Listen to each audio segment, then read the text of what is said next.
The stain that follows. The house wasn't dead. It was starving. I stood, frozen in the doorway of my grandfather's study, paintbrush dripping forgotten in my hand, the air thick with a metallic tang that clawed at my throat. The smell hit me first. That sharp metallic tang that crawls up your nostrils and settles behind your eyes like a headache waiting to bloom.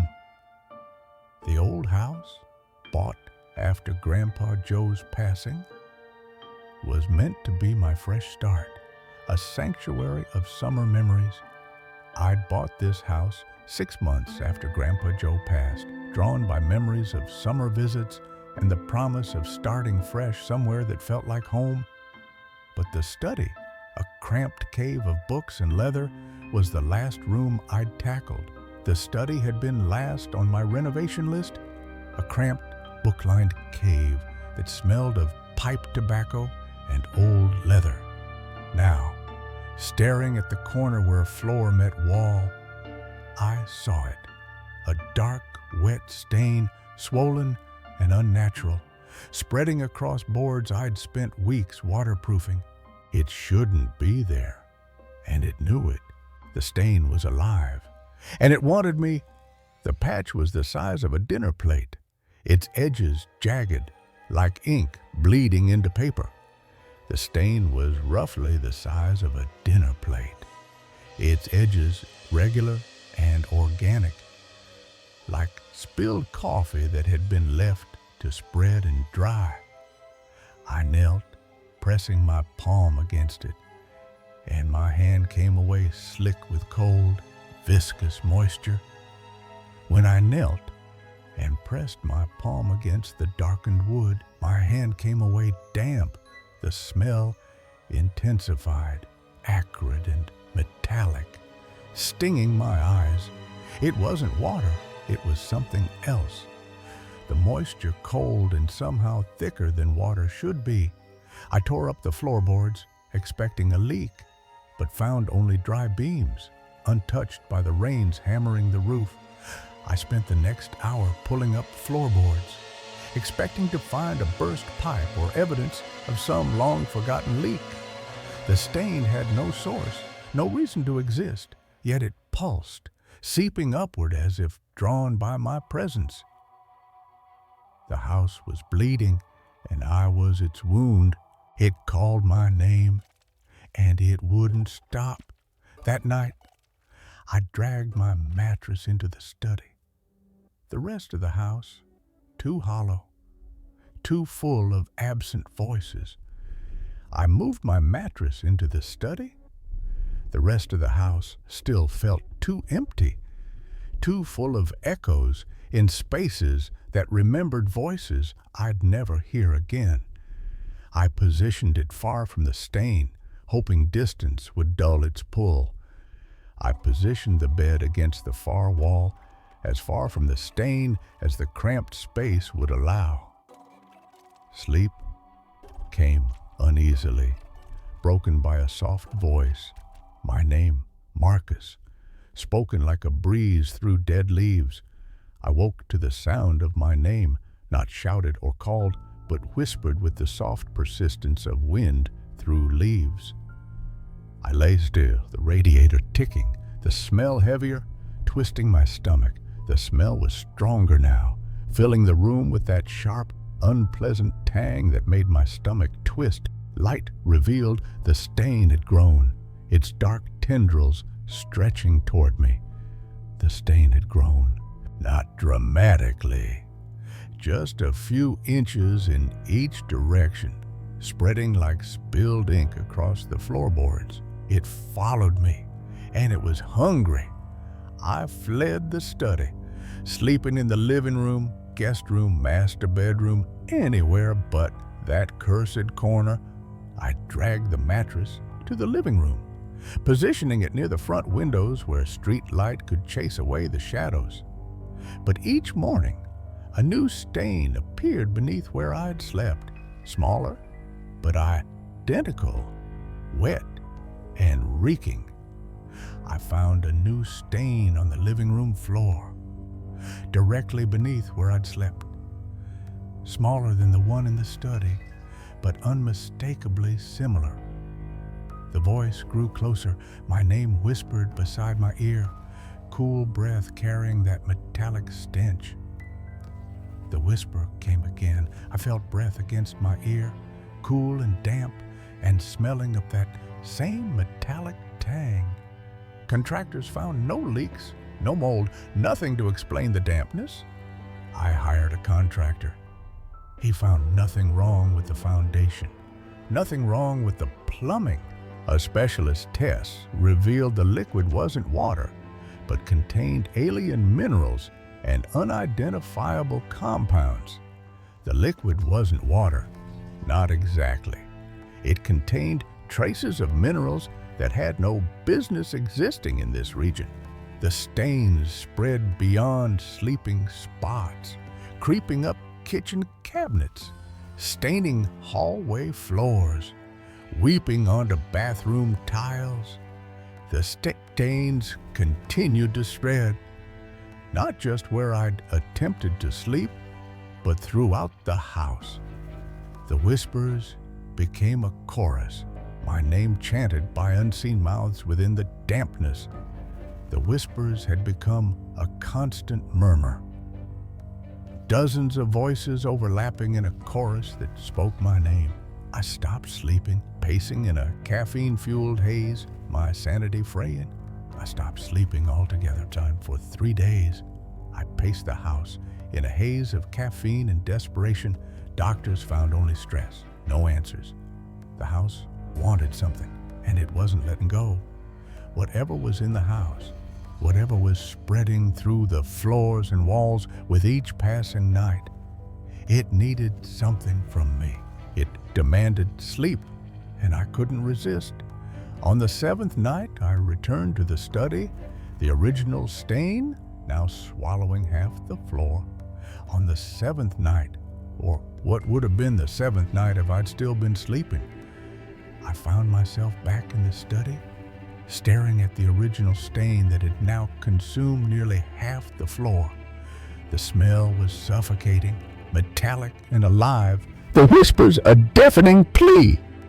The smell was overwhelming here, thick enough to taste, metallic and organic and wrong in ways that made my skin crawl. I knelt, touching the dampness, feeling it pulse under my fingers. I knelt beside the largest patch of dampness and pressed my palm against it, feeling that cold, thick moisture seep between my fingers. "What do you want?" I begged. "What do you want?" I asked the darkness, feeling foolish and desperate and beyond caring about either. Silence fell. Then a single voice answered. "Sleep, sleep," it said. Just that one word spoken with the hunger of something that had been waiting far too long to feed.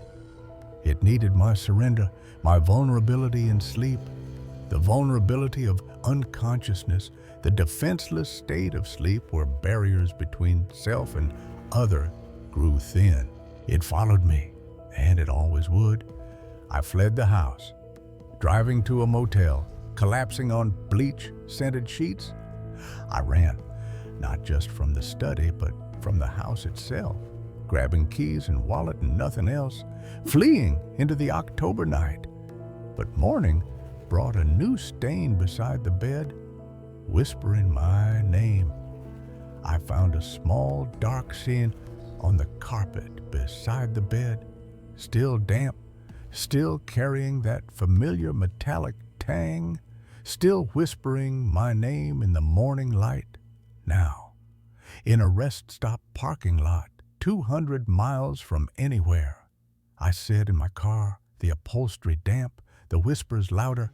I sit in my car now, in the parking lot of a rest stop 200 miles from anywhere that matters. Exhaustion pulls like gravity, my eyes burning, hands shaking. I haven't slept in 36 hours, but exhaustion pulls at me with gravity. I can't run forever. I know with the certainty of a man who has run out of places to run that distance means nothing to whatever has made me its chosen host. The voice waits, patient, hungry, promising rest. Sleep, just sleep. The whispers are getting louder. I close my eyes just for a moment and feel the darkness lean in close. Patient and hungry, and maybe when I wake, I'll know what it's fed on. The secret beneath the hood. The barn's rusted door groaned, exhaling a breath of decay. Shadows stirred within. Watching from the husks of dead cars, a black sedan gleamed, its trunk yawning open. Lights flickered inside. Impossible. Calling from the dark. What waited in that car was not of this world. The rusted hinges of the barn door screamed as we forced it open, spilling stale air thick with motor oil and rot into the Missouri afternoon. What's that? Ethan Walsh stood beside Marcus Tate and Danny Harper. Dust swirling in slanted beams of light that pierced the barn's weathered walls. Marcus had promised treasure, vintage parts for their weekend car restoration projects, a passion that bonded the trio. "This is Uncle Jerry's collection," Marcus said, his voice echoing oddly in the vast space. "Been locked up since he died 15 years ago." The barn stretched further back than expected, a labyrinth of forgotten vehicles, some stripped to skeletons, others dulled by time, their chrome faded, paint peeled to ghosts of blues and reds. The air carried an odd mixture of scents: rust, leather, and something organic. Wrong. Ethan's skin prickled, a sense of being watched from the shadows between the cars. Danny moved toward a faded blue pickup, but Ethan's gaze locked on a dark sedan in the far corner, half draped in a canvas tarp that had slipped, revealing a sleek black profile that seemed too pristine. "You guys start looking," Ethan said, masking the unease, pulling him toward it. "I'll check the back."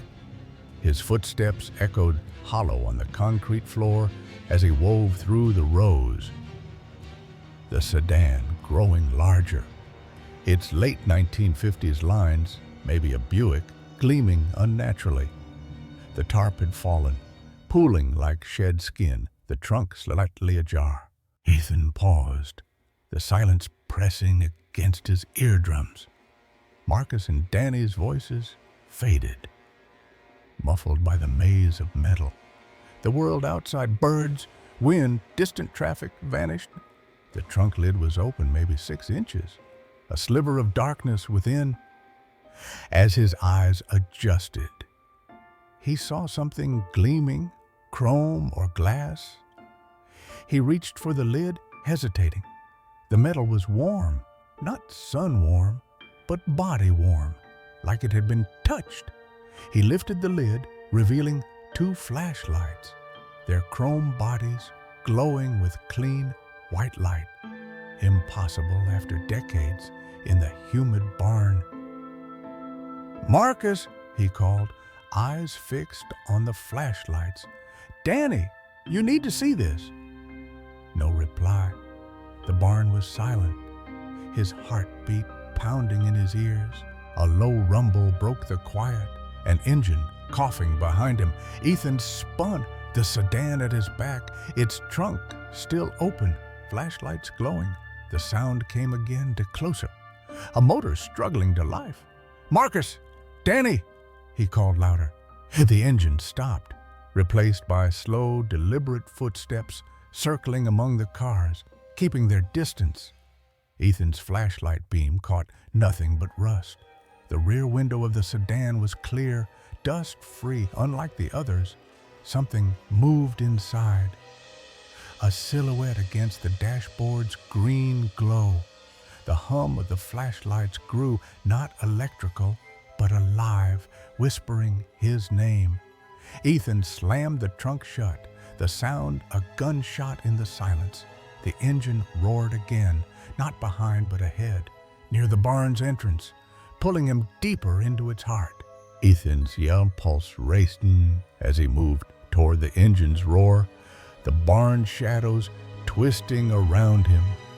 The afternoon light from the open door seemed dimmer, the rows of cars stretching impossibly far, defying the barn's exterior.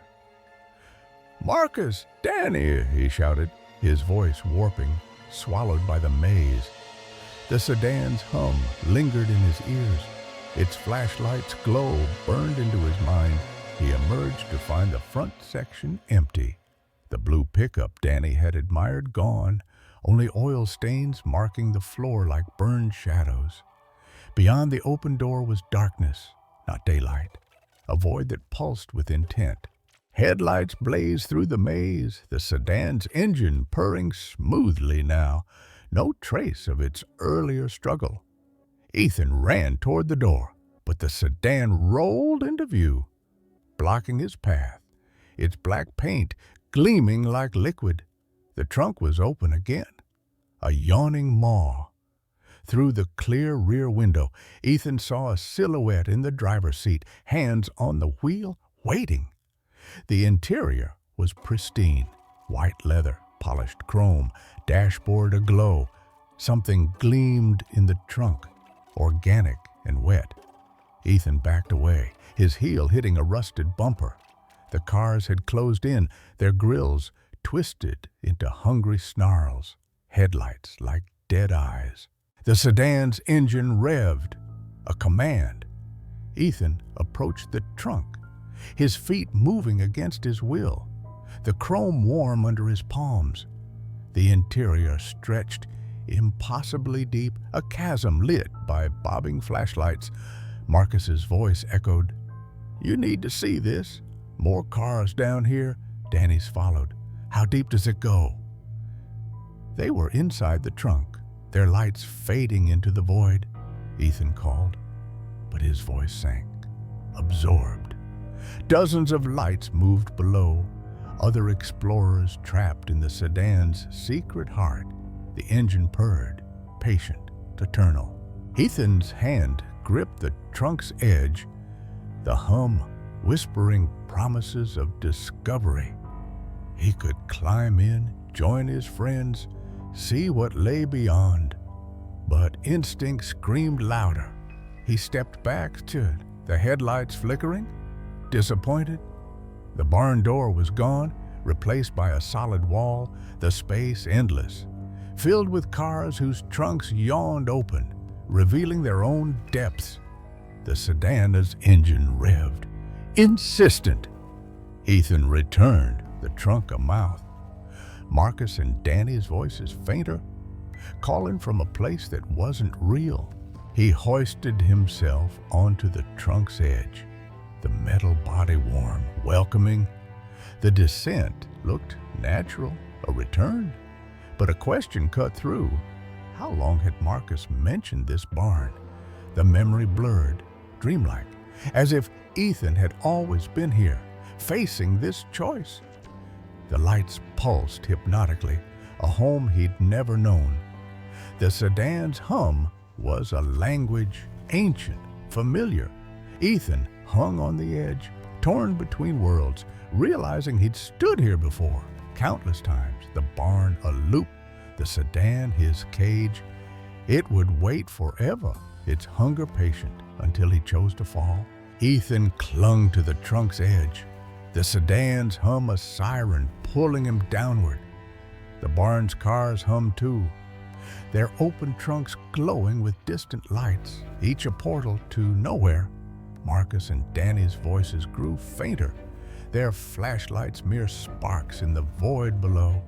Ethan's fingers dug into the chrome, the question echoing, why do I keep coming back? The barn wasn't real. Not anymore. It was a trap, a memory looped by the sedan's will. The car waited, its engine purring, patient as time itself. He pulled himself back, collapsing onto the concrete, the sedan's headlights dimming in disapproval. The barn shifted, its walls rippling, cars rearranging like pieces of a puzzle. The silence pressed against his eardrums, broken only by the hum, now a chorus of voices not his own. Ethan stumbled through the maze, seeking an exit that didn't exist. The car's grills seemed to grin, their trunks beckoning.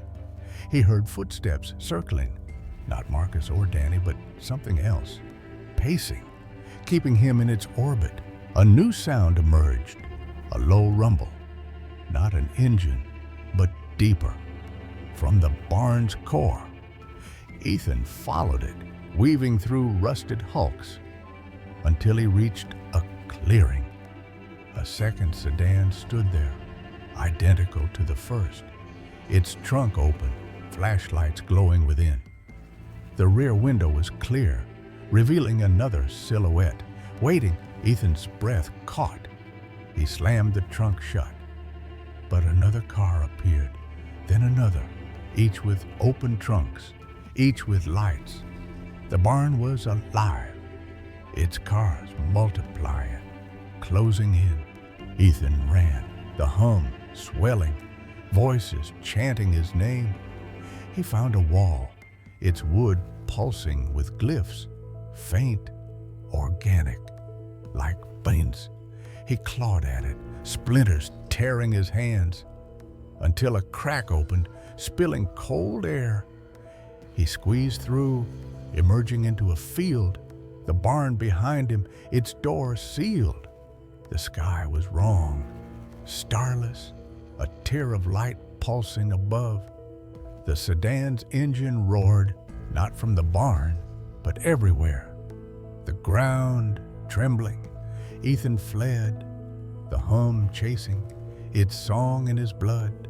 Days blurred as Ethan hitchhiked away, the hum never fading. He avoided cars, their headlights too alive, their engines too familiar. In a diner, he found a newspaper. Marcus and Danny reported missing, last seen near a barn that didn't exist on any map. Ethan couldn't remember planning the trip, the memory of fog. The hum whispered, "Return." He burned the paper, but the glyphs appeared on his skin, faint, glowing. At night, he dreamed of the trunk, its depths calling, Marcus and Danny's voices joined by others, countless, trapped. Ethan moved to St. Louis, hiding in a cheap apartment. But the hum was inside him, the sedan's shadow in every car he passed. His skin itched, glyphs spreading, warm like the trunk's chrome. The car would wait forever, and Ethan knew he'd return, drawn back to the barn that wasn't there. To choose again between the world and the void, the hum sang softly, a lullaby of surrender, and Ethan clutched his knife, knowing it was no match for what waited in the dark. Ethan's apartment in St. Louis was a prison of peeling paint and flickering lights. The hum a constant pulse in his veins. The glyphs on his skin glowed faintly, spreading across his chest, warm like the sedan's chrome. He could still see the lights moving in the trunk's depths. Marcus and Danny's voices calling, joined by a chorus of others. Lost in the car's impossible heart, he avoided mirrors, fearing the sedan's silhouette in his reflection, its headlights in his eyes. The hum sang, "Come home." He tried to rebuild, taking a job at a hardware store, but cars haunted him. Customers' keys jangled like the sedan's engine, their headlights glinting too brightly.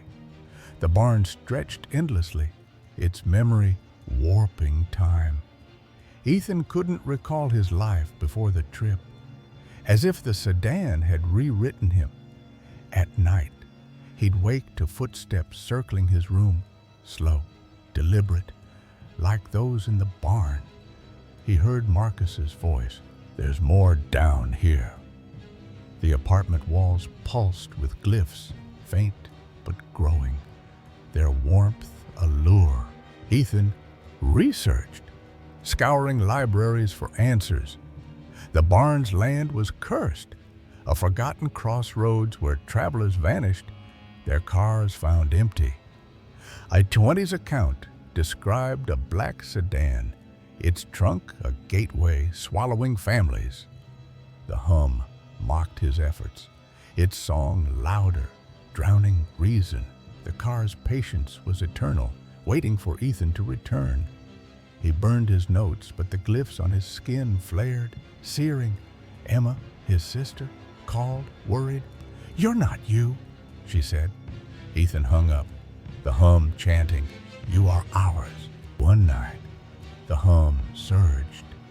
The apartment darkening.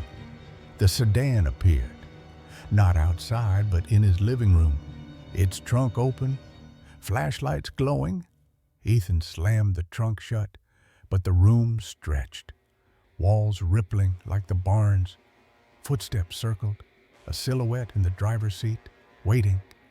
Ethan fled, the city's streets alive with cars, their trunks yawning, glyphs pulsing, keep. He hitchhiked to Kansas, then Nebraska. But the hum followed, the sedan's shadow in every vehicle. The lights in the trunk called, a promise of answers, of home. In a motel, Ethan found a letter under his pillow, unsigned. "Return to the barn. End it." The paper glowed with glyphs, warm, alive. He burned it. But the hum roared, his skin ablaze. He couldn't hear Marcus or Danny anymore, their voices lost in the chorus below. Ethan knew the barn wasn't gone. It waited. A wound in reality, the sedan its heart. He bought a bus ticket back to Missouri, knife in hand, the hum a guide. The glyphs covered him now, his eyes glowing faintly like the sedan's headlights. At the barn site, the field was empty, but the ground pulsed, glyphs alive. Ethan dug, finding a trapdoor, its wood warm, carved with the sedan's profile. He lifted it, descending into darkness, the hum a song of return.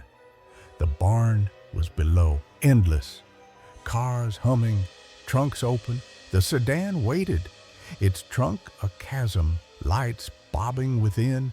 Ethan stood at the edge, the hum his pulse, knowing he'd choose this time, not to fall, but to fight, to end the sedan's eternal hunger or become its final light.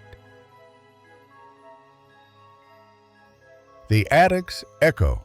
You climb onto a sun-scorched roof, the silence below humming with intent, not wind or birds, not the creak of old wood or the rustle of leaves, but a presence that tugs at your nerves.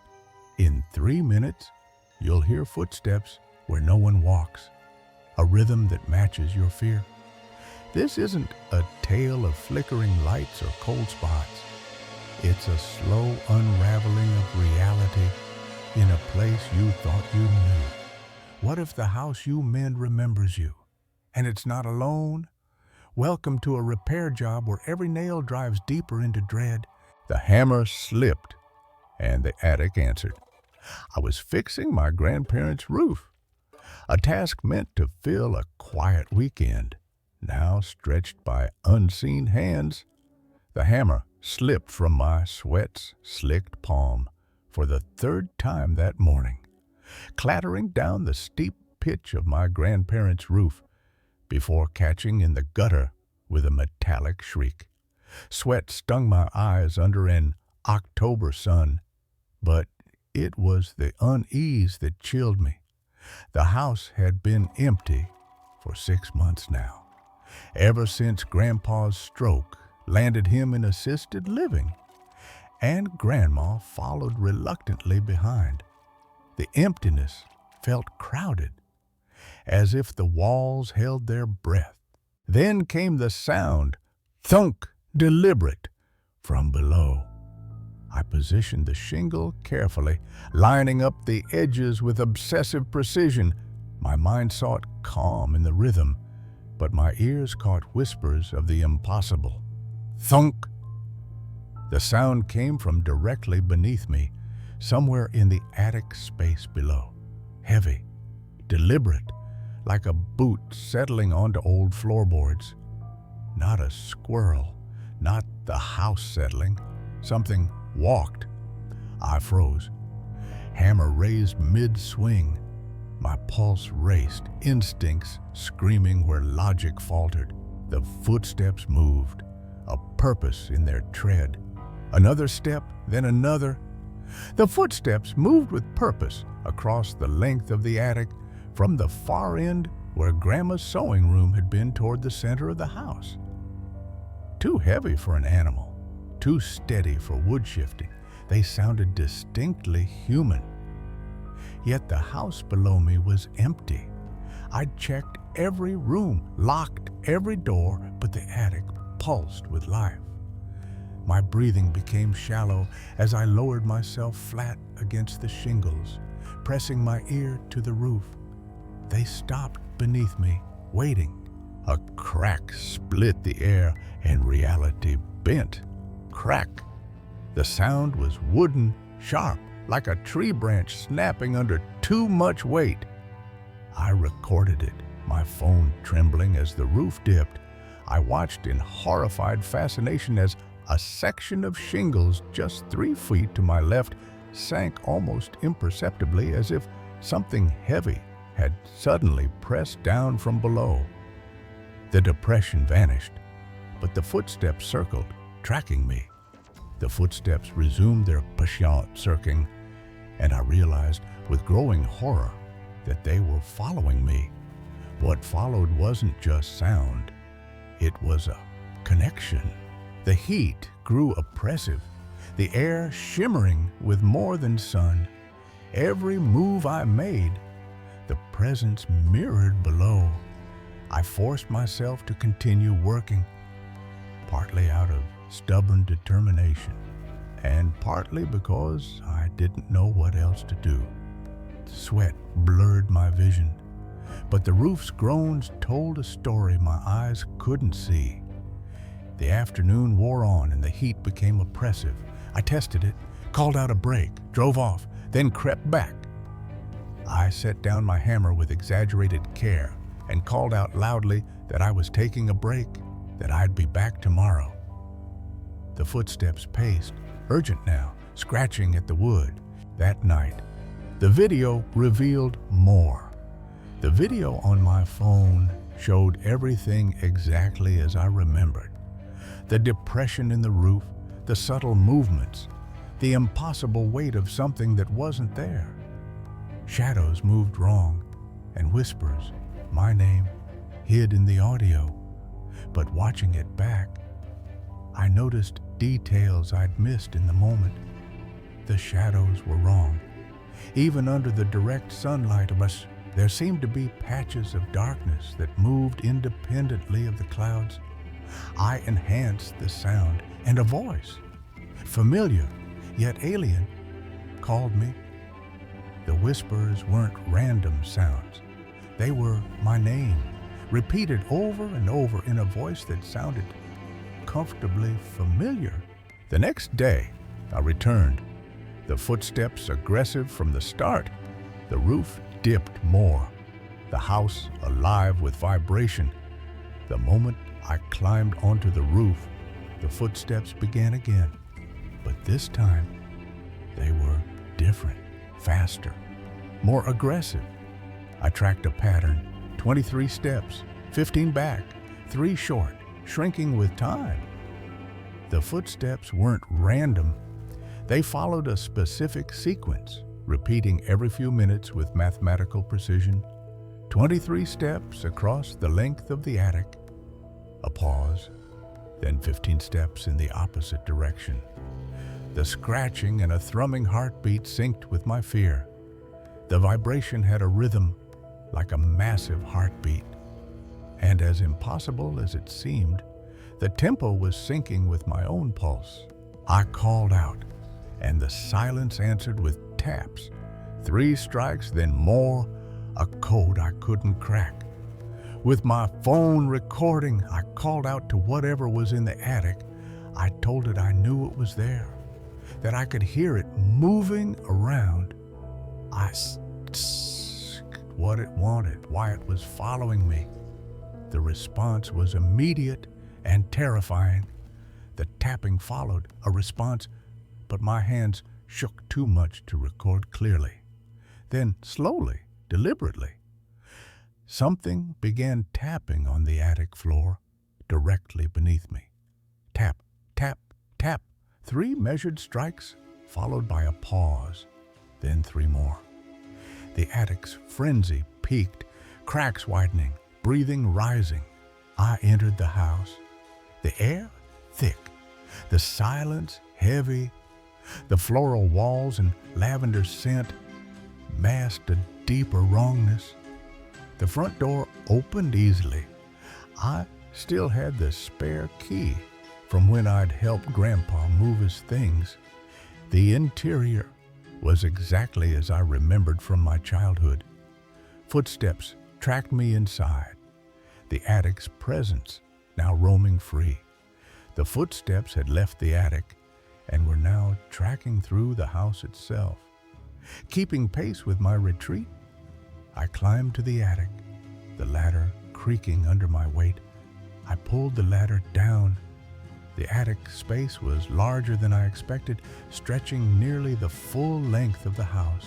The flashlight revealed footprints, wrong, claw-tipped, everywhere.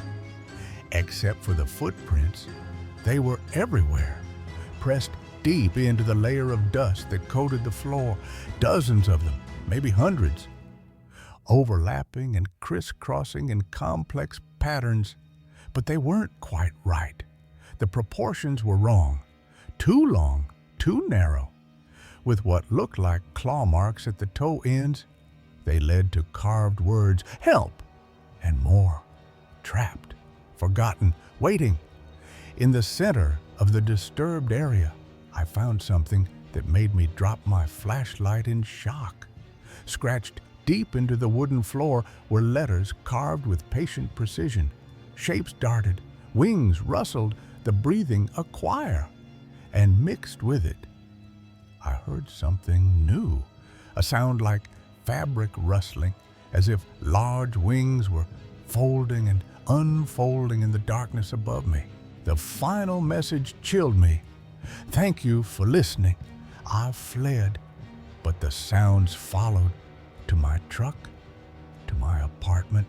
I fled the attic, pulling the ladder up behind me with shaking hands. But as I descended the stairs, I realized with growing horror that the sounds were following me. Footsteps pace above me now. Breathing waits, but I still hear them sometimes late at night in my apartment. Footsteps in the ceiling above me, pacing back and forth with that same patient rhythm. I scratched hello, and it answered.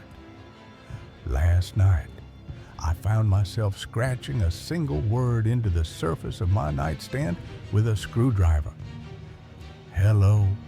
This morning, scratched in the dust beneath my window. I found the reply. Hello, friend. Terror and comfort war within me. In shadows of the trauma ward, the Meridian Hotel loomed like a forgotten monument, its glass doors glinting under the sodium streetlights, a facade hiding truths no guest should uncover. I dragged my suitcase through the lobby, my eyes heavy with exhaustion, my mind dulled by caffeine, but the air carried a weight, a presence that pressed against my chest. The brass plaque by the entrance, etched with the building's past as St. Catherine's Military Hospital, should have been a warning, but I barely registered it, my focus on the promise of a bed, any bed. The hotel wasn't just a place, it was a relic, a witness to lives lost, a truth that pulsed in the shadows, a truth that knew my name. The lobby was a paradox. its high ceilings and sterile beams, a sterile mask over a history of suffering, its terrazzo floors echoing with each step, as if the building itself was listening. The clerk's nervous fingers danced on the keyboard, her eyes avoiding mine, her voice clipped as she handed me the key to room 247. The hallways stretched endlessly, their doors marching into darkness, their silence a lie that hid a deeper hum, a hum that wasn't mechanical, a hum that stirred in the walls. I was a stranger here, a trespasser in a space that remembered, a space that refused to forget.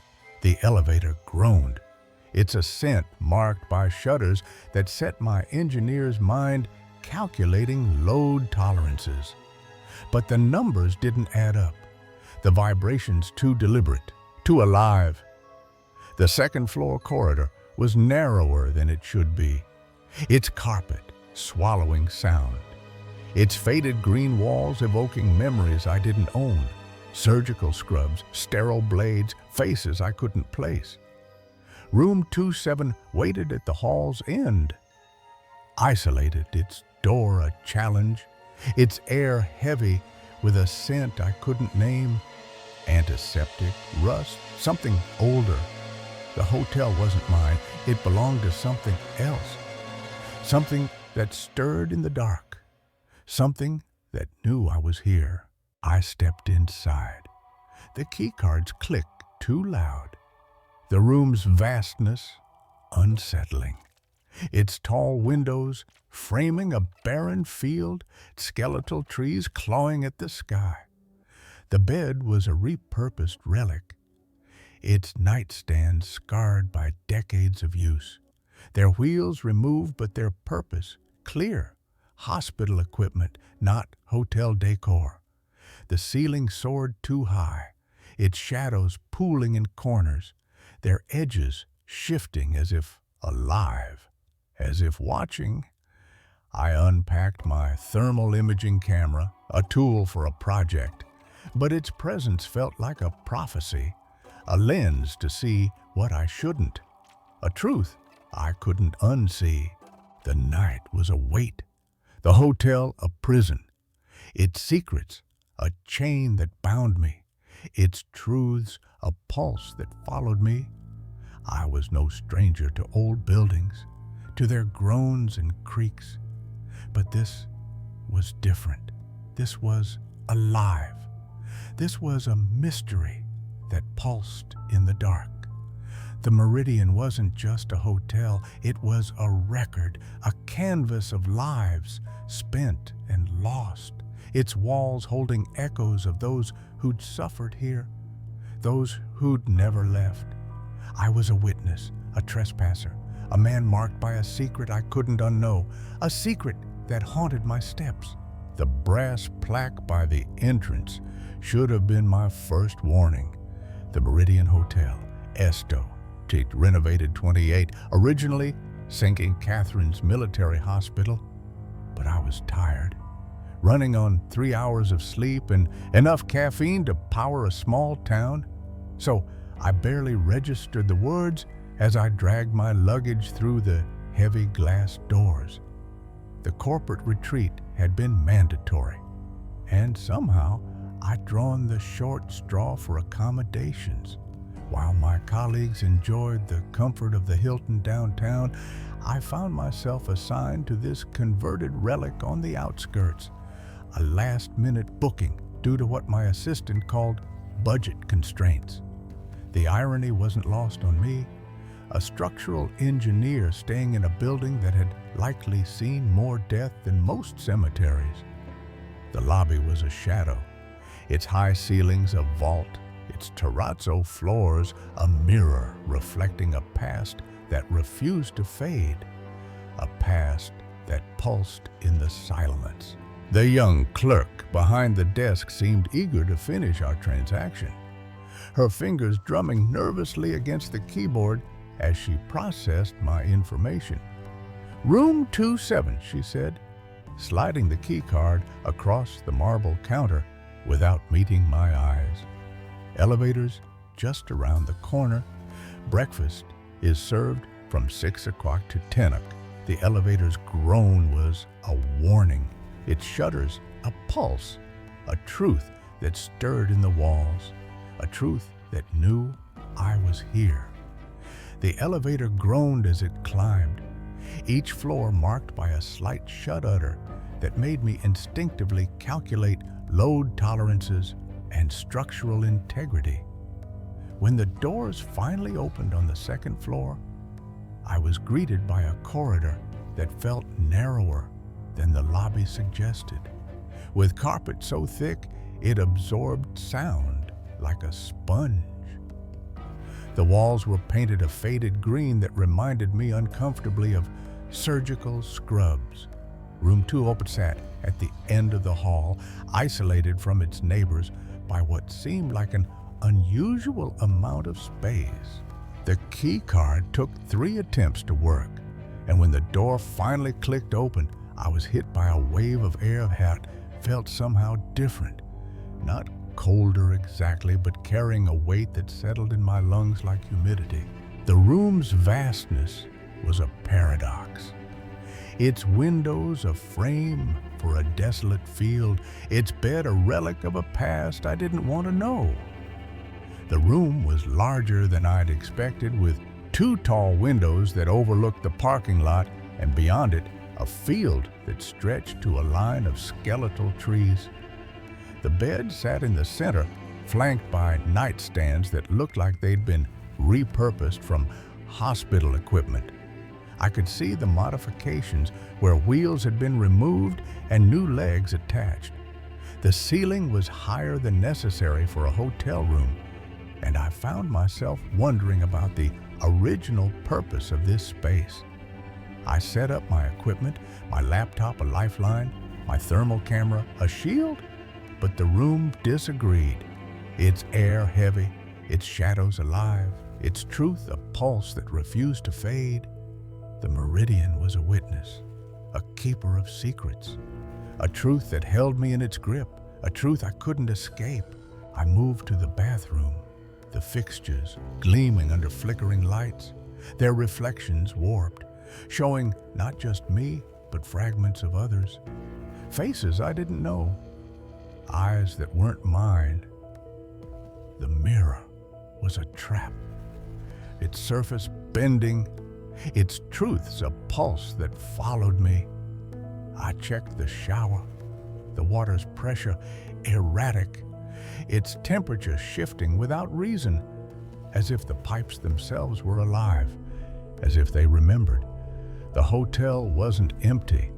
It was full, brimming with a presence I couldn't name, a presence that knew my doubts, my fears, my calculations. I was a trespasser, a stranger in a space that remembered, a space that refused to forget, a space that pulsed in the dark.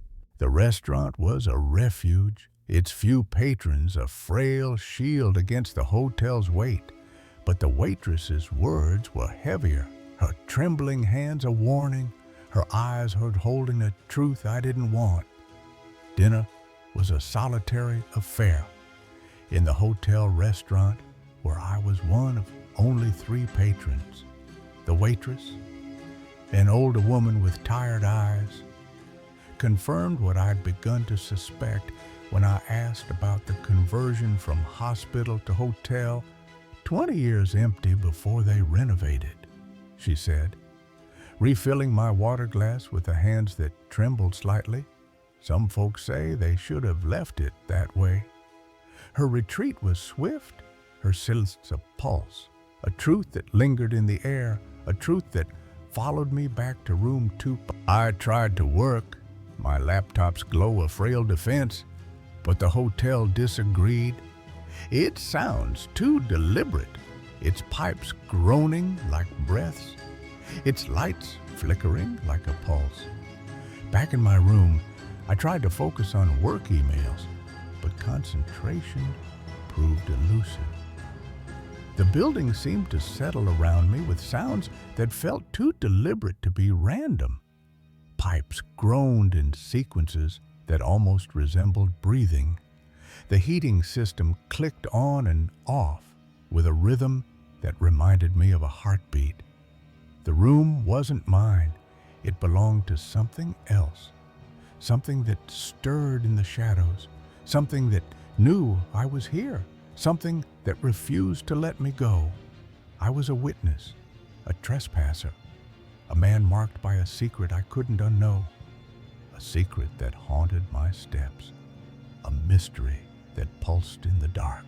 The meridian's shadows seemed to deepen as I settled into room 2, the room's vastness a paradox, its silence a lie that hid a deeper truth.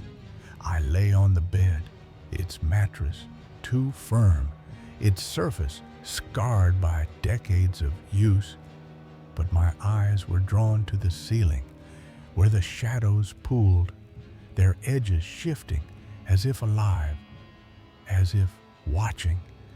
The air was heavy, thick with a scent I couldn't place, antiseptic rust, something older, something that clung to the walls, something that knew my fears. The hotel wasn't just a building, it was a record, a canvas of lives spent and lost, or the truth that pulsed in the dark.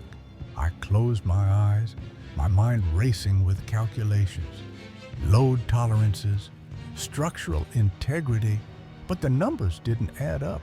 The room's weight, too deliberate, too alive. The lights flickered, their rhythm off, casting patterns that weren't random, patterns that seemed to form faces, hands, eyes that weren't there. I sat up, my heart a drum, my breath catching, my eyes darting to the windows, where the field beyond seemed to shift, its skeletal trees clawing at the sky, their branches twisting into shapes I didn't want to name. The meridian wasn't empty, it was full, brimming with a presence I couldn't see, a truth I couldn't name.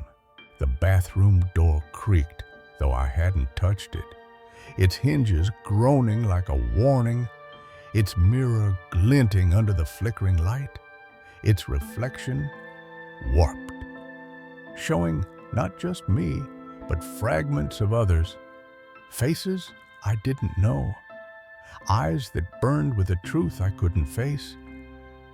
I moved to the sink, my hands trembling, the water's flow erratic, its temperature shifting without reason, as if the pipes were alive, as if they remembered. The mirror was a trap, its surface bending, its truths a pulse that followed me, a pulse that refused to fade. I turned away, my mind screaming to leave, but the room held me fast. The thermal camera on the dresser was a lifeline, its lens a shield, but the room disagreed, its air heavy, its shadows alive, its truth a pulse that stirred in the dark. I powered it on, its hum a frail defense, its screen glowing with blues and greens, my own heat signature a bright orange against the cool background. The room appeared normal, its walls ambient, its windows cooler, but the data was wrong, the numbers shifting, the screen flickering, as if the camera itself was resisting, as if it saw what I shouldn't.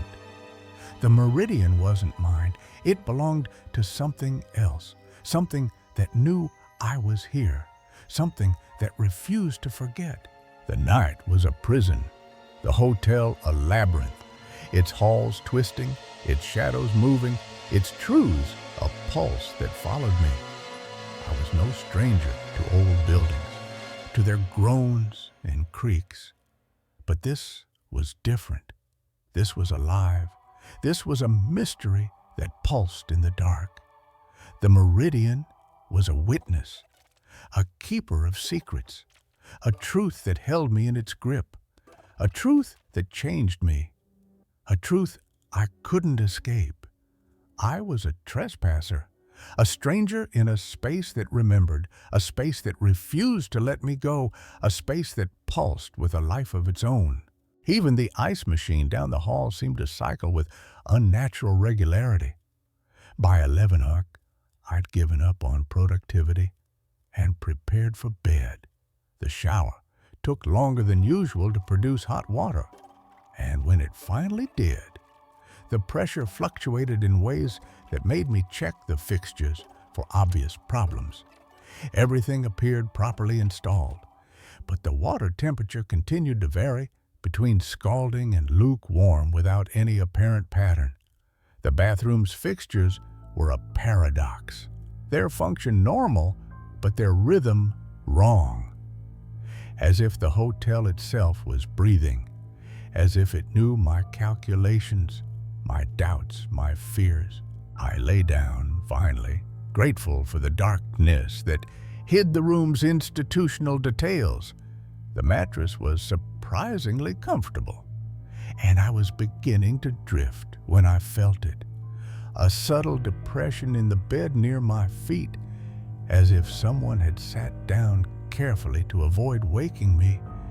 My eyes snapped open, but the room remained dark and empty. I waited, counting my heartbeats until the sensation passed. When I shifted position, the mattress responded normally, with no sign of the depression I'd felt moments before. The bed was a relic, its surface a canvas, its weight a pulse that stirred in the dark, a pulse that refused to fade. I sat up, my flashlight's beam darting to corners where the light didn't reach, where the air felt wrong, heavy with a memory that wasn't mine. The room's shadows seemed to breathe, their edges too sharp, too alive, as if the hotel was watching, as if it knew I was here. I moved to the window, the field beyond a void, its trees a warning, their branches forming patterns that weren't natural, patterns that pulsed like a heartbeat. The meridian wasn't empty, it was full, brimming with a presence I couldn't name, a presence that knew my sins, my fears, my calculations. The thermal camera's data was a lifeline, its screen a shield, but the room disagreed, its air heavy, its shadows aloud, its truth a pulse that followed me. I checked the footage, the numbers shifting, the screen flickering, as if the camera saw what I shouldn't, as if it recorded a truth I couldn't unsee. The room's walls were normal, its windows cooler, but the data was wrong. The patterns forming shapes I didn't want to name, shapes that weren't mine. The meridian was a witness, a keeper of secrets, a truth that held me in its grip, a truth that refused to let me go. The restaurant's lights were a refuge, its clinking silverware a frail shield. But the waitress's words were heavier, her trembling hands a warning, her eyes holding a truth I didn't want. I pressed her for details, but she'd already moved on to clearing the neighboring table with an urgency that suggested our conversation was over. Her retreat was swift, her silence a pulse, a truth that lingered in the air, a truth that followed me back to room 247. The hotel wasn't mine. It belonged to something else, something that stirred in the shadows, something that knew I was here, something that refused to forget. I tried to sleep, my laptop's glow a frail defense, but the hotel disagreed. Its sounds too deliberate, its pipes groaning like breaths, its lights flickering like a pulse. The room's air grew denser, the shadows deeper, as if the meridian was resisting, as if it wanted me to stay, to see what it saw, to know what it knew. I was a trespasser, a stranger in a space that remembered, a space that refused to let me go, a space that pulsed with a life of its own. The meridian was a record, a canvas of bus, put and lost, its walls holding echoes of those who'd suffered here, those who'd never left. A truth I couldn't escape. The meridian's darkness seemed to pulse, its shadows creeping as I lay in room 2, the bed's surface a canvas, its weight a truth that stirred in the silence. I closed my eyes, my mind racing with calculations, load tolerance, structural integrity. But the numbers didn't add up. The room's presence too deliberate, too alive. The lights flickered, their rhythm wrong, casting patterns that weren't random, patterns that seemed to form faces, hands, eyes that weren't there. The air was heavy, thick with a scent I couldn't place. Antiseptic, rust, something older, something that clung to the walls, something that knew my fears. I sat up, my flashlight's beam darting to corners where the light didn't reach, where the air felt wrong, heavy with a memory that wasn't mine. The windows framed a void, the field beyond a paradox, its skeletal trees twisting into shapes I didn't want to name, their branches forming patterns that pulsed like a heartbeat. The mirror by the dresser glinted, its reflection warped, showing not just me, but fragments of others, faces I didn't know, eyes that burned with a truth I couldn't face. The meridian wasn't empty, it was full, brimming with a presence I couldn't name, a truth that refused to fade. The thermal camera was a lifeline, its lens a shield. But the room disagreed, its air heavy, its shadows alive, its truth a pulse that followed me. I powered it on, its hum a frail defense, its screen glowing with blues and greens, my own heat signature a bright orange against the cool background. The data was wrong, the numbers shifting, the screen flickering, as if the camera saw what I shouldn't, as if it recorded a truth I couldn't unsee. The room's walls were normal, its windows cooler, but the patterns formed shapes I didn't want to name, shapes that weren't mine, shapes that pulsed in the dark. The bathroom door creaked, though I hadn't touched it, its hinges groaning like a warning, its mirror glinting under the flickering light, its reflection warped, showing not just me, but fragments of others, faces that weren't mine, eyes that burned with a truth I couldn't face. I moved to the sink, my hands trembling, the water's flow erratic, its temperature shifting without reason, as if the pipes were alive, as if they remembered. The mirror was a trap, its surface bending, its truths a pulse that followed me, a pulse that refused to let me go. I turned away, my mind screaming to leave, but the room held me fast. The night was a labyrinth, the hotel a prison, its halls twisting, its shadows moving, its truths a pulse that followed me. I was no stranger to old buildings, to their groans and creaks, but this was different. This was alive. This was a mystery that pulsed in the dark. The meridian was a witness, a keeper of secrets, a truth that held me in its grip, a truth that changed me, a truth I couldn't escape. I was a trespasser, a stranger in a space that remembered, a space that refused to let me go, a space that pulsed with a life of its own. Sleep came in fragments after that. I dozed for what felt like minutes before being pulled back to consciousness by sounds that didn't quite make sense. Footsteps that stopped when I became fully alert, whispers that might have been air conditioning, a sense of presence that vanished the moment I acknowledged it. The room's sounds were a paradox, their rhythm normal, but their presence wrong. As if the hotel itself was speaking, as if it knew my calculations, my doubts, my fears. Around 2 in the morning, it happened again. This time, the depression in the mattress was unmistakable, located about 3 feet from my right side. I held perfectly still, feeling the bed continue to sag as if someone were settling in for a long observation.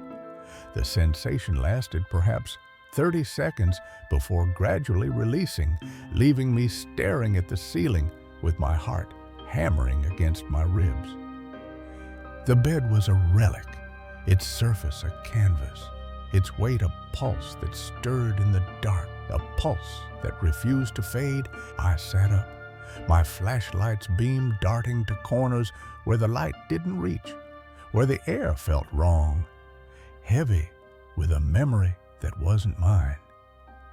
The room's shadows seemed to breathe, their edges too sharp, too alive, as if the hotel was watching, as if it knew I was here. I moved to the window, the field beyond a void, its trees a warning, their branches forming patterns that weren't natural, patterns that pulsed like a heartbeat. The meridian wasn't empty. It was full, brimming with a presence I couldn't name, a presence that knew my sins, my fears, my calculations. The thermal camera's data was a lifeline, its screen a shield, but the room disagreed, its air heavy, its shadows alive, its truth a pulse that followed me. I checked the footage, the numbers shifting, the screen flickering, as if the camera saw what I shouldn't, as if it recorded a truth I couldn't unsee. The room's walls were normal, its windows cooler, but the data was wrong. The patterns forming shapes I didn't want to name, shapes that weren't mine, shapes that pulsed in the dark. The restaurant's lights were a refuge, its clinking silverware a frail shield, but the waitress's words were heavier, her trembling hands a warning, her eyes holding a truth I didn't want. Her retreat was swift, her silence a pulse, a truth that lingered in the air, a truth that followed me back to room 27. The hotel wasn't mine. It belonged to something else, something that stirred in the shadows, something that knew I was here, something that refused to forget. I tried to sleep, my laptop's glow a frail defense, but the hotel disagreed. Its sounds too deliberate, its pipes groaning like breaths, its lights flickering like a pulse. The room's air grew denser, the shadows deeper, as if the meridian was resisting, as if it wanted me to stay, to see what it saw, to know what it knew. I was a trespasser, a stranger in a space that remembered, a space that refused to let me go, a space that pulsed with a life of its own. The meridian was a record, a canvas of lives spent and lost, its walls holding echoes of those who'd suffered here, those who'd never left, a truth I couldn't escape. The meridian's silence was a lie, its stillness a mask for truths that stirred in the dark, truths that whispered in the flicker of lights. I lay in room 247, my flashlight a frail shield, its beam darting to corners where the light didn't reach, where the air felt wrong, heavy with a memory that wasn't mine. The bed was a relic, its surface a canvas, its weight a pulse that stirred in the silence, a pulse that refused to fade. The hotel wasn't just a building, it was a witness, a keeper of secrets, a truth that pulsed in the dark, a truth that knew my name. The windows framed a void, the field beyond a paradox, its skeletal trees twisting into shapes I didn't want to name, their branches forming patterns that pulsed like a heartbeat. The mirror by the dresser glinted, its reflection warped, showing not just me, but fragments of others, faces I didn't know, eyes that burned with a truth I couldn't face. I moved to the bathroom, the fixtures gleaming under flickering lights, their reflections warped, showing not just me, but fragments of others, faces that weren't mine, eyes that weren't human. The hotel wasn't empty, it was full, brimming with a presence I couldn't name, a truth I couldn't escape. The thermal camera was a lifeline, its lens a shield. But the room disagreed, its air heavy, its shadows alive, its truth a pulse that followed me. I powered it on, its hum a frail defense, its screen glowing with blues and greens, my own heat signature a bright orange against the cool background.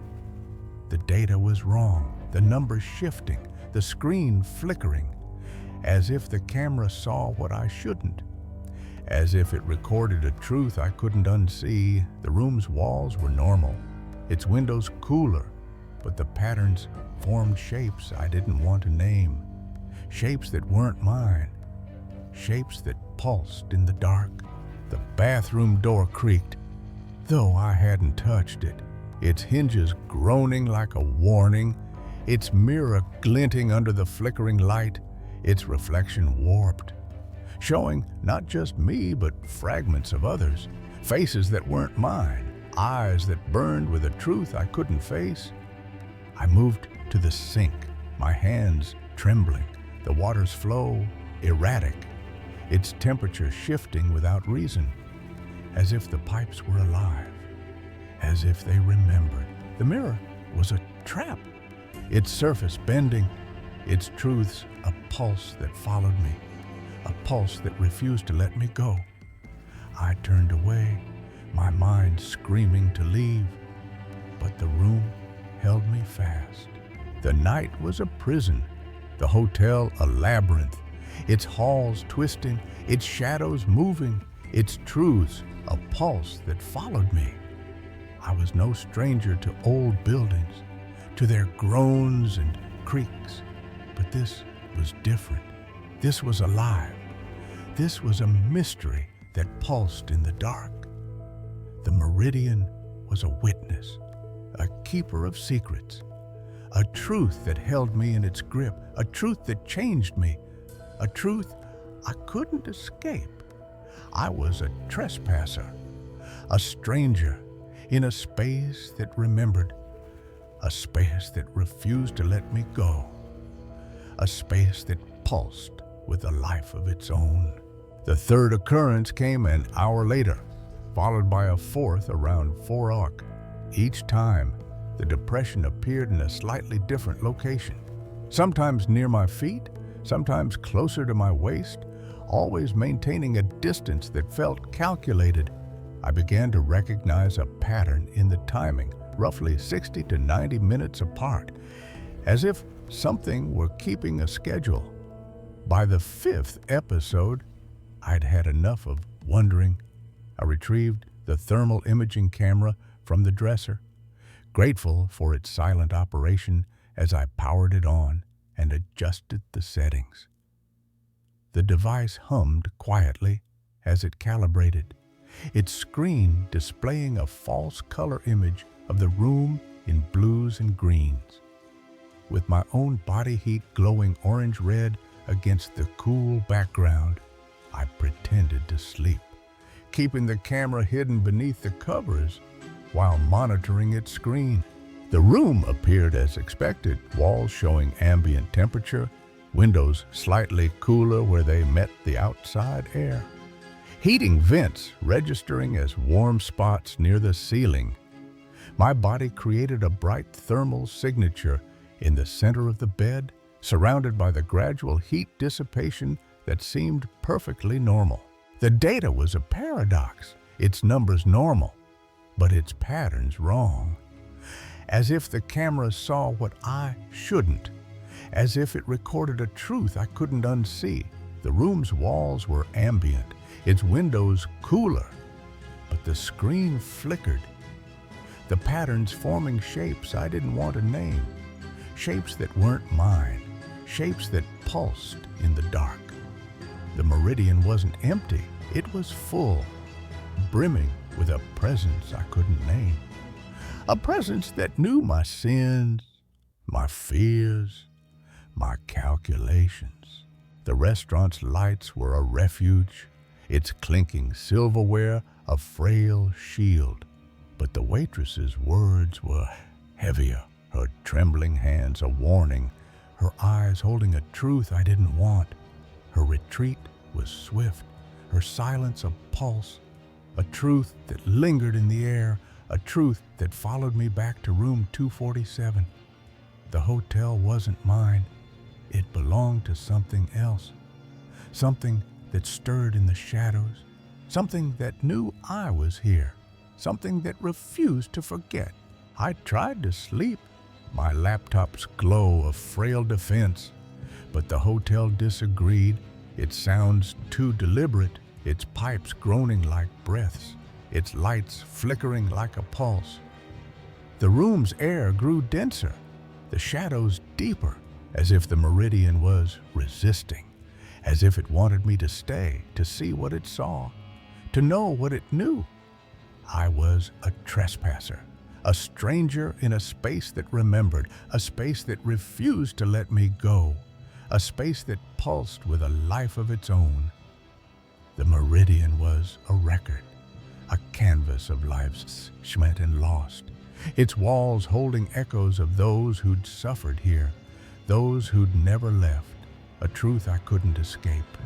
The meridian's shadows seemed to follow me, their edges creeping as I fled room 247, the corridor's lights flickering like a failing pulse. I sat in the restaurant, my laptop a frail shield, its screen glowing with data I couldn't explain, data that challenged everything I knew. The air was heavy, thick with a scent I couldn't place. Antiseptic was something older, something that clung to the walls, something that knew my fears. The hotel wasn't just a building, it was a witness, a keeper of secrets, a truth that pulsed in the dark, a truth that refused to let me go. The waitress's words echoed, her trembling hands a warning, her eyes holding a truth I didn't want, a truth that said I'd seen what I shouldn't, that I'd crossed a line I couldn't uncross. I moved through the lobby, my suitcase a burden, the terrazzo floors echoing with each step, as if the hotel was listening, as if it knew I was leaving. The clerk's eyes avoided mine, her fingers flying across the keyboard, her silence a pulse, a truth that lingered in the air, a truth that followed me out the glass doors. The meridian wasn't empty, it was full, brimming with a presence I couldn't name, a truth I couldn't escape. The morning was gray, the field beyond a void, its skeletal trees a warning, their branches forming patterns that weren't natural, patterns that pulsed like a heartbeat. I drove away, my laptop a lifeline, its data a weight, a truth that challenged everything I knew, a truth that refused to fade. The thermal camera was a relic, its lens a shield. But the data was wrong, the numbers shifting, the patterns forming shapes I didn't want to name, shapes that weren't mine, shapes that pulsed in the dark. The meridian wasn't mine, it belonged to something else, something that knew I was here, something that refused to forget. The office was a refuge, its calculations a frail shield. But the data followed, its weight a pulse, a truth that lingered in my mind, a truth that haunted my nights. I reviewed the footage, frame by frame, the numbers shifting, the screen flickering, as if the camera saw what I shouldn't, as if it recorded a truth I couldn't unsee. The patterns were wrong, the shapes too deliberate, too alive, as if the meridian was still there, as if it knew my sins, my fears, my calculations. I was a witness, a trespasser, a man marked by a secret I couldn't unknow, a secret that changed me, a secret I couldn't escape. The night was a weight, the office a prison, its silence a lie that hid a deeper truth, a truth that pulsed in the dark. I was no stranger to data, to numbers, to calculations. But this was different. This was alive. This was a mystery that refused to fade. The meridian was a record, a canvas of lives spent and lost, its walls holding echoes of those who'd suffered there, those who'd never left. A truth that held me in its grip, a truth that followed me, a truth I carried forever. Then, at approximately 5:20 a.m., everything changed. The camera screen showed them clearly. 7 distinct cold spots arranged around the bed in precise formation. Each measured roughly 6 foot in length and appeared to hover about 3 foot above the floor, maintaining equal distances from each other and from my position in the center. The thermal signatures were unlike anything I'd seen before, registering as absolute cold against the ambient temperature of the room, as if they were absorbing heat rather than emitting it. I forced myself to remain motionless, watching as the cold signatures held their positions with military precision. They weren't random shapes. Each had the unmistakable outline of a human form lying horizontal, arms at sides, creating a perfect circle around my bed. The spacing between them was exactly what you'd expect between hospital beds in a ward, close enough for efficient care, but far enough apart to provide minimal privacy. As I watched, one of the signatures began to change position, its form shifting from horizontal to vertical as if sitting up. The movement was slow and deliberate, and I realized with growing horror that this corresponded exactly to the sensation I'd been feeling throughout the night. The entity, whatever it was observing me. Just as a medical professional might monitor a patient, the thermal camera didn't lie. It registered electromagnetic radiation, converting heat signatures into visual data through precise scientific measurement. There was no room for imagination or misinterpretation in its readings. Yet, the visual spectrum showed me nothing. No movement, no disturbance, no explanation for the 7 impossibly cold forms that surrounded my bed like centuries. One by one, the other signatures began to shift, rising from their horizontal positions into sitting arrangements. I watched through the camera as they oriented themselves toward me, their cold forms creating a pattern that spoke of organized observation. The temperatures were wrong, far too cold for human bodies, yet maintaining shapes that were unmistakably human in proportion and posture. My rational mind scrambled for explanations. Equipment malfunction seemed most likely, but the camera had been calibrated that afternoon and showed no other anomalies. Air circulation patterns could create temperature variations, but not with such precise geometry. Structural elements might interfere with thermal readings, but the building's plans showed no utilities or support beams in those exact locations. I spent the remaining hours until dawn watching the signatures maintain their vigil. They never moved beyond the subtle adjustments that aligned with the sensations I'd been feeling. The periodic sitting up, the careful settling that depressed the mattress, the unwavering attention that made my skin crawl with the certainty of being observed. When morning light finally crept through the windows, the thermal signatures faded gradually, dissolving into the ambient temperature as if they'd never existed. I saved the camera's data, downloading every frame to my laptop with the meticulous care of an engineer documenting a structural failure. The data was a paradox. Its numbers normal, but its patterns wrong. As if the camera saw what I shouldn't, as if it recorded a truth I couldn't unsee. The room's walls were ambient, its windows cooler, but the screen flickered, the patterns forming shapes I didn't want to name, shapes that weren't mine, shapes that pulsed in the dark.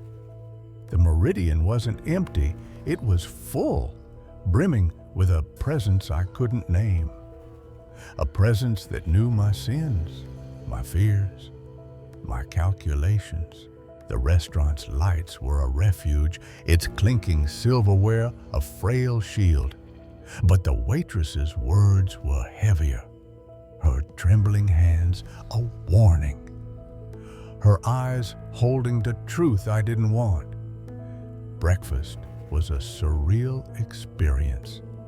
I sat in the hotel restaurant, surrounded by the mundane sounds of clinking silverware and casual conversation, while my laptop displayed thermal images that challenged everything I understood about reality. The data was irrefutable. 7 cold forms arranged in perfect medical formation around my bed, maintaining their vigil through the darkest hours of the night.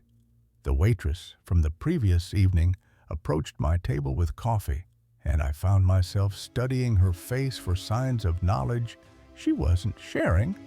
When I mentioned having trouble sleeping, she glanced around nervously before leaning closer. "Room 227 was the trauma ward," she whispered, filling my cup with the hands that shook more noticeably in the morning light. "They say some folks never checked out." Her retreat was swift, her silence a pulse, a truth that lingered in the air, a truth that followed me out to the glass doors. I drove away, my laptop a lifeline, its data a weight, a truth that challenged everything I knew, a truth that refused to fade. The office was a refuge, its calculations a frail shield, but the data followed, its weight a pulse, a truth that lingered in my mind, a truth that haunted my nights. The meridian was a record, a canvas of lives spent and lost, its walls holding echoes of those who'd suffered there, those who'd never left. A truth that held me in its grip, a truth I couldn't escape, a truth I carried forever. The Blackwood estate loomed silent, its walls exhaling a damp chill that seeped into my bones as I adjusted my camera, the lens catching the first glint of morning light. The air pulsed with an unnatural weight, the peeling wallpaper seeming to shift as if alive, and my reflection in the nearest mirror flickered, not from the light, but from something watching. The Victorian mansion's emptiness pressed against me, a void that felt too full. A presence lingered, its intent threading through the glass, pulling me into a reflection I couldn't escape. The grand staircase creaked under my boots, each step echoing with a rhythm that didn't match my own, as if the house kept time with an unseen guest.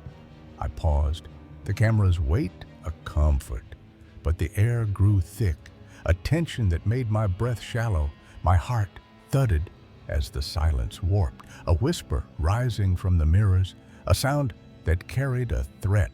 The isolation of the renovation site, miles from town, amplified my dread. No crew nearby, no help, just me and the entity stirring within the reflections. Something was awakening, its presence a mirror to my every move. I entered the parlor, the ornate mirror framed in carved roses dominating the wall, when a sensation gripped me, a pull, a weight that dragged my gaze to the glass. The surface, stained the color of dried blood, reflected a figure behind me, a woman in uniform, her presence a shock that made my hands tremble. I spun around, the room empty, dust motes dancing in the light, yet the mirror held her still. The estate was no longer a job site. It had become a prism, trapping me in a reflection that mimicked my actions with a chilling delay.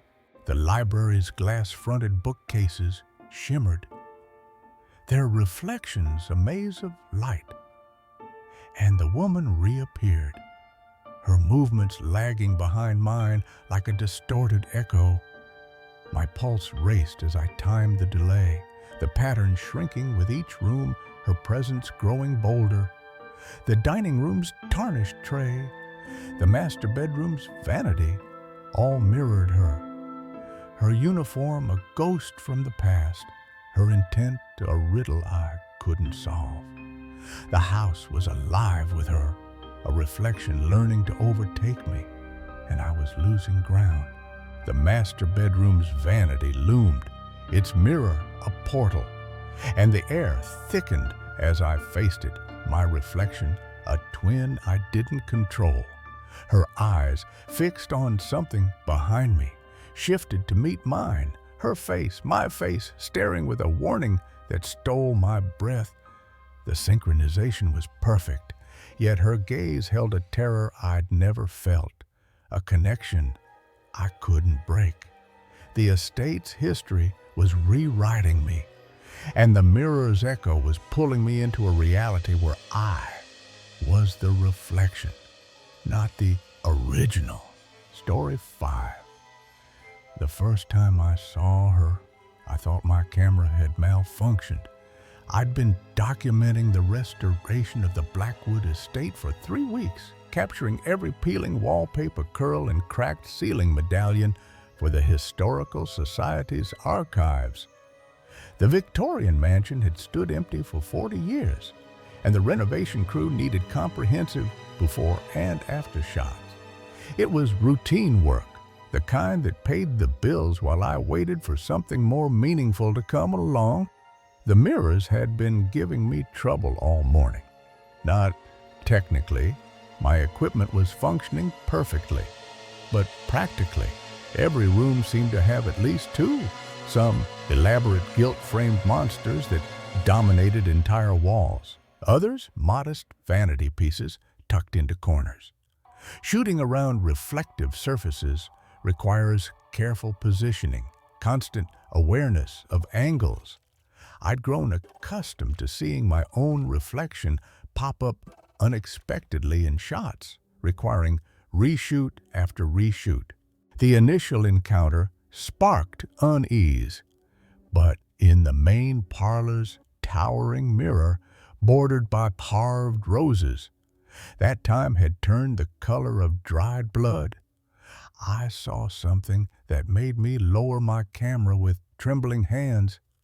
There was a woman standing behind me. I spun around immediately, heart hammering against my ribs. The room was empty. Dust motes danced in shafts of afternoon light streaming through grimy windows. The only sounds were the distant hammering of workers in the west wing and the settling groans of old wood adjusting to human presence after decades of solitude. I turned back atop the mirror, studying my own reflection with the intensity of a man seeing himself for the first time alone. Just me. Cameras slung across my body, standing in an empty room. But when I raised my camera again and looked through the viewfinder at the mirror's reflection, she was there. The woman wore what appeared to be a uniform, dark fabric with pale trim that could have been from any era in the house's long history. A maid's dress, perhaps, or a nurse's outfit from when the place had briefly served as a private sanitarium in the 1920s. Her face was indistinct, features blurred as if the mirror itself was slightly out of focus. But her posture was rigid, formal, professional, and she was moving, not independently. That realization crawled up my spine like cold fingers. She was mirroring my movements, but not simultaneously. When I shifted my weight to my left foot, she followed a few seconds later. When I adjusted my camera strap, she echoed the gesture after a noticeable delay, like a poor internet connection creating lag in a video call. The pattern grew more unsettling. I convinced myself it was an optical illusion, old glass warped by age and temperature fluctuations. The human brain's tendency to find patterns and faces in random configurations. I'd read about pareidolia, the phenomenon that makes us see Jesus in toast or faces in clouds. This was just stress, exhaustion, too many solitary hours in a house that seemed to exhale sadness from every pore. I finished photographing the parlor without looking at the mirror again. But in the library, she appeared in the reflection of the glass-fronted bookcases. In the dining room, she materialized in the silver surface of a tarnished serving tray. The master bedroom's vanity mirror showed her most clearly of all, standing exactly where I stood, wearing that same indistinct uniform, following my movements with that increasingly unsettling delay. I began timing the lag, 3 seconds in the parlor, 2.5 in the library, 2 seconds flat in the dining room. By the time I reached the master bedroom, the delay had shortened to perhaps 1.5 seconds. The pattern was unmistakable, and it filled me with a dread I couldn't rationalize. The research offered no relief. I left early that day, claiming equipment troubles to the foreman. At home, I downloaded the day's images, examining each one with forensic intensity. The woman never appeared in the actual photographs, only when I looked at reflective surfaces directly or through my camera's viewfinder in real time. The digital feed showed only empty rooms and my own solitary figure. That night, I researched the Blackwood Estate's history with the obsessive focus of a man trying to solve his own sanity. The records were incomplete, frustratingly vague. The house had changed hands multiple times, serving various purposes: private residence, boarding house, sanitarium, girls' school. There were gaps in the timeline, periods where the property seemed to exist in administrative limbo. I found one newspaper clipping from 1934 barely legible even in the digitized archive. Mysterious circumstances surrounding the departure of staff. Authorities investigating claims of irregularities in patient care. The article cut off abruptly, as if the rest had been deliberately removed. Nothing about a woman in uniform, nothing that explained why reflective surfaces in that house seemed to operate by different rules than the rest of reality. The experiment intensified the terror. I returned the next morning with a small handheld mirror, telling myself I was conducting an experiment, scientific method.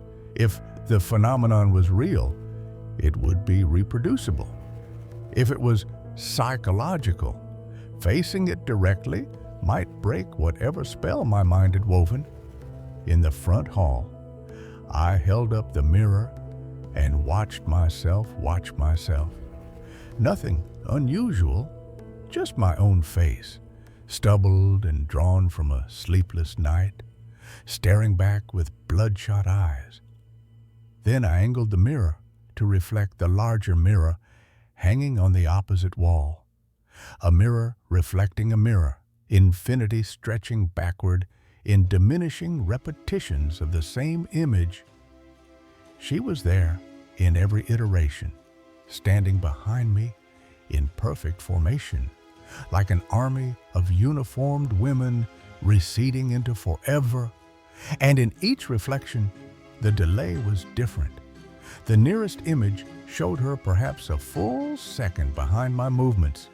The next showed her slightly ahead, further back.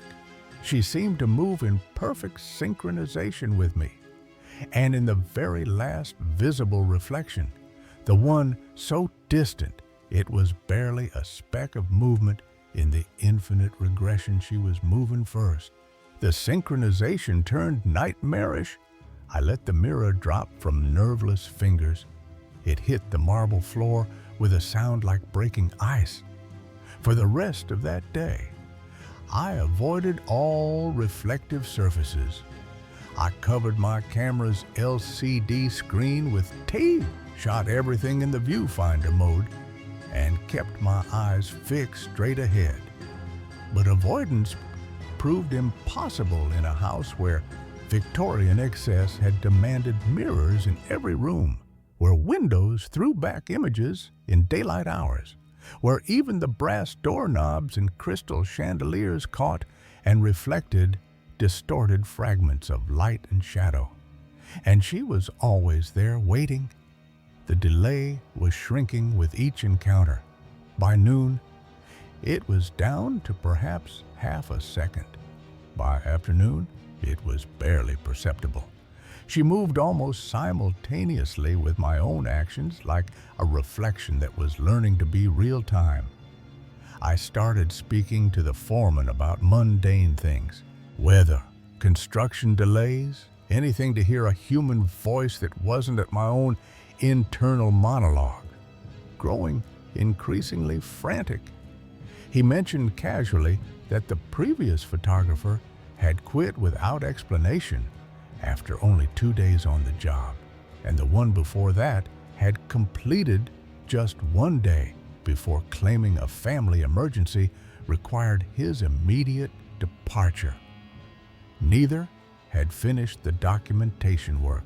The confrontation revealed a twin self.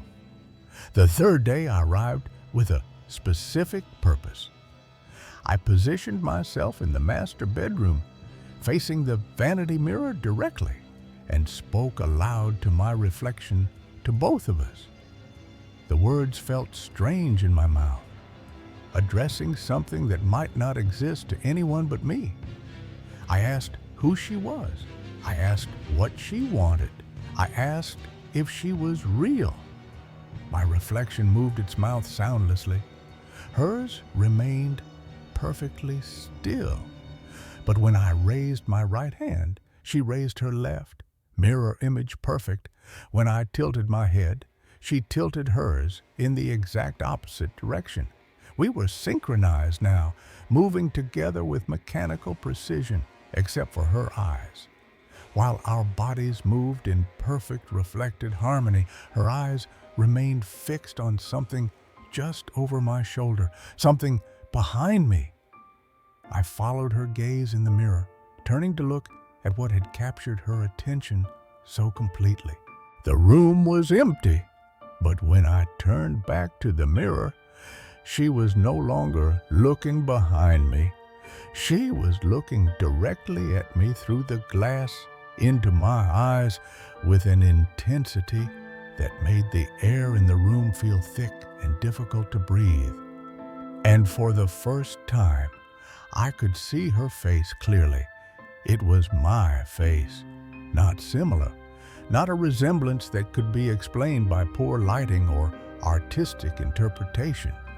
It was exactly my face, wearing an expression of desperate warning that I'd never seen in my own mirror before. The uniform was wrong. Everything about the figure was wrong, but the face was undeniably, impossibly mine. The escape left a haunting legacy. I stumbled backward, knocking over a paint can the workers had left behind. White latex spread across the hardwood floors in an expanding pool, and I watched in the mirror as my other self, my uniformed self, stepped carefully around an identical spill that existed only in reflection. The synchronization was perfect now. Every movement matched exactly, but I wasn't controlling both sets of actions anymore. Sometimes I moved first. Sometimes the reflection did. We were taking turns being real. I ran then, fled the house with my equipment half packed, leaving behind cameras and lenses worth thousands of dollars.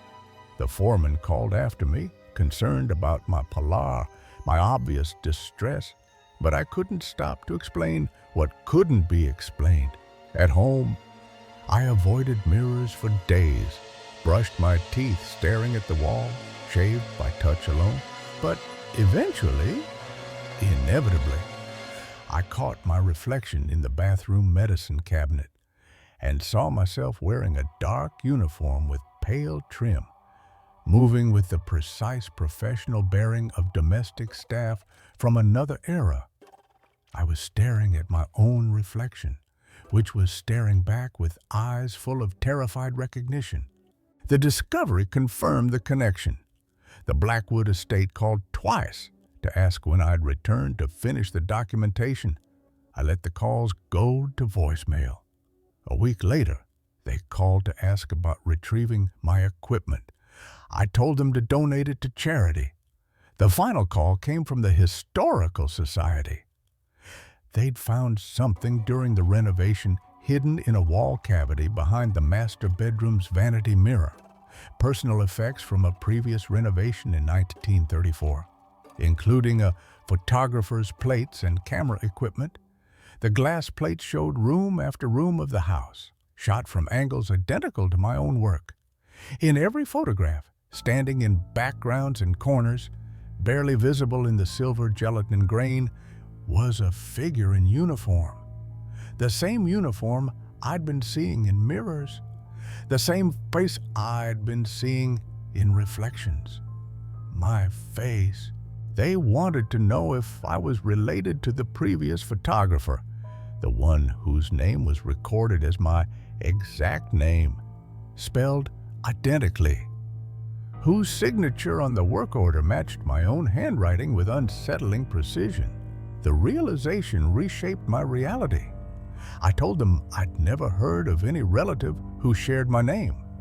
But late at night, when I can't avoid catching glimpses of myself in dark windows or polished surfaces, I see that I'm still wearing the uniform, still standing in perfect synchronization with a man who thinks he's real, who thinks he's looking at his reflection instead of being one.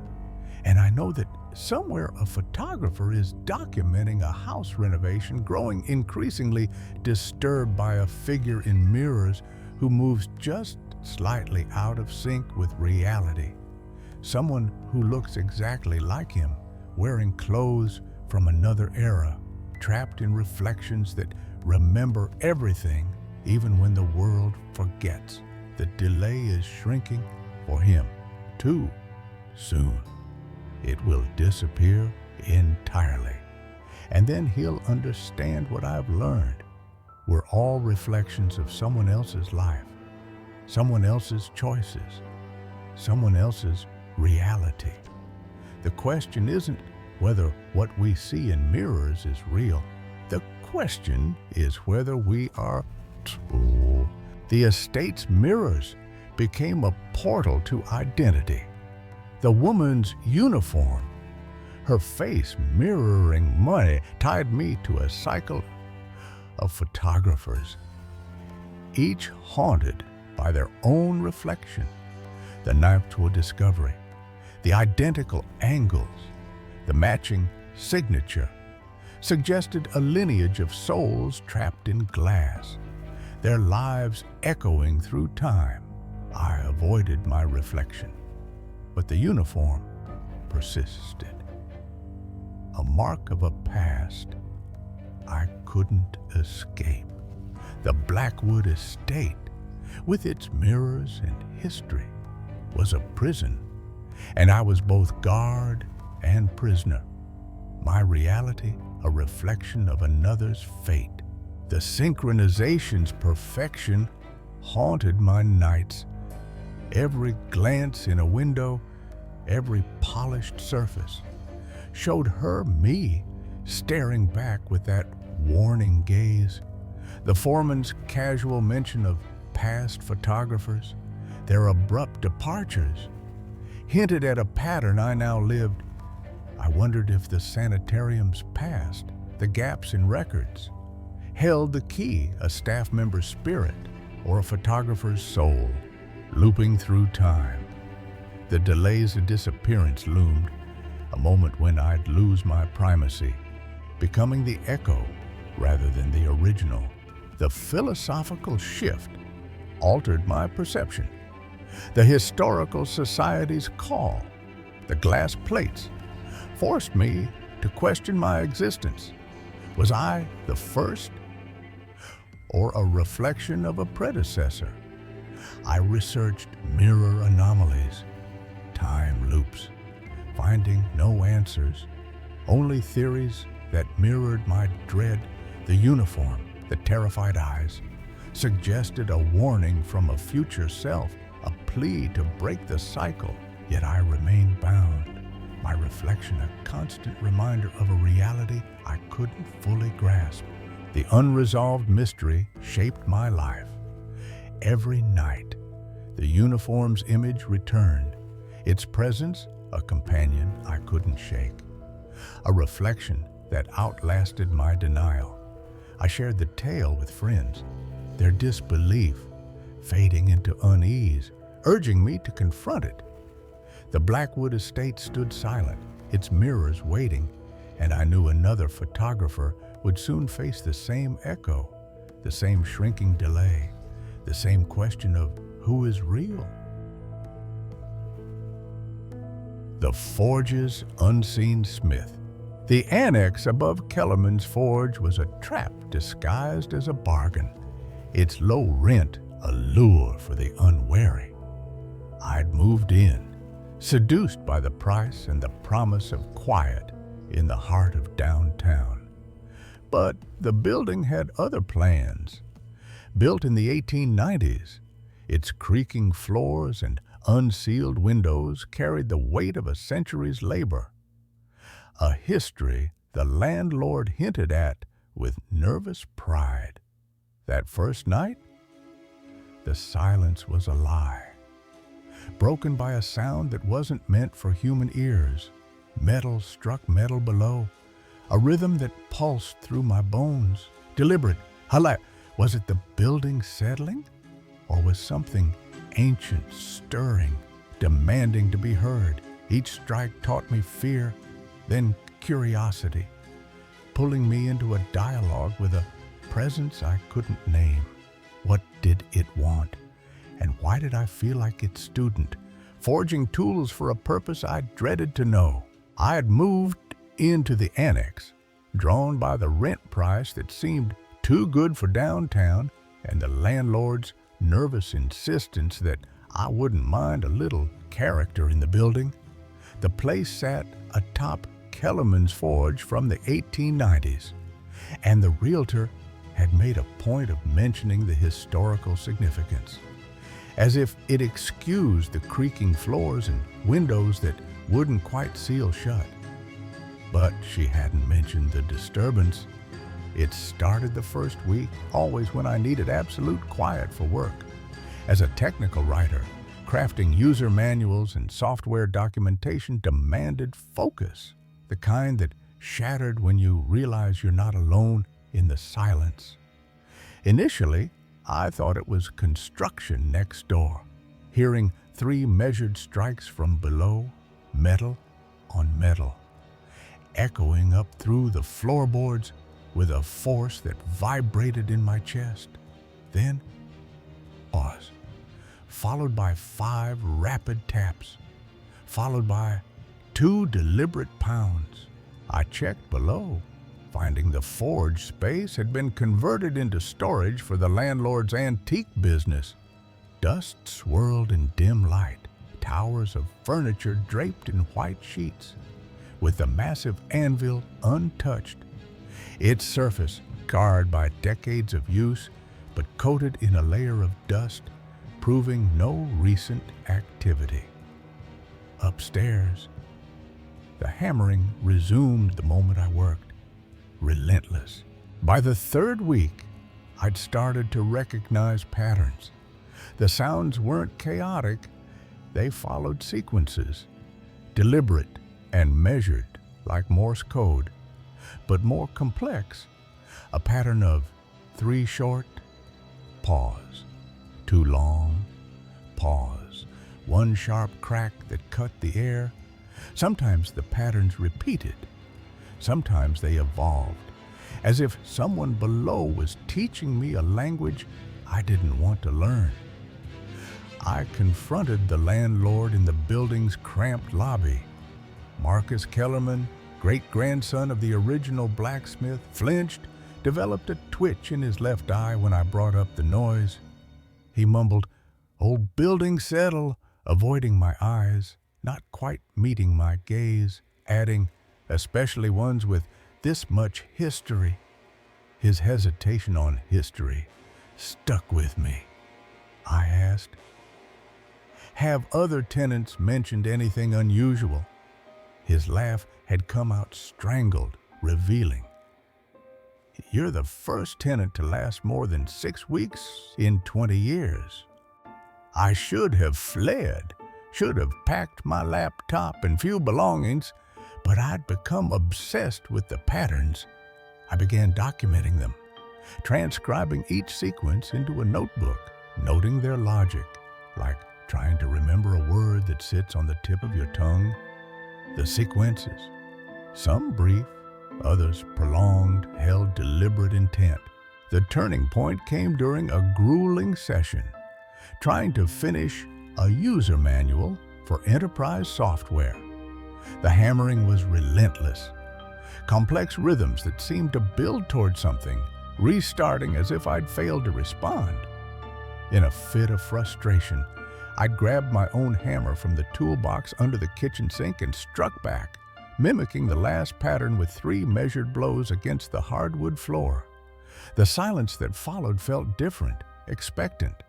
Then a new pattern, slow and deliberate, emerged, each strike separated by exactly 3 seconds, repeating 4 times. My hand shook as I wrote it down, sensing the first exchange in a conversation I wasn't sure I wanted to continue. Yet, I did continue. The patterns grew intricate. What started as simple call and response evolved into something that resembled instruction. I stopped dismissing it as noise.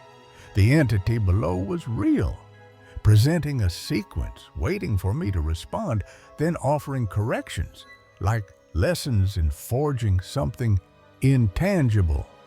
I realized I wasn't learning random sequences. I was learning to craft a key, not for locks, but to unlock silence itself, an object born of intention rather than metal.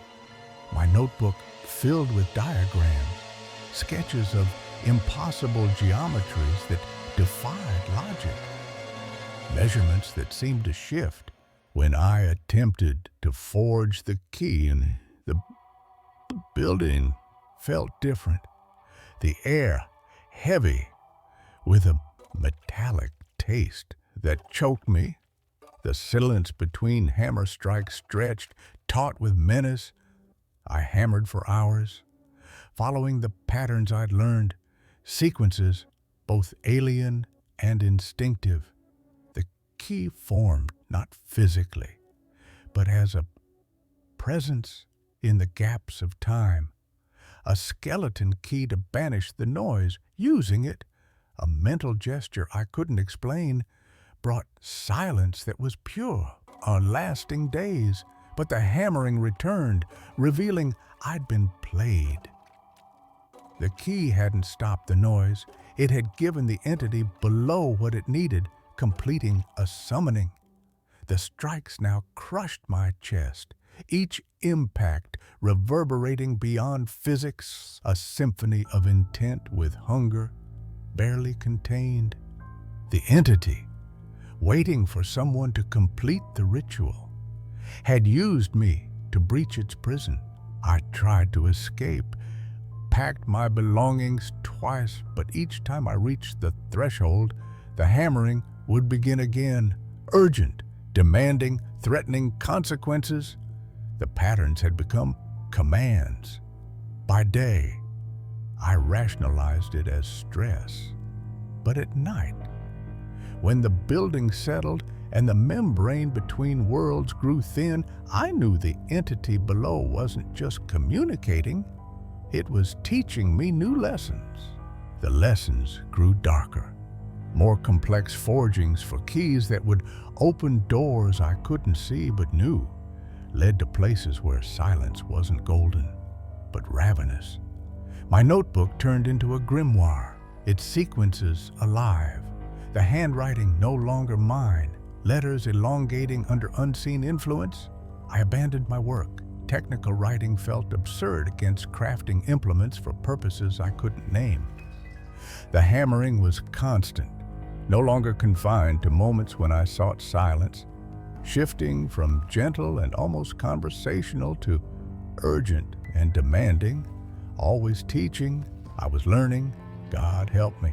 I was still learning, bound to an instructor whose curriculum I couldn't escape. The forge below wasn't empty. It was a classroom, and I was the first pupil to demonstrate sufficient aptitude. The latest sequence, a complex rhythm lasting hours, warped the building. Walls whispered, windows hummed, floorboards sang in painful harmony. New diagrams appeared, blueprints for creating something that looked almost like a door, but functioned more like an invitation. I'm set to forge it. The patterns clear, the measurements precise. But I fear the hammering isn't coming from below at all. It's coming from above, from someone else in the building, pulling me deeper into a forge that burns with intent I can't unlearn. The patterns that burn. The house stood silent, its windows like empty eyes, staring into a world that refused to claim it. I stepped inside, a real estate agent armed with optimism. But the air was wrong, thick with a smell that clawed at my throat. It wasn't just smoke. It was something alive, something that burned without flame, whispering secrets in the walls, in the narrow hallway. I saw them, patterns, black and twisting, pulsing like veins beneath the paint. This wasn't a house for sale, it was a trap, and I'd already taken the bait. The Hartwell property had been on the market for 8 months when I first stepped through its front door. 8 months of slashed prices, failed inspections, and buyers who fled without a word. The seller, Marcus Hartwell, insisted the house was perfect, fresh paint throughout, new fixtures, immaculate condition. But houses don't sit unsold unless they're hiding something. The smell hit me before I'd even finished my introduction. Not the cozy scent of a hearth, but something acrid and wrong, like burning plastic mixed with charred meat. It hung heavy in the narrow hallway that connected the living room to the kitchen, a space barely wide enough for 2 people to pass. I stopped mid-sentence, my pitch about square footage dissolving. "Everything all right?" Hartwell asked. though his eyes darted away from mine when he spoke. He was wiry, in his 50s, his hands fidgeting with his collar, smoothing hair that didn't need it. I fumbled for my phone's flashlight, a reflex from years of navigating shadowy listings. The beam hut through the afternoon shadows, and that's when I saw them. Black patterns covered the walls, intricate arabesques that twisted and curved like Arabic calligraphy or ancient Celtic knots. They weren't painted or carved. They seemed to grow from the wall itself, as if the wall had been scorched from within. The design pulsed gently in the flashlight's glow, expanding and contracting like living tissue. My breath caught.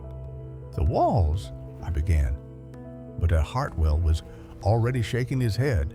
"White throughout the house," he said quickly. "Fresh coat last month.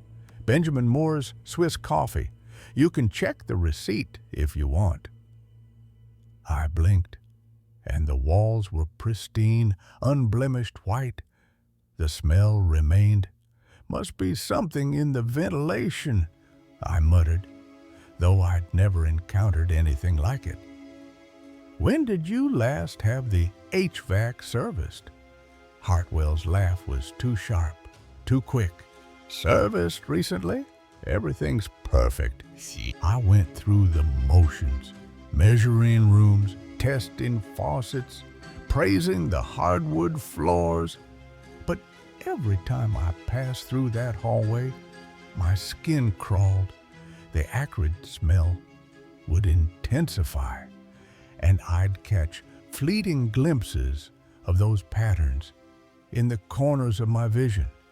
When I looked directly, they vanished in my cup. I sat, the cold air fogging the windshield. Real estate agents develop a sixth sense about houses. This one wasn't just flawed, it was wrong. Its walls holding something that wasn't sadness or neglect, but something older, hungrier.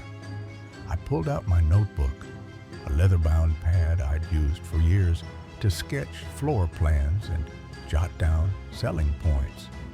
Without thinking, I began to draw. My hand moved across the page in smooth, confident strokes, tracing curves and spirals that seemed to flow from memory. The pattern emerged line by line, an intricate arabesque that covered half the page. It was mesmerizing, beautiful in a way that made my chest ache. That night, I dreamed of smoke, of walls that burned without flame, of patterns that whispered in a language I couldn't grasp. The next day, I tried to focus on new listings, but the Hartwell house clung to my thoughts. I called 2 colleagues who specialized in older properties, asking casual questions about weird smells and wall discoloration. They had no answers. By dusk, I was back, parked across the street, the house smaller in the fading light, as if it were shrinking into itself. My notebook lay on the passenger seat, and I could swear I felt heat radiating from it. I opened it to the drawing. The ink seemed darker than it had been, the lines more defined. As I watched, the design appeared to shift slightly, the curves deepening and the spirals tightening.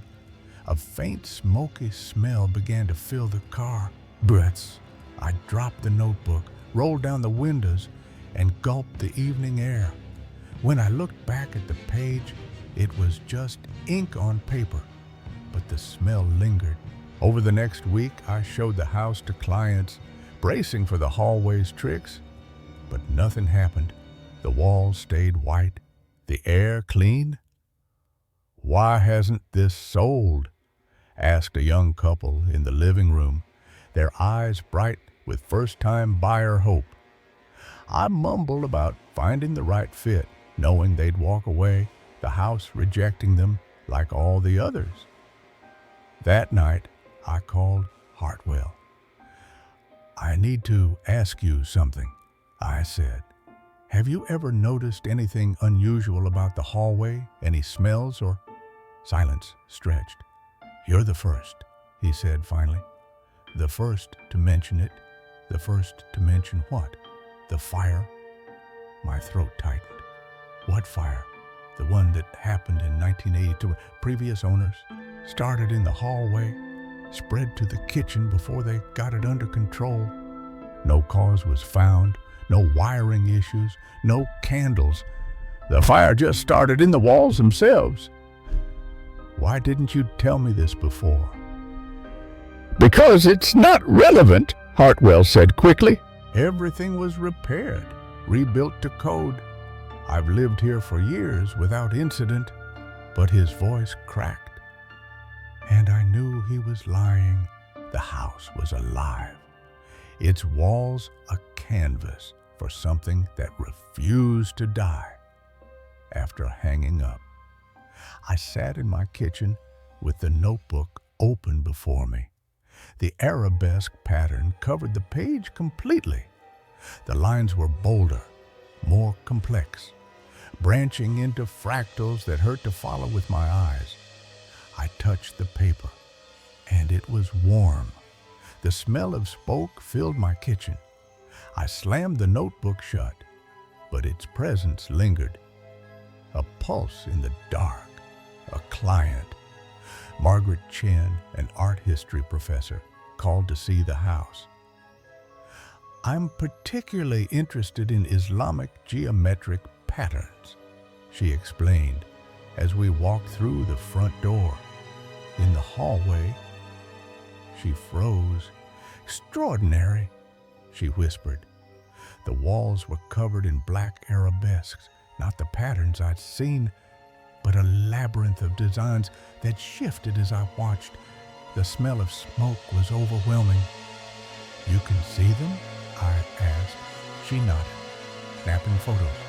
"Remarkable craftsmanship. These patterns are hundreds of years old. Traditional Islamic geometric designs, but the execution is unusual. They appear to be burned directly into the surface rather than painted or carved. Yeah, the mathematical precision is incredible," she continued, running her fingery brushes along one of the curves. The moment her skin touched the wall, the patterns began to move more rapidly. The smell of smoke intensified, and I heard a faint crackle, like flames licking wood. "We need to leave," I said, grabbing her arm. She resisted, lost in the patterns. I pulled her toward the door, my heart pounding. Behind us, I heard the crackling grow louder, and the air grew thick with heat that shouldn't exist. In the car, Professor Chen scrolled through the photos on her phone with a puzzled expression. "That's odd," she said. "They're all blank, just white walls." I drove her back in silence, my hands shaking. That night, I returned alone. The front door was unlocked. I was sure I'd locked it, but my memory was fraying. The hallway waited for me in the darkness. I switched on my flashlight. The patterns were there immediately, not just covering the walls now, but spreading across the ceiling and down onto the floor. The corridor was a furnace, its black fire pulsing with a rhythm that matched my heartbeat. The entire corridor pulsed with black fire, and the smell of smoke was so strong I could taste it. I opened my notebook with shaking hands. The arabesque design had spread across multiple pages now. As I watched, new lines appeared, drawing themselves in ink that seemed to burn as it flowed. The air hummed with voices, not English, not human, but clear in their intent. They spoke of fire that burned without consuming, of patterns that existed between dimensions, of walls that remembered everything that had ever happened within them. I began to copy the design from the walls into my notebook, my hand moving without conscious direction. Each line I drew made the patterns on the walls glow brighter, made the whispers grow louder. The smoke smell filled my lungs, but I couldn't stop drawing. Time dissolved, the world narrowing to the lines, the heat, the voices. When I finally looked up, dawn light was creeping through the windows. The walls were white again, pristine and innocent. My notebook was full of intricate patterns that seemed to writhe on the page. I haven't returned to the Hartwell house. The for sale sign still stands in the front yard, tilting as if the ground rejects it. The notebook sits in my desk drawer at home. I haven't opened it since that night, but I can feel it calling to me, especially in the quiet hours before dawn. The smell of smoke sometimes drifts through my house. I think about Chen's words, patterns as eternity, mathematics made visible.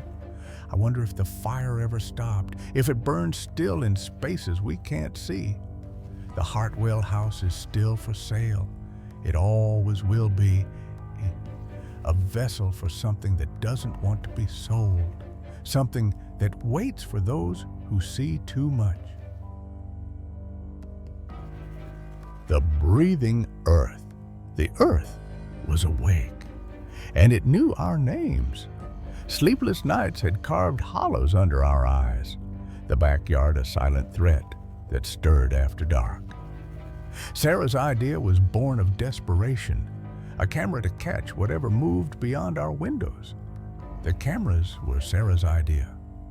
I mounted the device beneath the eaves, its black metal heavy with promise. I installed the first camera on a Tuesday morning, mounting it beneath the eaves, where it could survey most of our backyard. Sarah watched from the kitchen, her coffee forgotten as I tested its gaze. Sarah watched from the kitchen window as I tested the night vision, her coffee growing cold while I adjusted angles and checked wireless signals. The house, ours for 6 months, was meant to be a haven, but the yard felt like a stage for something unseen. It wasn't raccoons, and it wasn't a cat. The persistent sensation that something moved in our yard after dark had become impossible to ignore. The ground stirred, and it wasn't alone. The first night's footage shattered our calm. The infrared showed our yard, oak tree, wooden fence, neglected garden, still and familiar. The footage from that first night changed everything. The infrared display showed our familiar yard.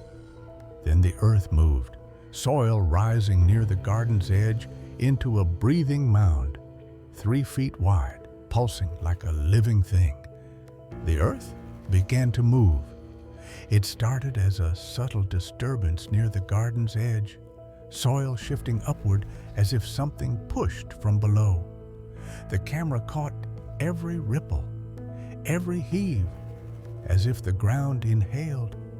The infrared captured every detail with surgical clarity, clouds of earth tumbling down the sides, the surface rippling with an organic rhythm.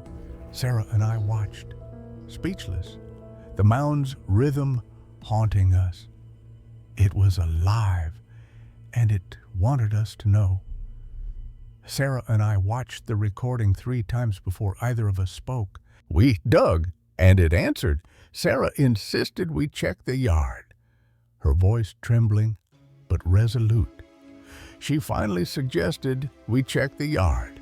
Though dawn was still hours away, we stepped into the dew-soaked grass, flashlight beams dancing. I grabbed a flashlight and followed her outside, my bare feet immediately regretting the decision as dew soaked through my socks. The mound loomed, chest high, a fresh grave in the dark. The mound stood exactly where the camera had shown it, chest high and irregular, like a fresh grave viewed in negative. We dug, Sarah's hands clawing earth, my spade slicing through soil that parted too easily. Sarah knelt beside the mound and began digging with her hands. I joined her, using a small gardening spade we'd left on the back porch. 3 feet down, we found a mold, a bottomless, hollow, breathing, cool air. 3 foot down, we found nothing. Not nothing in the sense of hitting bedrock or clay. Nothing in the sense of empty space that seemed to extend further than our flashlight could penetrate. The earth was hollow, and it was waiting. It returned what we'd lost, and more. The mound sank at dawn, leaving bare ground. As the first gray light touched our fence line, it began to sink. But the next night, another rose near the oak, breathing, hollow, alive. The second night brought another mound in a different location, this time near the oak tree. By the fourth night, 7 mounds had appeared, each yielding treasures: Sarah's lost college ring, my father's glasses, her grandmother's wedding dress. Sarah's college ring, which she'd lost during our move, sat half buried in the peak of freshly turned soil. Sarah found her grandmother's wedding dress tangled in the roots of the oak tree. The earth was giving back, but it wasn't ours. The earth was returning things to us, things we'd lost, things we'd forgotten. I mapped their patterns, personal items near the house, heirlooms at the edges. I started mapping the emergence patterns, tracking which areas produced which types of objects. It showed us lives we never lived. I poured concrete into a mound, hoping to silence it, but the earth laughed, birthing a new one, crowned with impossible photos, us in places we'd never been, a wedding we didn't have. I decided to fill one of the holes with concrete. A mound appeared directly beneath our bedroom window, larger than any previous emergence. I found a wooden box I'd never seen before. Carved with symbols, inside the box were photographs. Pictures of Sarah and me in locations we'd never visited. The earth was rewriting us. The photographs were aged and yellowed as if they'd been buried for decades. Sarah grew distant, her showers longer, her grocery trips fruitless. Sarah started taking longer showers and spending extended periods grocery shopping, though she never brought home more than a few items. She spoke of moving, but I couldn't leave. Sarah began talking about moving. She'd found a rental property across town. What if it followed? What if it kept our lives? The breathing became my own. The mounds invaded the house, pushing through floors, breathing louder, a constant pulse. The mounds appear inside the house now, pushing up through the hardwood floors. I synced my breath with theirs, losing myself in their rhythm. The synchronization between my breathing and the yards became so complete that I sometimes couldn't tell which of us was setting the pace. Sarah left, her bags packed in silence, her final words a promise to call. Sarah packed her bags. She simply gathered her essentials. Before leaving, she turned back once to tell me she'd call when she felt safe again. She was gone, but the earth stayed. I haven't seen her since, but the earth keeps bringing me pieces of her. Her journal appeared, filled with dreams of this house before we owned it. This morning's mound yielded her journal from college, filled with entries describing dreams about a house we hadn't bought yet. It wanted me, and I let it. I spent nights beside the mounds, breathing with them, feeling their warmth. I began spending entire nights in the yard, sitting cross-legged beside whichever mound had emerged, breathing in rhythm with the earth's pulse. The holes weren't empty. They held vast, living spaces. The holes no longer seemed empty when I lowered my arm into them. I could feel presence, warmth, the suggestion of vast spaces. Sarah found me unconscious, soil under my nails, a photo of myself as a child in a yard I shouldn't know. Sarah found me there one morning, unconscious in the dirt with soil under my fingernails. The mound beside me held a photograph of myself as a child, standing in our current backyard next to the same oak tree. The earth was claiming me. The photograph of myself as a child, standing in our current backyard next to the same oak tree, but wearing clothes from decades before my birth. The earth fed me, meals rising warm from the soil. I eat meals that emerge from the soil already prepared and warm. I slept when it slept, woke when it stirred. I sleep when the earth sleeps, wake when it stirs. The cameras recorded, but I stopped watching, drawn to the mound's pulse. The cameras are still recording, still documenting the impossible with electronic certainty. The photos showed lives we might have lived, Sarah staying, us never meeting. The photographs are still scattered across my kitchen table, showing lives I might have lived and choices I might have made.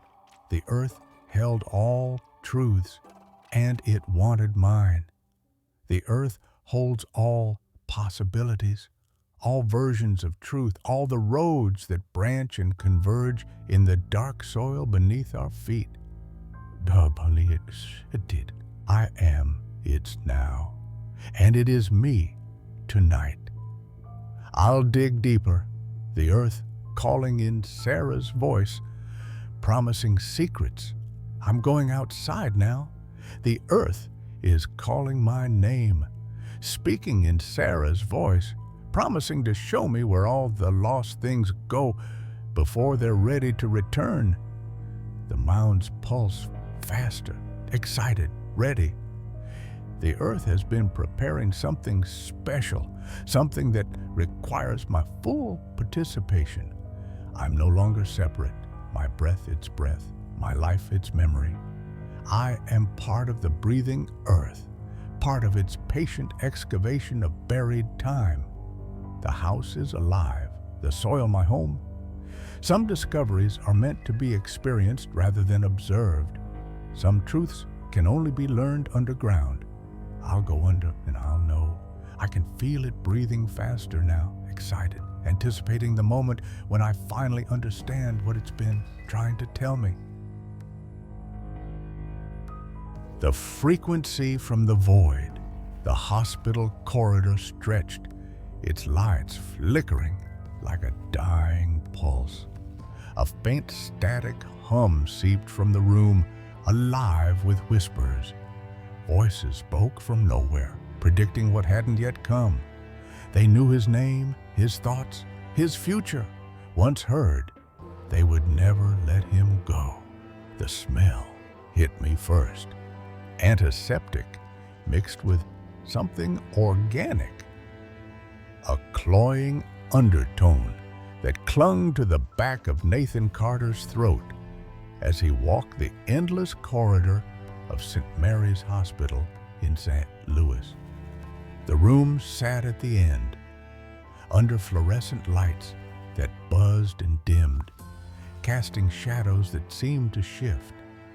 As Nathan approached, he heard it, a soft crackle of static, punctuated by distant murmurs. Inside, his grandfather, Samuel Carter, sat upright in bed, his weathered hands adjusting the dial of an ancient Zenith radio, its wooden cabinet scarred, its speaker cloth faded to a ghostly gray. "Nathan," Samuel said without looking up, his voice rough from the triple bypass that had drained him. "Good timing. I'm getting the frequency right." The static cleared, and a woman's voice emerged, distant, urgent, her words lost, but her tone chilling. Nathan's arms prickled. He pulled a chair closer, the radio's glow casting eerie shadows across Samuel's gaunt face. The overhead lights seemed dimmer, as if the device sapped their power. "Where'd you get this?" Nathan asked. Found it in the storage room down the hall, Samuel said. Amazing what people leave behind. His fingers worked the dial, coaxing fleeting voices from the static, fragments of conversations that dissolved like mist. Then a woman's voice, clear as a whisper in Nathan's ear. He's going to spill the water in 10 seconds. Nathan froze. His gaze darted to Samuel's bedside table. Samuel's hand trembled, reaching for the water cup, which tipped, splashing across the sheets and floor. Damn it, Samuel muttered, fumbling for the call button. Nathan's heart raced. He listened, really listening, as the voices returned, English but distant, predicting, "The nurse will come in 3 minutes." Nathan checked his watch, breath held. At exactly 3 minutes, Nurse Patricia entered, her shoes squeaking, her face resigned as she cleaned the spill. The radio static grew louder, feeding on the room's energy. Nathan's unease deepened. "Grandpa, have you noticed anything unusual about that thing?" Samuel's eyes aimed his, sharp with a fear Nathan hadn't seen before. "You heard them, too, didn't you?" Nathan nodded, a chill settling in his bones. "Started yesterday," Samuel said. "They know things that haven't happened yet." Over the next hour, Nathan counted 5 predictions. Dinner cart's arrival, a helicopter's roar, a nurse's forgotten picture, all precise to the second. The voices grew stronger. A woman leading, an older man interjecting, a third too distorted to parse. The hospital room felt smaller, the radio a living thing, its hum a heartbeat. Nathan stayed, unable to leave, the voices a drug. The woman's voice returned, not from the radio, but in his left ear. "The lights will flicker in 5 seconds." He counted, and the fluorescence stuttered, dimming before glowing again. Nathan's hand pressed his ear. The voices echo, lingering. Samuel admitted hearing them without the radio, a constant whisper since the surgery. "I think they did something to me during the surgery. Nathan," he said, touching his scar. The hum pulsed, a warning, as the voices predicted the doctor's arrival, scripting Nathan's world with terrifying precision. Nathan sat frozen, the hospital room's sterile walls closing in as the radio's hum pulsed like a living thing. The woman's voice predicted Dr. Reeves's arrival. And 30 seconds later, the doctor knocked, his smile faltering at their expressions. The voices commented, scripting his every move, each question, each tap on his tablet, their precision a knife in Nathan's gut. "It's not the radio, is it?" Nathan asked after Reeves left. Samuel shook his head. "I think the radio just helped us notice something already there. Maybe the surgery tuned us in." "Yeah," he added, his voice low, the implications suffocating. The voices spoke of larger patterns, weaving a web of events beyond the hospital, patients' calls, guard patrols, even distant city sounds. Nathan's watch became his anchor, each prediction ticking off with merciless accuracy. "He's starting to understand," the woman whispered in his ear, her tone almost pitying. Nathan pressed his ear, but the voice was inside, a parasite in his mind. "He'll stay the night in 45 minutes, she said, and Nathan dreaded the moment, knowing he'd agree despite his fear. Samuel's request came as predicted, and Nathan said yes, his words scripted. A cot brought by a nurse who didn't meet his eyes. In the darkness, Nathan listened, the voices growing louder, detailing trivial and cosmic events alike. "He's beginning to see the pattern," the woman said, her voice clear after midnight. The surgery was the first frequency. "There are others. Nathan, once you hear us, you're part of the broadcast." Nathan bolted upright, heart pounding. The radio pulsed, powered off, but alive. Its glow casting glyphs, faint, pulsing on the walls. "What do you mean?" he whispered, but the voices fell silent, leaving the antiseptic hush and a certainty he couldn't escape. Nathan's left ear burned, the voices echo, a constant hum. He paced, avoiding the radio, its wooden cabinet a relic of something older than the hospital. Samuel slept, his scar glowing faintly under the gown, as if the voices marked him. Nathan researched on his phone, finding nothing about Zenith radios or surgical side effects. But a forum post chilled him, an 860s patient claiming voices post-surgery, predicting events, whispering in their ear. The user vanished. Their last post, "They make you one of them." The hum surged, mocking his search. By dawn, Nathan was addicted, craving each prediction, his watch a tether to their truth. The voices knew his fear, his questions, scripting his thoughts. He tried to leave, but the corridor stretched, doors locked, the hospital a maze. Samuel woke, his eyes distant. "They're in you now," he said, touching his scar. Nathan's hand grazed his own chest, feeling a warmth where no scar should be. The voices predicted the sunrise, the janitor's steps, Nathan's every breath. He was part of the broadcast, a signal he couldn't silence, its frequency his own. Nathan's eyes burned, the hospital room, a cage of sterile light and humming voices. The warmth in his chest grew, a phantom scar pulsing under his skin, sinking with the radio's glow. The voices predicted his every move, from the coffee he'd spilled to the nurse's knock, their script relentless.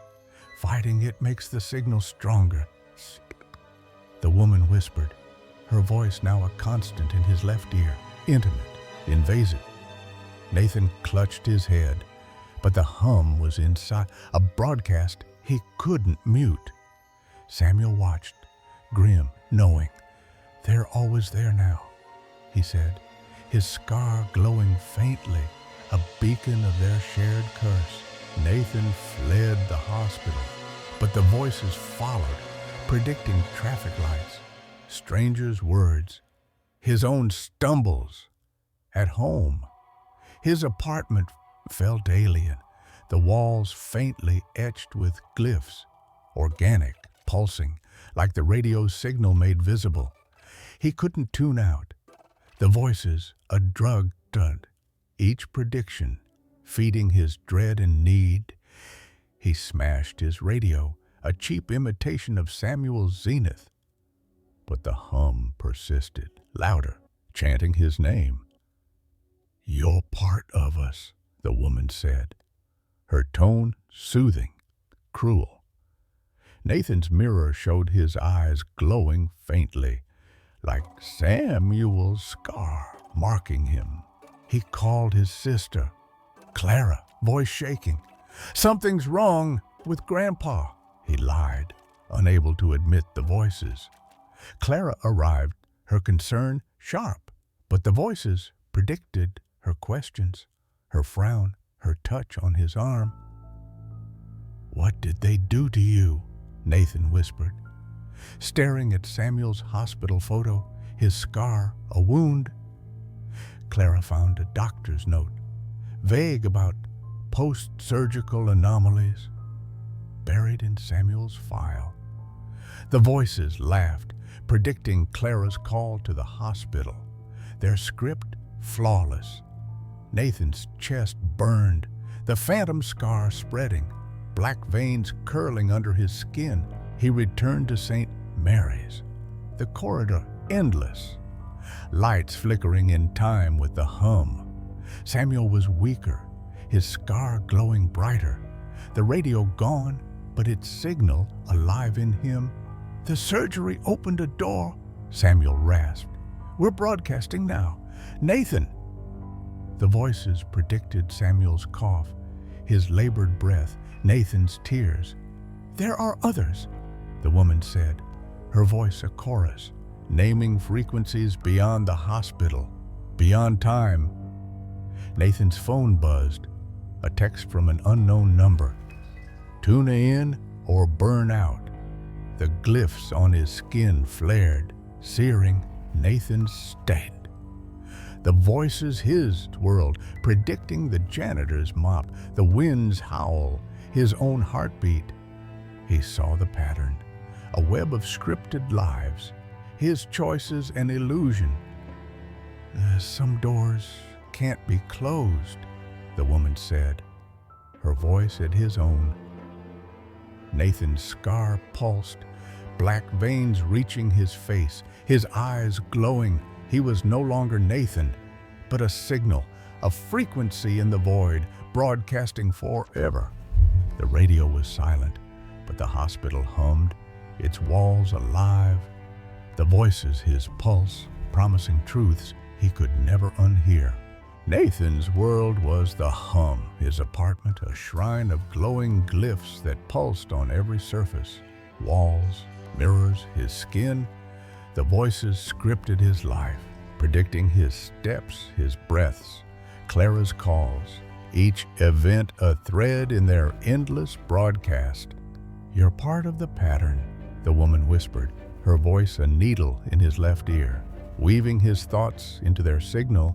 His scar, black, veined, alive, spread across his chest, its warmth a fire he couldn't quench. He couldn't stop listening.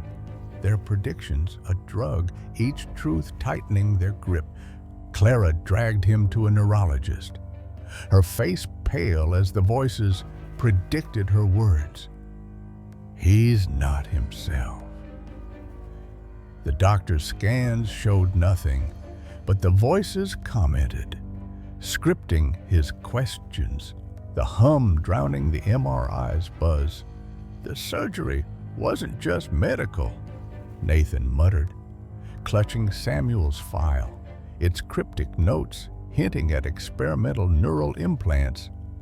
The voices laughed, predicting the doctor's dismissal. Clara's tears. Nathan's eyes glowed, his scar pulsing. The hum a chorus, you're ours. He fled the clinic, the city's lights flickering in sync with his pulse. Nathan sought answers, breaking into the hospital's archives. The voices guided him, predicting guards' patrols, locked doors, codes. He found a 1970s report, patients post-surgery hearing voices, predicting events, their brains tuned by unlisted procedures. All vanished, their files sealed. They opened doors. Samuel's voice echoed, not from memory, but the hum. Nathan's scar burned, glyphs spreading to his arms, warm, alive. Others are broadcasting, the woman said, naming frequencies, cities, star voids where voices waited. He confronted Dr. Reeves, the voices scripting the doctor's fear, his lies. It was experimental, Reeves admitted, voice trembling. They wanted to enhance neural pathways, but something connected. The voices predicted his confession, his stumble, Nathan's rage.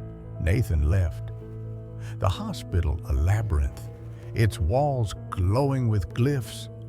Samuel was gone, his room empty, the radio's hum in Nathan's blood. You're the signal now, the woman said, her voice his own. Nathan's scar covered his face, his eyes blazing, the hum his world. Nathan wandered St. Louis, a ghost in a scripted city. The voices predicting every face, every sound. He tried to resist, but the signal grew stronger, his choices dissolving. Some doors never close, the woman said, her chorus eternal. Nathan's body was a beacon, glyphs a lie, broadcasting to frequencies he couldn't name. He was the broadcast, his life of frequency in the void. The voices his truth, promising patterns he could never escape, a signal that would never fade. The tap of remembrance.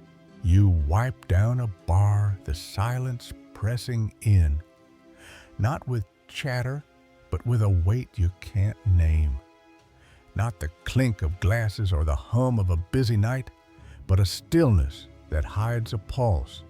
In 3 minutes, you'll feel a drip where no leak should be, a sign of something beyond the taps. This isn't a story of creaking doors or ghostly whispers.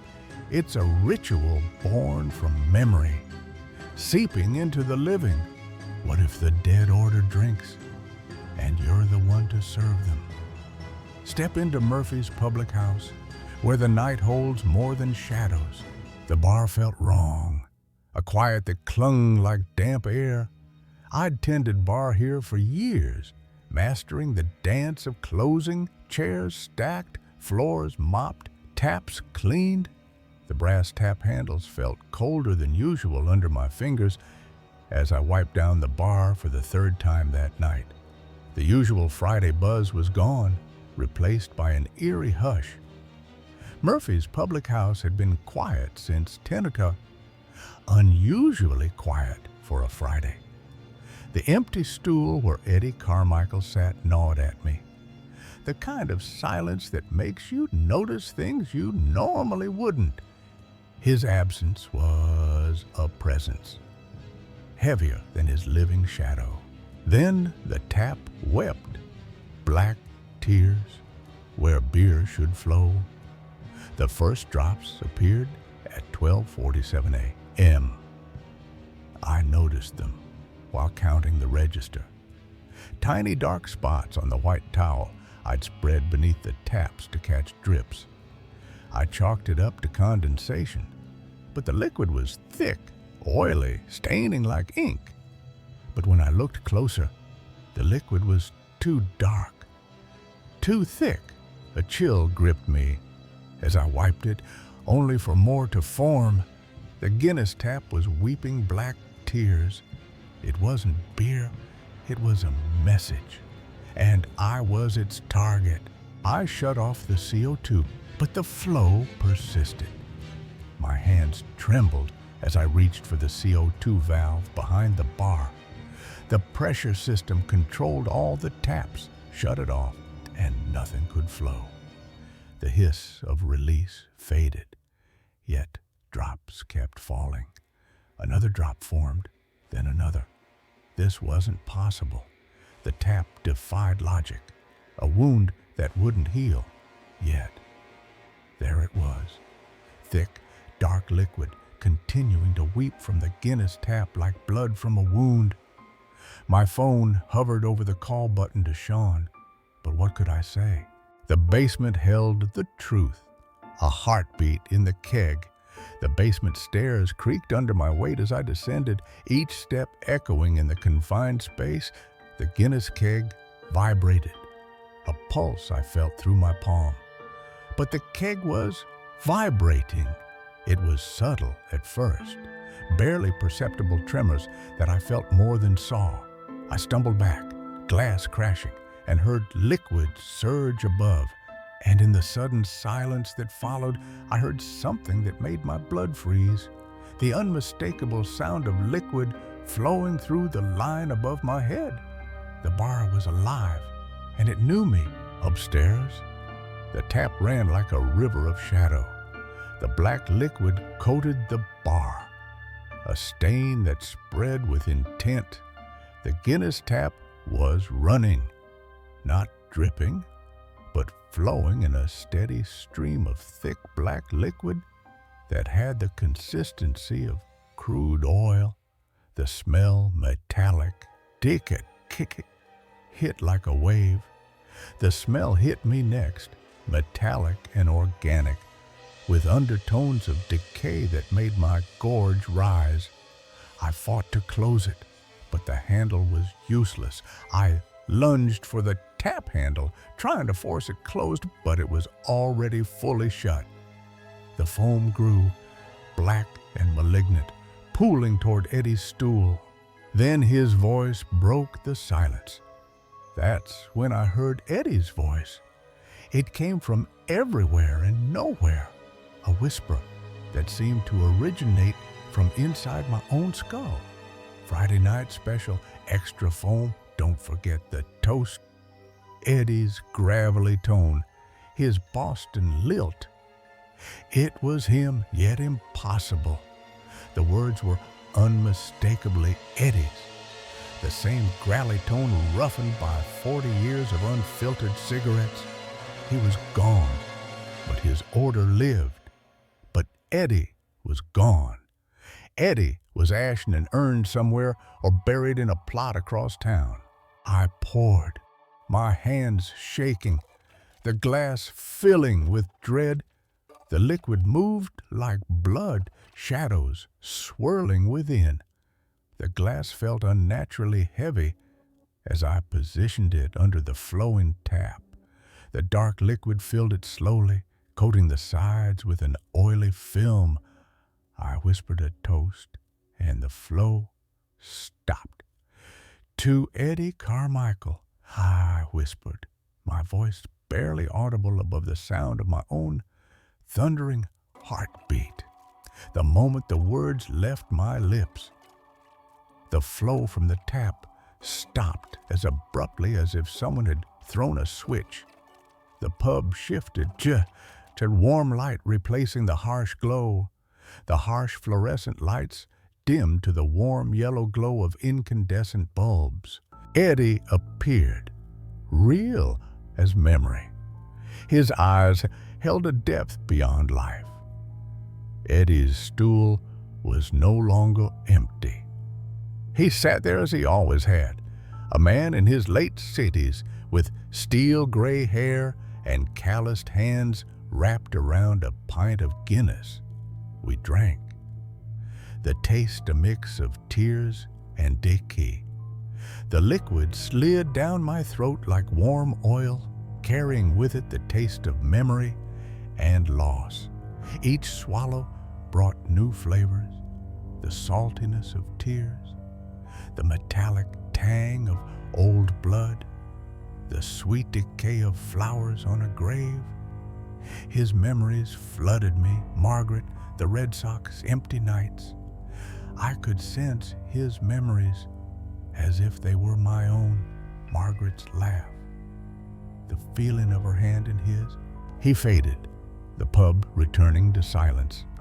The glass held only residue, but the warmth lingered. Time to go, Eddie said, standing from his stool with the same careful movements I remembered from life. He walked toward the door with steady steps, his figure becoming less substantial with each footfall until he faded entirely. A text buzzed. Same time next week. Don't forget the foam. I knew I'd return, bound by ritual. Next Friday felt simultaneously far away and terrifyingly close. But a larger part, the part that tasted copper and warmth when I swallowed, knew I'd be back. The taste evolved, a blend of beer and memory. I was no longer just a bartender, I was a guardian. Underneath the metallic warmth, new flavors emerged, the yeast and hops of proper beer, the satisfaction of a drink shared with a friend, the bitter sweetness of traditions that outlived those who created them. Eddie's Fridays lived through me. Eddie Carmichael was gone, but his Friday nights lived on. sustained by the simple act of remembrance and the ritualistic pouring of beer. The warmth pulsed, a heartbeat tying me to the beyond. The warm sensation in my stomach pulsed once like a heartbeat, then settled into a steady rhythm that matched my own. I locked up, the pub watching me. The ritual demanded my return. I was no longer just the bartender at Murphy's Public House. I was the keeper of Friday night traditions, the guardian of rituals that transcended death. A tap opened in the dark, a promise or a threat. And somewhere in the darkness behind me, I could swear I heard the distant sound of a beer tap opening, ready to serve one more round to those who still remembered how to ask.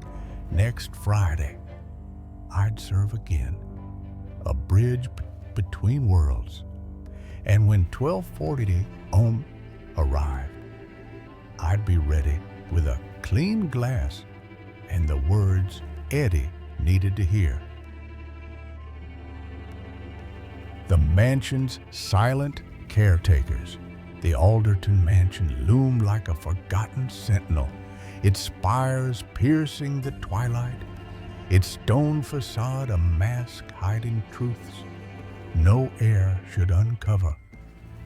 I stood at the threshold, my suitcase heavy in my hand, my breath visible in the evening chill, but the air carried a weight, a presence that pressed against my mind. The oak doors creaked open, revealing a grand hall where shadows danced under flickering chandeliers, their light warped, as if the mansion itself was bending time. I was no stranger to old houses, but this was different. This was alive. This was a truth that pulsed in the dark, a truth that knew my name. The grand staircase spiraled upward, its banisters carved with faces I didn't recognize, their eyes glinting in the dim light, watching as I ascended. Mrs. Holloway, the housekeeper, greeted me with a nod, her silver hair pinned with precision, her movements gibbant as if she'd learned to walk between the mansion's creaks. Her eyes held a knowing glint, a warning I couldn't decipher. Her voice clipped as she led me to my room.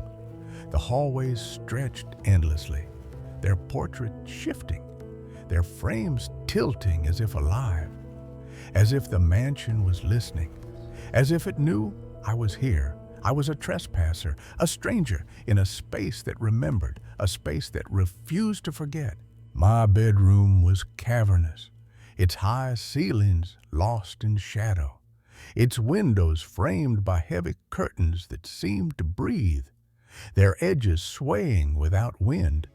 The bed was a relic, its carved posts scarred by decades, its mattress too firm as if it had never known rest. I set my laptop on the dresser, its glow a frail shield, but the room disagreed. Its air heavy, its shadows alive, its truth a pulse that stirred in the silence. The mirror above the dresser glinted, its reflection warped, showing not just me, but fragments of others, faces I didn't know, eyes that weren't mine. The mansion wasn't empty, it was full, brimming with a presence I couldn't name. I moved to the window, the grounds beyond a void, the skeletal trees clawing at the sky, their branches forming patterns that pulsed like a heartbeat. The chandelier flickered, its light stuttering, casting shadows that weren't mine, shadows that seemed to move when I didn't, shadows that knew my fears.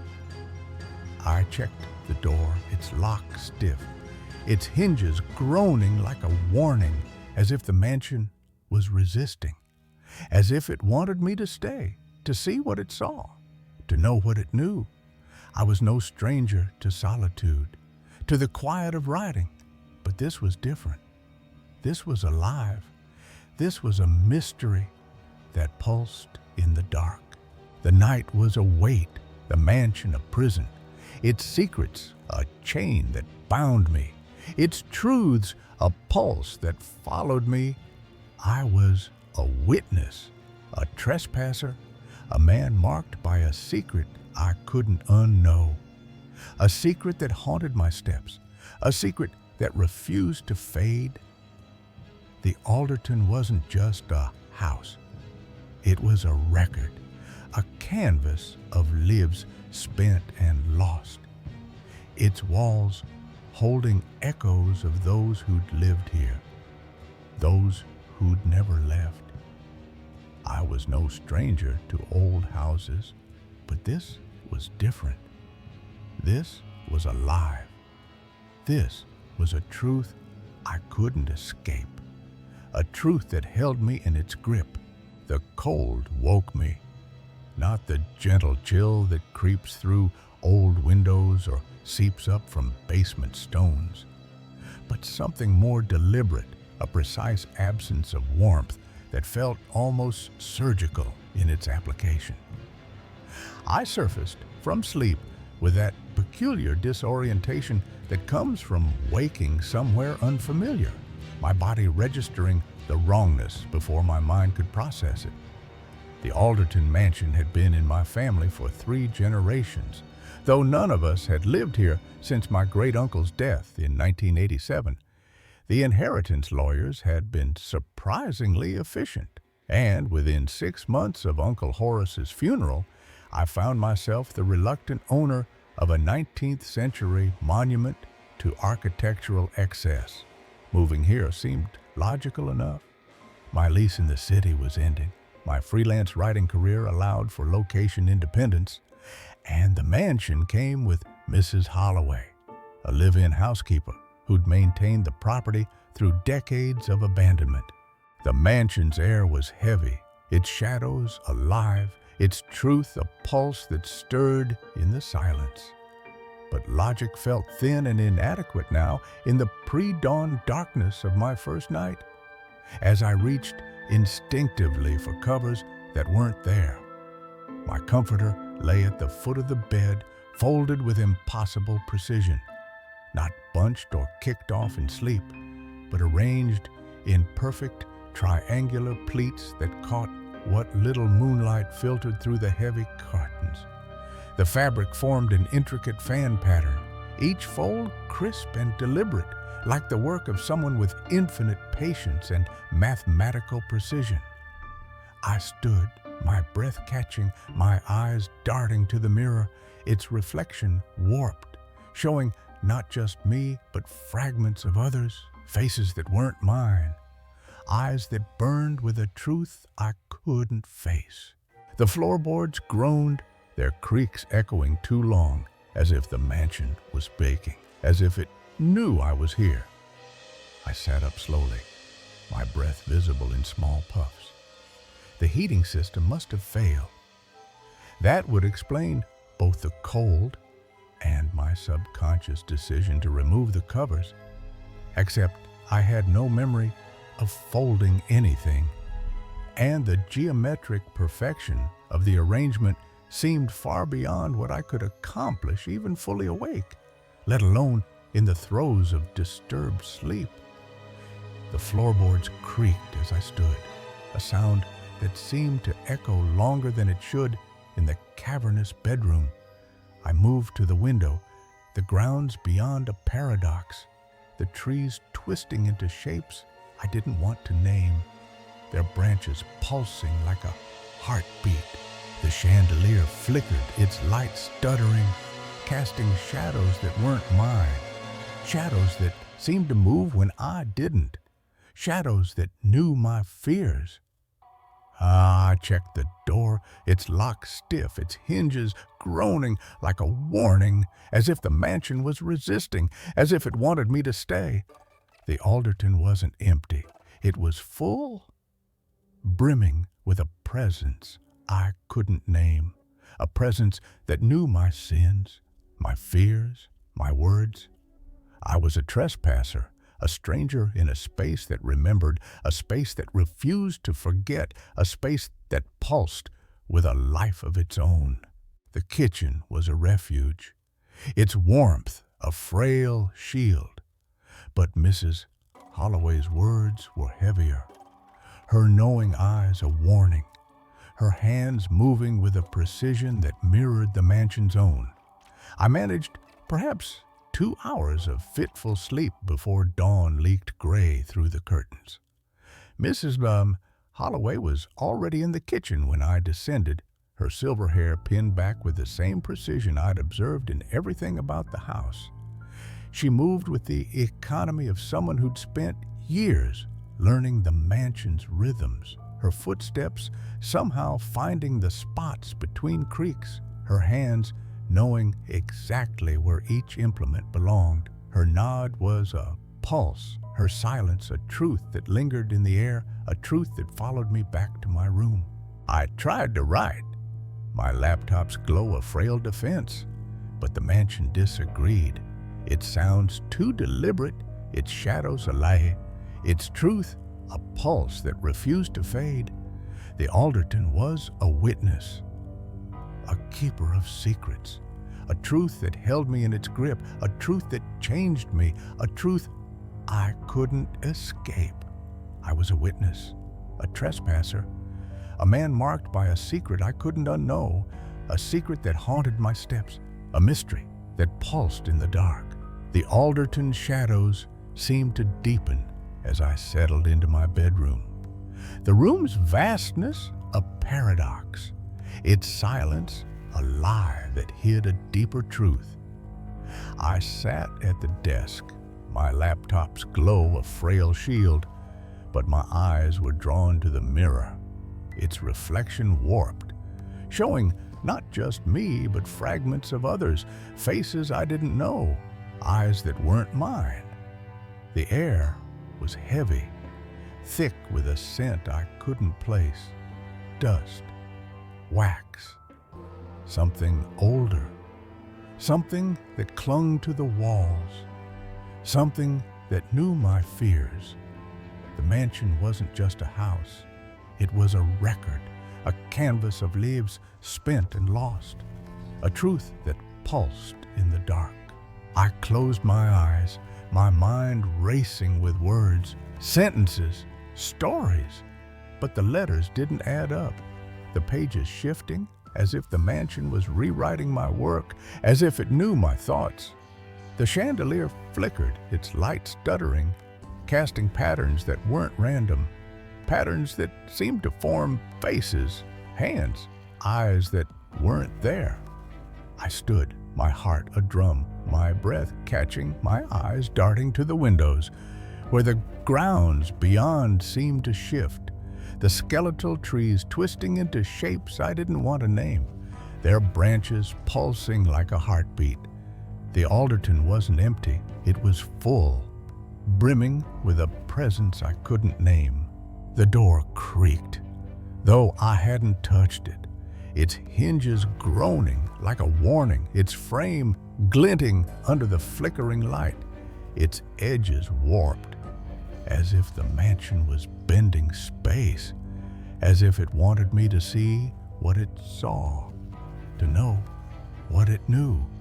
I moved to the dresser, my hands trembling, the drawers stiff, their contents shifting without reason, as if the mansion was alive, as if it remembered. The mirror was a trap, its surface bending, its truths a pulse that followed me, a pulse that refused to let me go. I turned away, my mind screaming to leave, but the room held me fast. The flashlight was a lifeline, its beam a shield. But the room disagreed, its air heavy, its shadows alive, its truth a pulse that stirred in the silence. I swept the light across the walls, their panels gleaming, but some were different, etched with faint lines, almost symbols that glowed faintly before fading. The data was wrong, the patterns shifting, the light flickering as if the flashlight saw what I shouldn't. as if it revealed a truth I couldn't unsee. The room's walls were normal, its windows darker, but the patterns formed shapes I didn't want to name. Shapes that weren't mine, shapes that pulsed in the dark. The night was a labyrinth, the mansion a prison, its halls twisting, its shadows moving, its truths a pulse that followed me.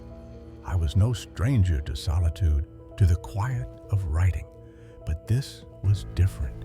This was alive. This was a mystery that pulsed in the dark.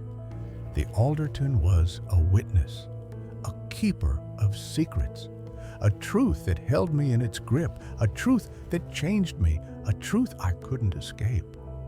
I was a trespasser, a stranger in a space that remembered, a space that refused to let me go, a space that pulsed with a life of its own.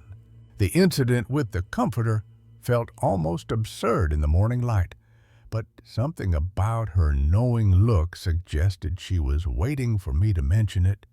I described what I'd found, watching her face for any sign of surprise or concern. Instead, she nodded with the calm acceptance of someone hearing familiar news. She suggested I might have been sleeping too warmly for the house's liking. The mansion, she explained, had its own way of maintaining comfort levels. The previous residents had learned not to fight these adjustments. The house knew best about temperature regulation, having housed generations of people who no longer required warmth themselves. Her phrasing struck me as odd. But before I could ask for clarification, she'd moved on to discussing groceries and meal schedules with the same matter-of-fact tone. The kitchen's warmth was a paradox. Its light normal, but its presence wrong.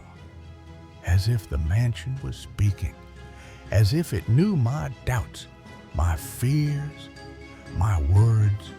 The second night, I deliberately used only a light sheet. I woke to find it folded into a complex rosette pattern on the dresser across the room. A design so intricate it seemed to require tools and considerable time. The sheet had somehow traveled 15 feet from the bed without waking me. Despite my typically light sleep, the room felt several degrees colder than the previous night, and my skin had that peculiar tightness that comes from prolonged exposure to chill. More disturbing was the faint scent lingering in the air, something like lavender mixed with old paper, as if someone had been reading antique books nearby while I slept. Well, I stood, my flashlight's beam darting to corners where the light didn't reach, where the air felt wrong, heavy with a memory that wasn't mine. The room's shadows seemed to breathe, their edges too sharp, too alive, as if the mansion was watching, as if it knew I was here. I moved to the window, the grounds beyond a void, the trees a warning, their branches forming patterns that weren't natural, patterns that pulsed like a heartbeat. The Alderton wasn't empty, it was full, brimming with a presence I couldn't name, a presence that knew my sins, my fears, my words. The mirror's reflection was a paradox. Its surface normal, but its patterns wrong, as if it saw what I shouldn't, as if it reflected a truth I couldn't unsee. The room's walls were paneled, its windows darker, but the mirror flickered, the patterns forming shapes I didn't want to name, shapes that weren't mine, shapes that pulsed in the dark. The mansion wasn't mine. It belonged to something else, something that stirred in the shadows, something that knew I was here, something that refused to forget. I tried to write, my laptop's glow a frail defense, but the mansion disagreed. Its sounds too deliberate, its shadows a lay, its truth a pulse that refused to fade. The Alderton was a witness, a keeper of secrets, a truth that held me in its grip, a truth that changed me, a truth I couldn't escape. I was a witness, a trespasser, a man marked by a secret I couldn't unknow, a secret that haunted my steps, a mystery that pulsed in the dark. The Alderton's silence was a lie, its stillness a mask for truths that stirred in the dark, truths that whispered in the flicker of chandeliers. I moved through the hallways, my flashlight a frail shield, its beam darting to corners where the light didn't reach, where the air felt wrong, heavy with a memory that wasn't mine. The portraits on the walls seemed to shift, their eyes glinting, their faces twisting into shapes I didn't want to name, shapes that pulsed like a heartbeat. The mansion wasn't just a house, it was a witness, a keeper of secrets, a truth that pulsed in the dark, a truth that knew my name. I sat in the library, my notebook a frail defense, my pen trembling as I wrote. Each word a challenge, proofs at each sentence a battle against the dark.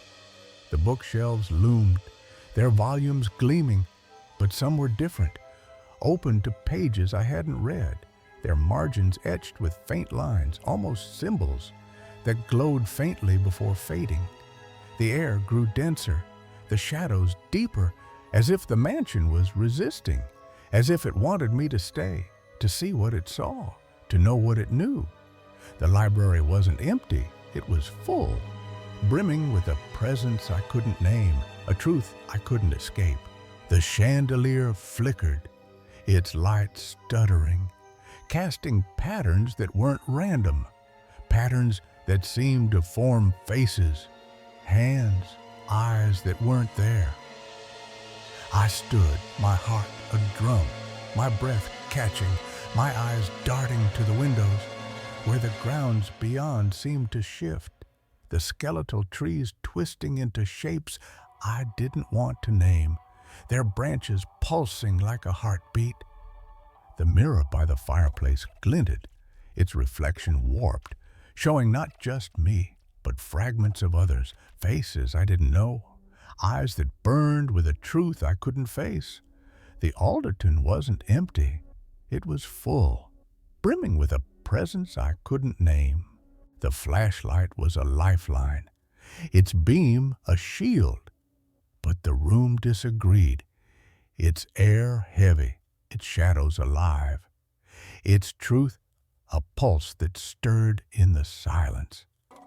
I spipped the light across the shelves, their volumes gleaming, but some were different, open to pages I hadn't read, their margins etched with faint lines, almost symbols that glowed faintly before fading. The data was wrong, the patterns shifting, the light flickering, as if the flashlight saw what I shouldn't, as if it revealed a truth I couldn't unsee. The room's walls were paneled, its windows darker, but the patterns formed shapes I didn't want to name, shapes that weren't mine, shapes that pulsed in the dark. The night was a prison, the mansion a labyrinth, its halls twisting, its shadows moving, its truths a pulse that followed me.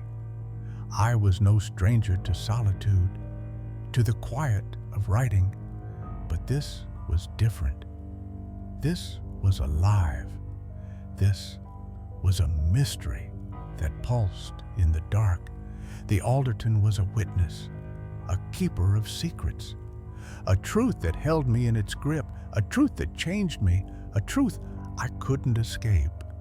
I was a trespasser, a stranger in a space that remembered, a space that refused to let me go, a space that pulsed with a life of its own.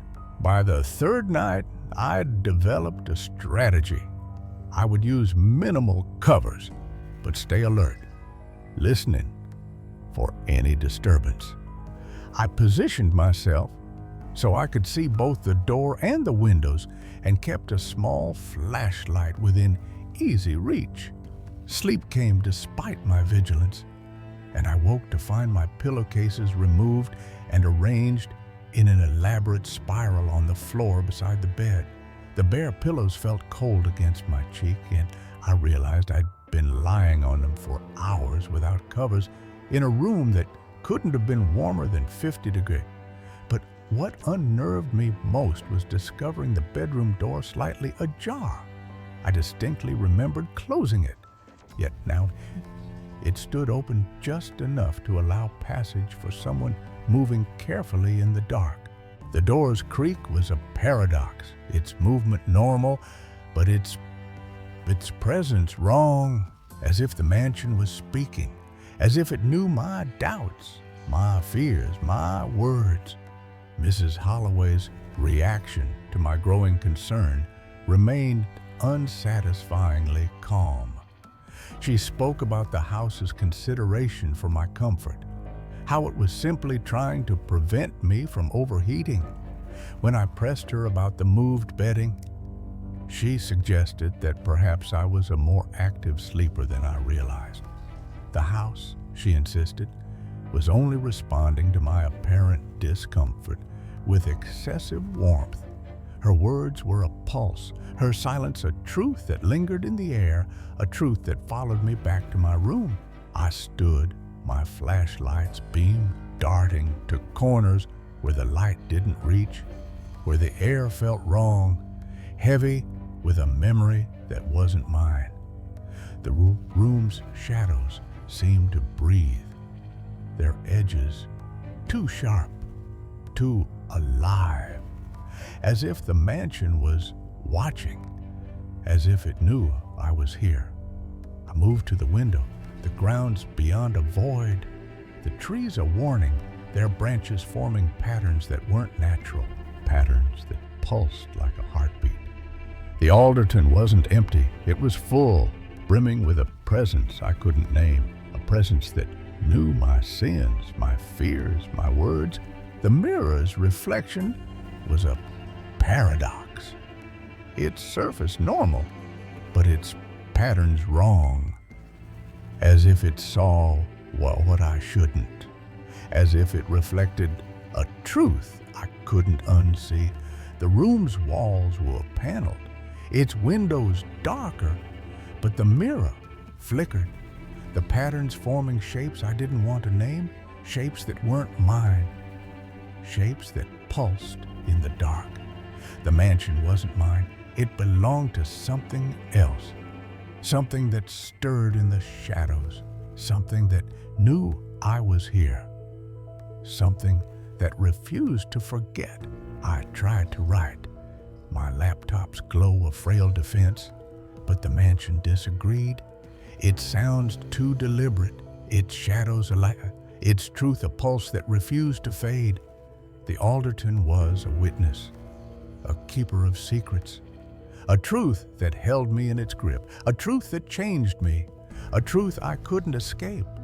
I was a witness, a trespasser, a man marked by a secret I couldn't unknow, a secret that haunted my steps, a mystery that pulsed in the dark. The Alderton shadows seemed to follow me, their edges a-creeping as I moved through its halls. The mansion's silence, a lie that hid a deeper truth. I sat in the dining room, my notebook a frail shield, its pages trembling as I wrote, each word a challenge, each sentence a battle against the dark. The chandelier flickered, its light stuttering, casting patterns that weren't random, patterns that seemed to form faces, hands, eyes that weren't there. The mansion wasn't just a house, it was a witness, a keeper of secrets, a truth that pulsed in the dark, a truth that knew my name. I stood, my flashlight's beam darting to corners where the light didn't reach, where the air felt wrong, heavy with a memory that wasn't mine. The windows framed a void, the grounds beyond a paradox, the skeletal trees twisting into shapes I didn't want to name, their branches pulsing like a heartbeat, The mirror by the table glinted, its reflection warped, showing not just me, but fragments of others, faces I didn't know, eyes that burned with a truth I couldn't face. The Alderton wasn't empty, it was full, brimming with a presence I couldn't name, a truth I couldn't escape. The door creaked, though I hadn't touched it, its hinges groaning like a warning, its frame glinting under the flickering light, its edges warped, as if the mansion was bending space, as if it wanted me to see what it saw, to know what it knew. I moved to the kitchen, my hands trembling, the counters gleaming, but some were different, etched with faint lines, almost symbols that glowed faintly before fading. The air grew denser, the shadows deeper, as if the mansion was resisting, as if it wanted me to stay, to see what it saw, to know what it knew. The kitchen wasn't empty, it was full, brimming with a presence I couldn't name. The flashlight was a lifeline, its beam a shield, but the room disagreed, its air heavy, its shadows alive, its truth a pulse that stirred in the silence. I swept the light across the walls, their panels gleaming, but some were different, etched with faint lines, almost symbols that glowed faintly before fading. The data was wrong, the patterns shifting, the light flickering, as if the flashlight saw what I shouldn't, as if it revealed a truth I couldn't unsee. The room's walls were paneled, its windows darker, but the patterns formed shapes I didn't want to name, shapes that weren't mine, shapes that pulsed in the dark.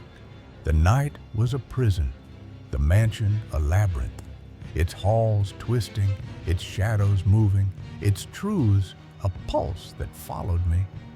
I was no stranger to solitude, to the quiet of writing, but this was different. This was Olid. This was a mystery that pulsed in the dark. The Alderton was a witness, a keeper of secrets, a truth that held me in its grip, a truth that changed me, a truth I couldn't escape. I was a trespasser, a stranger in a space that remembered, a space that refused to let me go, a space that pulsed with a life of its own. Her explanations might have been reassuring, if not for the way she avoided meeting my eyes when she spoke, and the fact that I'd begun noticing other small changes throughout the mansion. Books I'd left open would be found closed the next morning. Bookmarks placed at different pages, always further ahead, as if someone had been reading after me. Chairs would be positioned differently in rooms I rarely used, turned to face corners or walls instead of the natural focal points of windows or fireplaces. Once I discovered all the curtains on the first floor had been adjusted to precise heights, creating a pattern of light and shadow that transformed familiar spaces into something subtly wrong. The house felt increasingly like a living thing, breathing around me in ways that had nothing to do with settling timber or thermal expansion. Sounds seemed to migrate. A creak starting in one room would finish in another, as if the building itself was slowly shifting position. The heating system would cycle on at irregular intervals, regardless of the thermostat settings, filling the halls with whispers of moving air that carried no actual warmth. The mansion's sounds were a paradox, their rhythm normal, but their presence wrong. As if the mansion was speaking, as if it knew my doubts, my fears, my words. I began leaving small indicators to test my sanity. Coins placed at specific angles, pens positioned precisely on desk edges, doors open to measured degrees. Each morning brought subtle alterations that could be explained by forgetfulness or imagination. Yet accumulating evidence suggested something far more deliberate. I stood, my flashlight's beam darting to corners where the light didn't reach, where the air felt wrong, heavy, with a memory that wasn't mine. The room's shadows seemed to breathe, their edges too sharp, too alive, as if the mansion was watching, as if it knew I was here. I moved to the window, the grounds beyond a void, the trees a warning, their branches forming patterns that weren't natural, patterns that pulsed like a heartbeat. The Alderton wasn't empty, it was full, brimming with a presence I couldn't name, a presence that knew my sins, my fears, my words. The mirror's reflection was a paradox, its surface normal, but its patterns wrong, as if it saw what I shouldn't, as if it reflected a truth I couldn't unsee. I tried to write, my laptop's glow a frail defense, but the mansion disagreed. Its sounds too deliberate, its shadows alive, its truth a pulse that refused to fade. The Alderton was a witness, a keeper of secrets, a truth that held me in its grip, a truth that changed me, a truth I couldn't escape. I was a witness, a trespasser, a man marked by a secret I couldn't unknow, a secret that haunted my steps, a mystery that pulsed in the dark. The Alderton shadows seemed to follow me, their edges creeping as I fled the dining room, the mansion's silence a lie that hid a deeper truth. I sat in the study, my notebook a frail shield, its pages trembling as I wrote, each word a challenge, each sentence a battle against the dark. The chandelier flickered, its light stuttering, casting patterns that weren't random, patterns that seemed to form faces, hands, eyes that weren't there. The mansion wasn't just a house, it was a witness, a keeper of secrets, a truth that pulsed in the dark, a truth that knew my name. I stood, my flashlight's beam darting to corners where the light didn't reach, where the air felt wrong, heavy, with a memory that wasn't mine. The windows framed a void, the grounds beyond a paradox, the skeletal trees twisting into shapes I didn't want to name, their branches pulsing like a heartbeat. The mirror by the desk glinted, its reflection warped, showing not just me, but fragments of others, faces I didn't know, eyes that burned with a truth I couldn't face. The Alderton wasn't empty, it was full, brimming with a presence I couldn't name, a truth I couldn't escape. The door creaked, though I hadn't touched it, its hinges groaning like a warning, its frame glinting under the flickering light, its edges warped, as if the mansion was bending space, as if it wanted me to see what it saw, to know what it knew.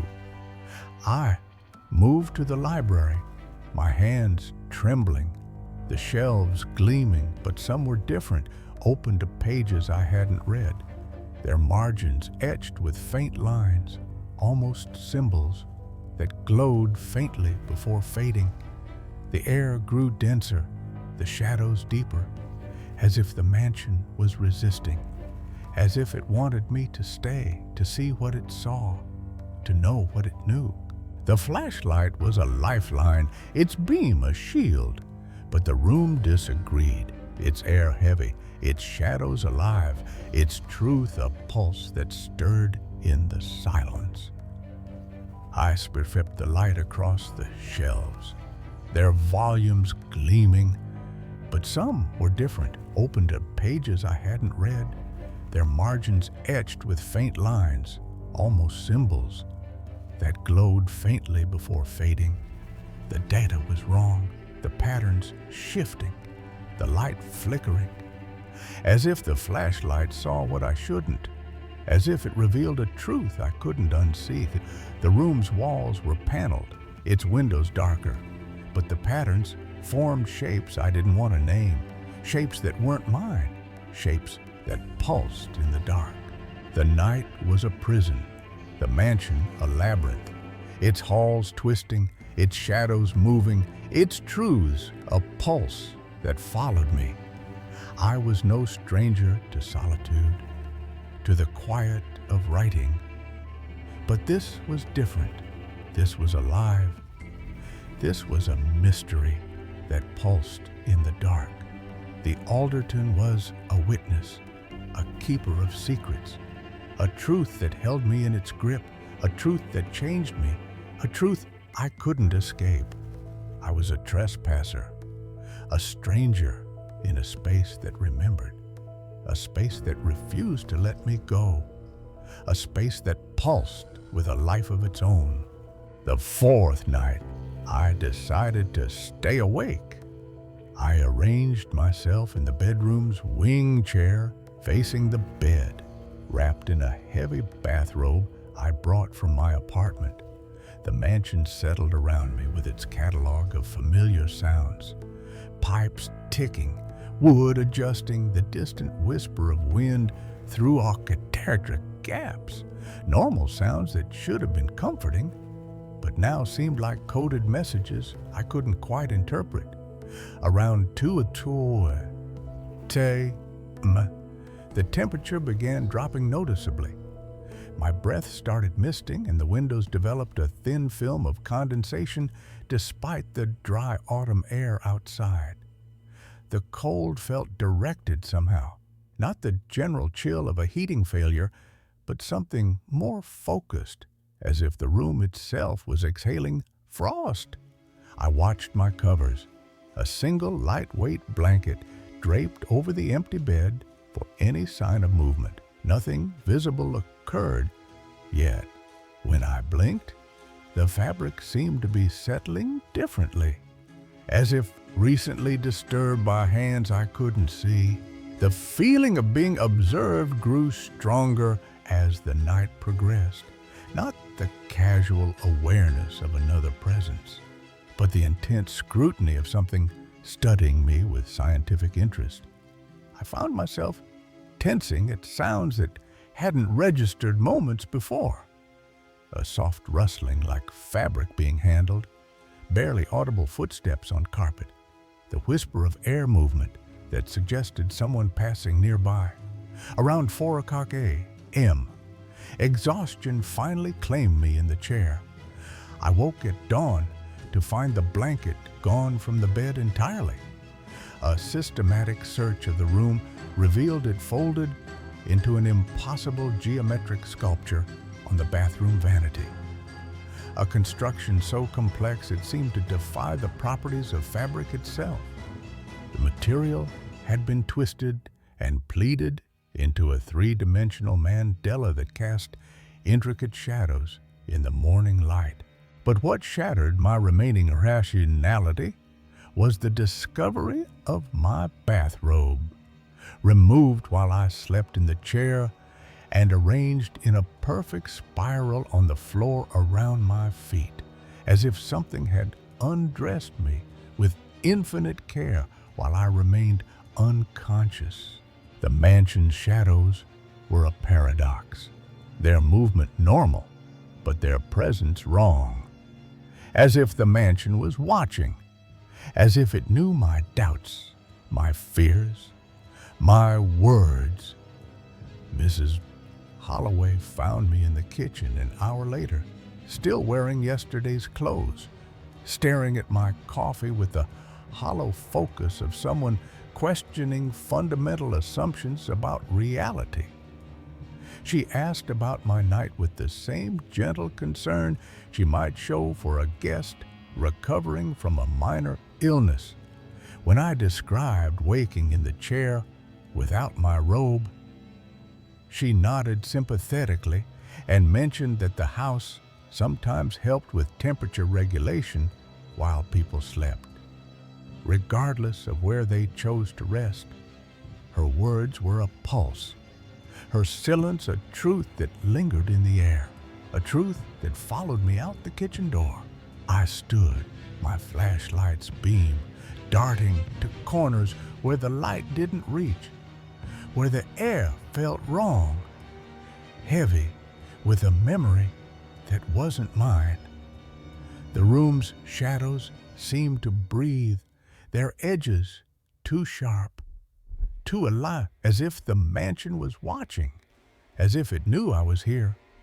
I moved to the window, the grounds beyond a void, the trees a warning, their branches forming patterns that weren't natural, patterns that pulsed like a heartbeat.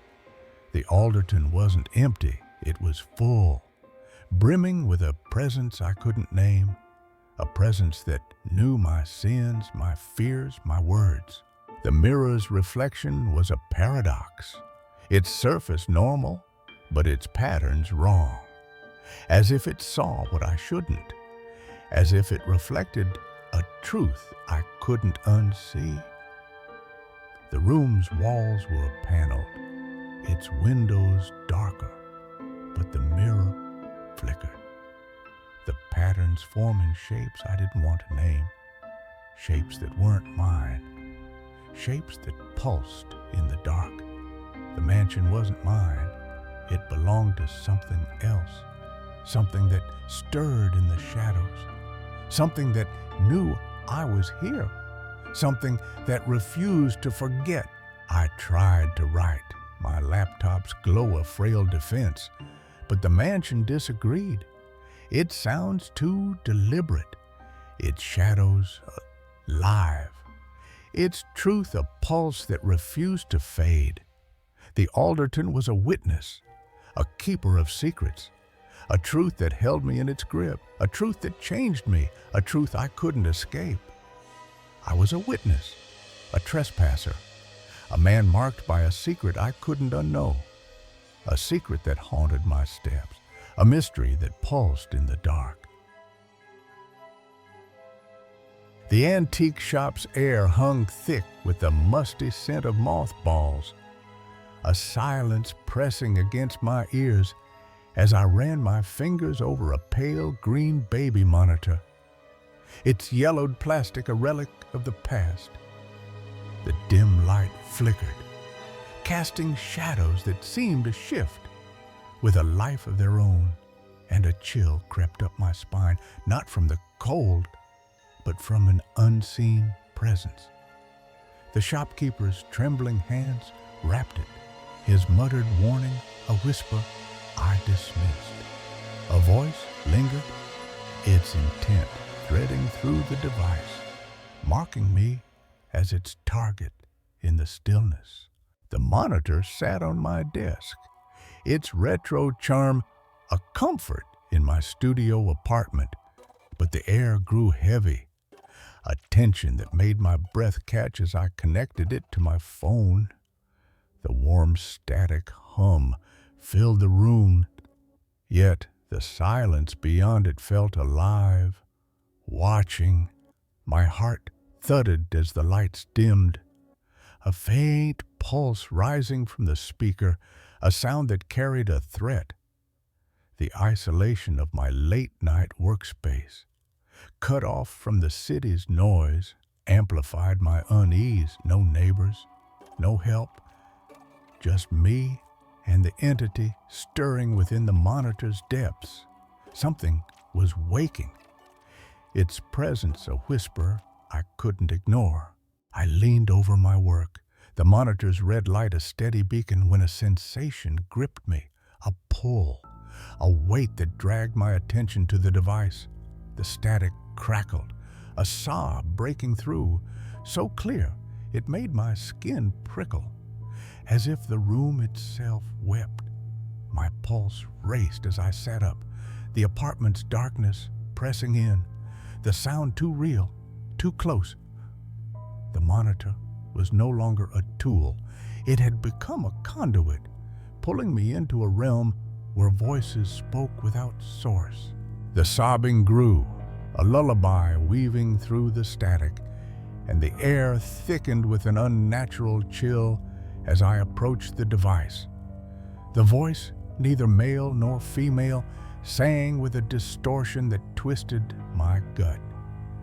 Its words a warning I couldn't decipher. My hands trembled as I reached for the power button, the delay in its echo a rhythm I couldn't escape. The apartment was no longer mine. It was a stage for an entity that listened and spoke, its presence a shadow growing stronger with every note. The silence after the cutoff felt charged, a void that pulsed with intent, and the monitor's red light glowed like an eye in the dark. Footsteps echoed. A whisper brushed my ear. "I can see you listening," turning my blood to ice. I spun around, the room empty, yet the window reflected a shape, a watcher I couldn't confront.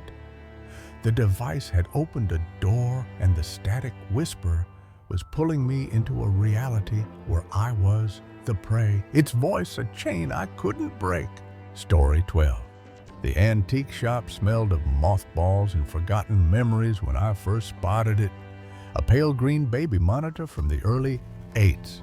Its plastic housing yellowed with age, but its speakers pristine, perfect for my retro setup, I thought, imagining how its vintage aesthetic would complement the mid-century furniture in my studio apartment.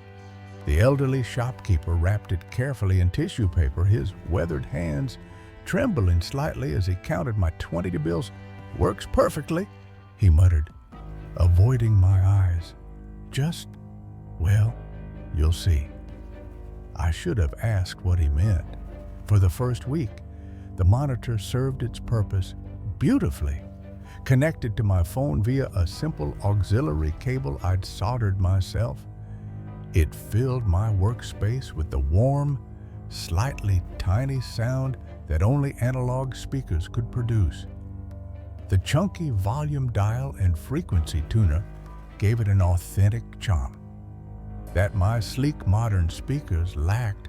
My clients loved the retro vibe during video calls, and I felt satisfied with my find.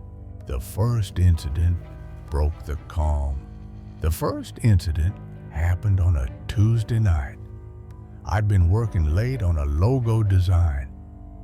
The apartment dark, except for the blue glow of my monitor and the soft amber light from my desk lamp around 2 p.m. Fatigue finally overtook me, and I saved my work, disconnected my phone, and headed to bed. The baby monitor sat silent on my desk, its power light a steady red dot in the darkness. I was nearly asleep when I heard it, a faint crackling static like an old radio searching for a station. My eyes opened in the darkness and I listened. The static grew clearer, more defined, and then underneath it, something else, something that made my skin prickle, soft sobbing, not the harsh wails of an infant, but the gentle rhythmic crying of someone trying to stay quiet, someone trying not to be heard. The sound was so clear, so present that I sat up immediately and looked toward my desk. The monitor's power light glowed red, unchanged, but somehow the device was receiving something. I climbed out of bed and approached it slowly, bare feet silent on the hardwood floor. The crying continued, occasionally interrupted by small hiccups and sniffles. As I got closer, I could make out more details. The slight echo that suggested a small room, say, the muffled quality that indicated the source was at some distance from a microphone. I reached for the power button, but hesitated. There was something about the crying that felt wrong, not quite human. The rhythm was too perfect, too measured, as if it were a recording played on loop. But underneath that mechanical quality, there was something else, a desperation that seemed genuine, raw. When I finally pressed the power button, the crying stopped instantly, cut off mid-sab. The silence that followed felt oppressive, charged with an energy that made the hair on my arms stand up. I unplugged the device completely and returned to bed. But sleep eluded me for hours. The daylight brought no answers. The next morning, I convinced myself it had been a dream, or perhaps interference from a nearby apartment building. Old electronics were notorious for picking up stray signals. I'd heard stories of baby monitors receiving transmissions from houses blocks away, or even radio stations from distant cities under the right atmospheric conditions. But when I examined the monitor in daylight, something troubled me. The device was completely self-contained, no antenna, no obvious way for it to receive external signals when disconnected from any input source. The auxiliary cable had been unplugged. There was no wireless capability built into the vintage unit, yet somehow it had been receiving something. I spent the day researching the model online, finding scattered references in electronics forums and vintage audio communities. Most posts were routine, people asking about replacement parts or sharing restoration tips, but buried in one thread, I found a comment that made me pause. Weird thing about these old Kidco monitors, they sometimes pick up signals they shouldn't. Had one years ago that would randomly broadcast conversations from God knows where, figured it was crossed wires or something. But when I opened it up, couldn't find any explanation. Sold it to a thrift store eventually. Thing gave me the creeps. I stared at the comment for a long time, my coffee growing cold beside me. The username was Garage Dad FM8, and when I clicked on his profile, I found it had been inactive for 3 years. No way to contact him, no follow-up posts explaining what he'd experienced. That evening, I deliberately left the monitor unplugged and powered down, but I found myself glancing at it repeatedly as I worked. The device sat there innocuously, its retro charm suddenly feeling more ominous than appealing. The second incident intensified the fear. Around midnight, I noticed the room had grown unusually quiet. No traffic noise from the street below, no sounds from neighboring apartments. Even the usual hum of my computer seemed muted. The static began again at 12:47 a.m. This time, I was ready. I had my phone out, recording app open, prepared to document whatever I heard. The crackling grew stronger, more focused, and then the crying began again. But tonight, it was different. Tonight there were words, soft humming. First, a lullaby I didn't recognize. The melody was simple, repetitive, but sung with a voice that seemed to waver between different tones, as if the singer couldn't quite decide on the right pitch. The humming continued for several minutes, occasionally broken by those same quiet sobs, and then words began to emerge. Sleep now, sleep tight, don't let the shadows bite. The voice was neither distinctly male nor female, but something in between, filtered through layers of static and distance. The words were clear enough to understand, but there was something wrong with the pronunciation, as if the speaker's mouth weren't quite the right shape for human speech. Rockabye, baby, in the treetop when the wind blows, your cradle will... The song stopped abruptly, replaced by a long silence that somehow felt expectant. I realized I was holding my breath, my finger frozen over the record button on my phone. The silence stretched on, and just as I was beginning to think it was over, I heard something else. Footsteps, slow, deliberate footsteps, moving across what sounded like a wooden floor. They grew louder, closer, as if someone were approaching the microphone or whatever was transmitting the signal. My heart began to race as the footsteps stopped, and in the sudden quiet, I could swear I heard breathing. Slow, measured breathing, just slightly too fast to be natural. Then, impossibly, a whisper that seemed to come not from the monitor speakers, but from directly behind my ear. I can see you listening. I spun around so fast, I knocked my water glass off the desk. It shattered on the floor, sending fragments skittering across the hardwood.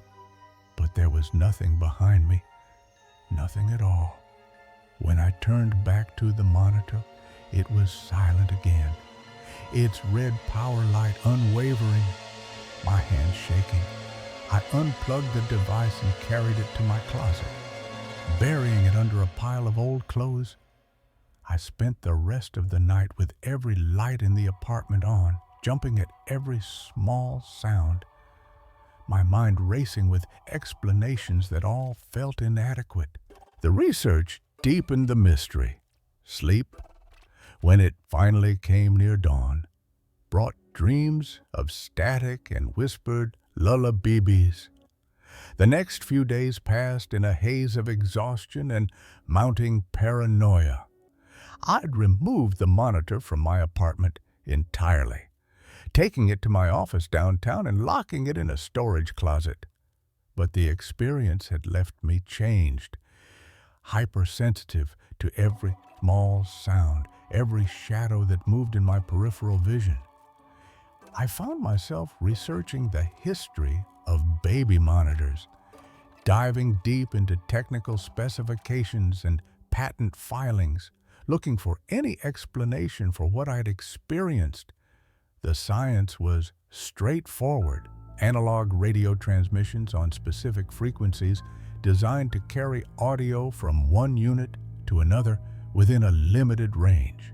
Nothing that could explain disembodied voices, impossible receptions, or whispers that seemed to bypass the speakers entirely. But the more I read, the more I discovered scattered accounts of similar experiences. Forum posts, Reddit threads, even a few academic papers about electronic voice phenomena and unexplained radio transmissions. The stories were remarkably consistent. Old electronics, particularly baby monitors and vintage radios, occasionally receiving signals that couldn't be explained by conventional radio theory. One academic paper published in a journal of paranormal research that most scientists wouldn't take seriously proposed a theory that made my skin crawl. The author suggested that certain electronic devices, particularly those designed to monitor or listen, might sometimes function as accidental conduits for, the paper used clinical language, but the implication was clear: communications from somewhere else. I told myself it was nonsense, pseudo-shunts dressed up in academic language. But late at night, alone in my apartment, the theory felt less ridiculous and more terrifying. The return to the monitor confirmed the threat. A week after I'd locked the monitor away, I found myself standing outside my office building at 2 a.m., keycard in hand, drawn by a compulsion I couldn't explain. The lobby was empty, security cameras tracking my movement as I made my way to the elevator. The building felt different at night, larger, more maze-like, full of shadows that seemed deeper than they should be. My office was on the 7th floor, and the elevator's hum seemed unusually loud in the silence. When the doors opened, I hesitated, suddenly aware of how isolated I was, how many floors stretched above and below me. But the compulsion was stronger than my fear, and I walked down the darkened hallway to my office door. The storage closet was exactly as I'd left it. The monitor buried under old marketing materials and forgotten client files. But as I lifted the device out, I noticed something that made my blood run cold. The power cord was plugged into the wall outlet, something I definitely hadn't done when I'd stored it. The red power light was on, and as I stood there holding it, staring at that steady red glow, the static began again, clearer this time, more focused, as if the signal was stronger in this place. At this hour, the familiar crackling filled the air, and underneath it, that voice I'd come to dread. But tonight, the voice wasn't singing lullabies or whispering threats. Tonight, it was calling my name, over and over in that same pitch-shifted, wrong-sounding tone. My name echoed from the speakers, but more disturbing than hearing my name was the realization that I'd never told anyone about the monitor. I'd researched it online, yes, but always anonymously, never using accounts tied to my real identity. There was no way for whatever was transmitting to know who I was, unless it could see me. The thought hit me like a physical blow, and I dropped the monitor. It clattered to the floor, but continued broadcasting, my name now mixed with something that might have been laughter. The escape brought no peace. I backed away from the device, my heart hammering against my ribs, and that's when I noticed something else. In the darkened window of my office, barely visible in the reflection of the city lights outside, I could see a shape, tall, thin, standing just behind my shoulder. When I spun around, there was nothing there. But in the window's reflection, the shape remained, seeming to watch me with eyes I couldn't quite make out. I ran. I left the monitor on the floor of my office and ran through the empty hallways, my footsteps echoing off the walls like gunshots. The elevator seemed to take forever, and when it finally arrived, I jabbed the lobby button repeatedly, willing the doors to close faster. I didn't stop running until I was outside, standing on the sidewalk in the cold night air, my breath coming in ragged gasps.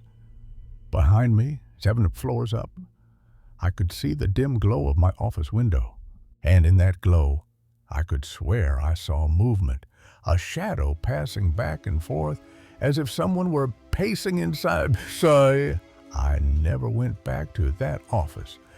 I called in sick the next day, then the day after that, and eventually I simply stopped returning calls from my employer. They probably think I had some kind of breakdown, and maybe they're right. Maybe none of this is real.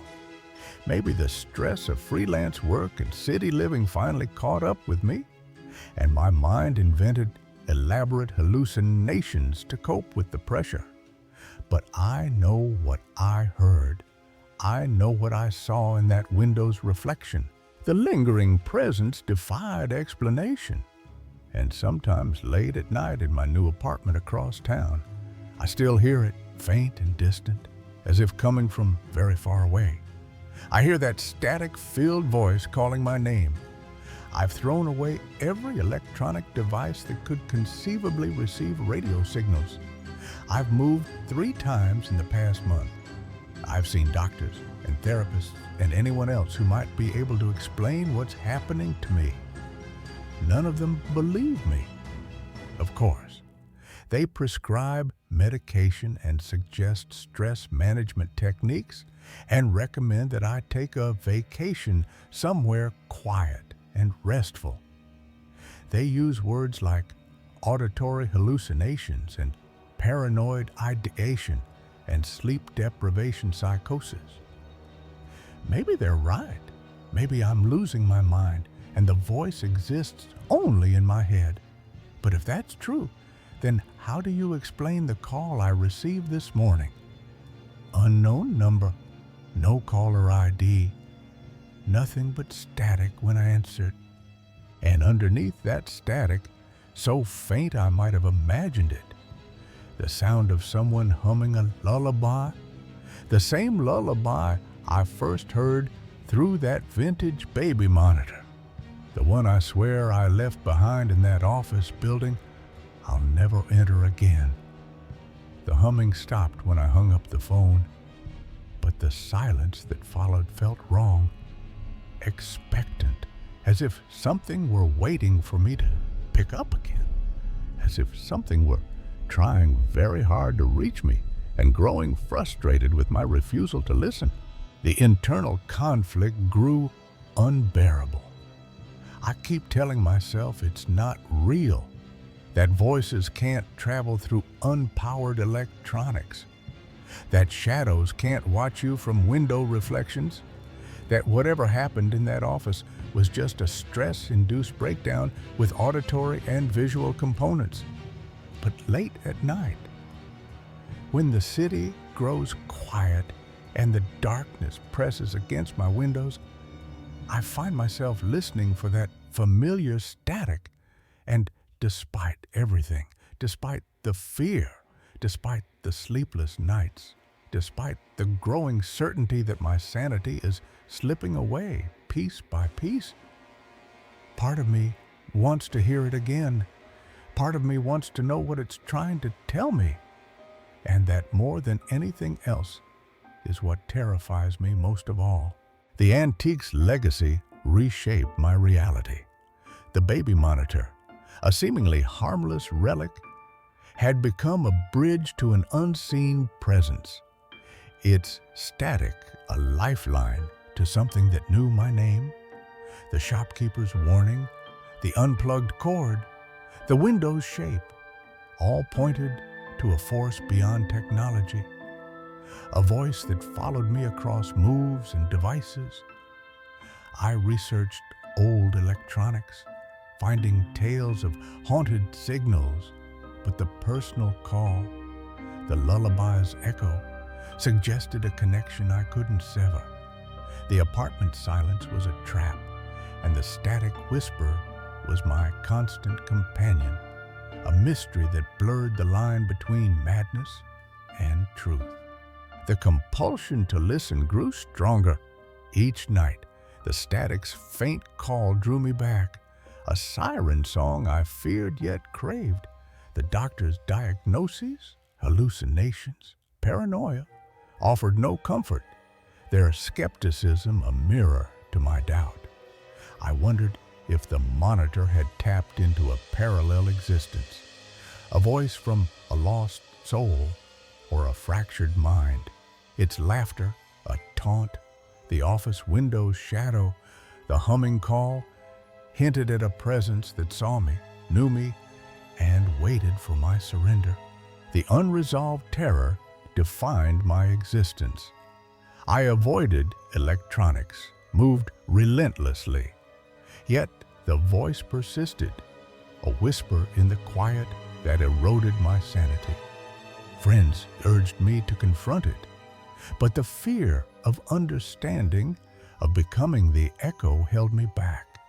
The lullaby, the footsteps, the name, it was a narrative I couldn't escape, a story where I was both narrator and victim, trapped in a reality where the static whisper might hold my fate. The stones of Highway 4, the mountain road twisted like a living thing, its wet asphalt glinting under my headlights. A path I shouldn't have taken. I chose Highway 49 over the interstate, pulled by a restless urge, a need to face the familiar curves of my past. The fog descended like a predator, its tendrils curling down from the peaks, swallowing the world in gray. That night, the silence was a deception, broken by something that didn't belong in the natural order. A stone appeared, centered in my lane, too perfect, too deliberate. as if placed by unseen hands. Was it chance, or had I driven into a ritual older than the road itself? Children's voices whispered thanks from the void, their gratitude laced with hunger, binding me to a mountain that refused to let me go. What did they need? And why do I hear them still, calling me back to the fog? The mountain road stretched ahead like a serpent's spine, its asphalt surface gleaming wet under my headlights. I'd ignored the safer interstate, drawn by the familiar curves of Highway 40, a choice fueled by nostalgia or the restless energy that had been eating at me for weeks, robbing me of sleep and peace. The fog had been building, slithering down from the peaks like fingers reaching for the valley below. What began as wisps dancing across my windshield grew into a thickened veil, alive with purpose. My knuckles were white against the steering wheel as I slowed to a crawl, the yellow lines fading into mere hints. That's when I saw it. A stone emerged from the gray, sitting perfectly centered in my lane as if someone had placed it there with deliberate precision. A basketball-sized dark granite, streaked with quartz veins that shimmered like frozen lightning. I braked hard. I hit the brakes harder than I should, the car lurching as the anti-lock system chattered beneath my feet. The silence that followed was absolute, devoid of wind, no distant traffic, no night sounds, only the tick of cooling metal and my own breathing, amplified in the car's confines. I stared at the stone. It was real, had to be real. Rocks were common here, road debris from unstable slopes, but something about its placement bothered me. Too perfect, too centered, as if it waited for me. Logic prevailed. I switched on my hazard lights and stepped into the fog. The air was thick and cold, scented with pine and something else, an unplaceable, organic and earthy odor. My footsteps seemed muffled, the fog swallowing sound. The stone was heavier than it looked, rough against my palms, warm against the chill. I moved it to the shoulder of the road, well clear of the travel lane. Then I heard them. Voices, distant and thin, childlike, carried on air that had no breeze. Their tone unmistakably gratitude. The sound raised goosebumps along my arms and sent a chill down my spine. I scanned the fog, peering into the gray, nothing that surrounded me. Nothing moved, nothing breathed, except me. The voices faded as swiftly as they came, leaving doubt. Back in the car, I shook my head and tried to laugh at myself, blaming stress, fatigue, and auditory hallucination from sleepless nights and too much coffee. I drove on. The fog began to thin after a mile, revealing familiar landmarks. The old logging bridge, the scenic overlook. But soon, it happened again. The fog returned, rolled in like a living thing, thick and purposeful. And there impossibly was another rock, identical in size, same placement, same perfect positioning in the center of my lane. My pulse raced. My heart hammered against my ribs as I brought the car to a stop. I hesitated. I didn't get out. Immediately, sitting with the engine running, wipers sweeping across the windshield uselessly. The stone waited, patient and immovable. When I stepped out, my hands shook as I lifted the stone again, that strange warmth against my palms. Again, those whispered voices drifted from the void, soft and grateful and impossible, saying, "Thank you, Mr." I dropped the rock as if it had burned me, its impact sounding like breaking teeth. The voices stopped, the fog pulling back slightly, revealing empty road, empty forest. I kicked the rock to the shoulder with my foot, refusing to touch it. Instantly, The fog began to dissipate, clearing to show stars visible overhead and a normal and familiar road. My hands wouldn't stop shaking. I drove on, checking my mirrors constantly, jumping at every shadow. My mind split between rational excuse, stress-induced hallucinations, sleep deprivation, and primitive instincts screaming danger. At the summit, I pulled into the parking area of an abandoned rest stop and called my wife. The call failed. The phone rang 4 times before going to voicemail, leaving me wordless. I didn't leave a message, unsure how to explain. Rocks are following you or children's voices thanking me from nowhere. Well, the descent started calmly.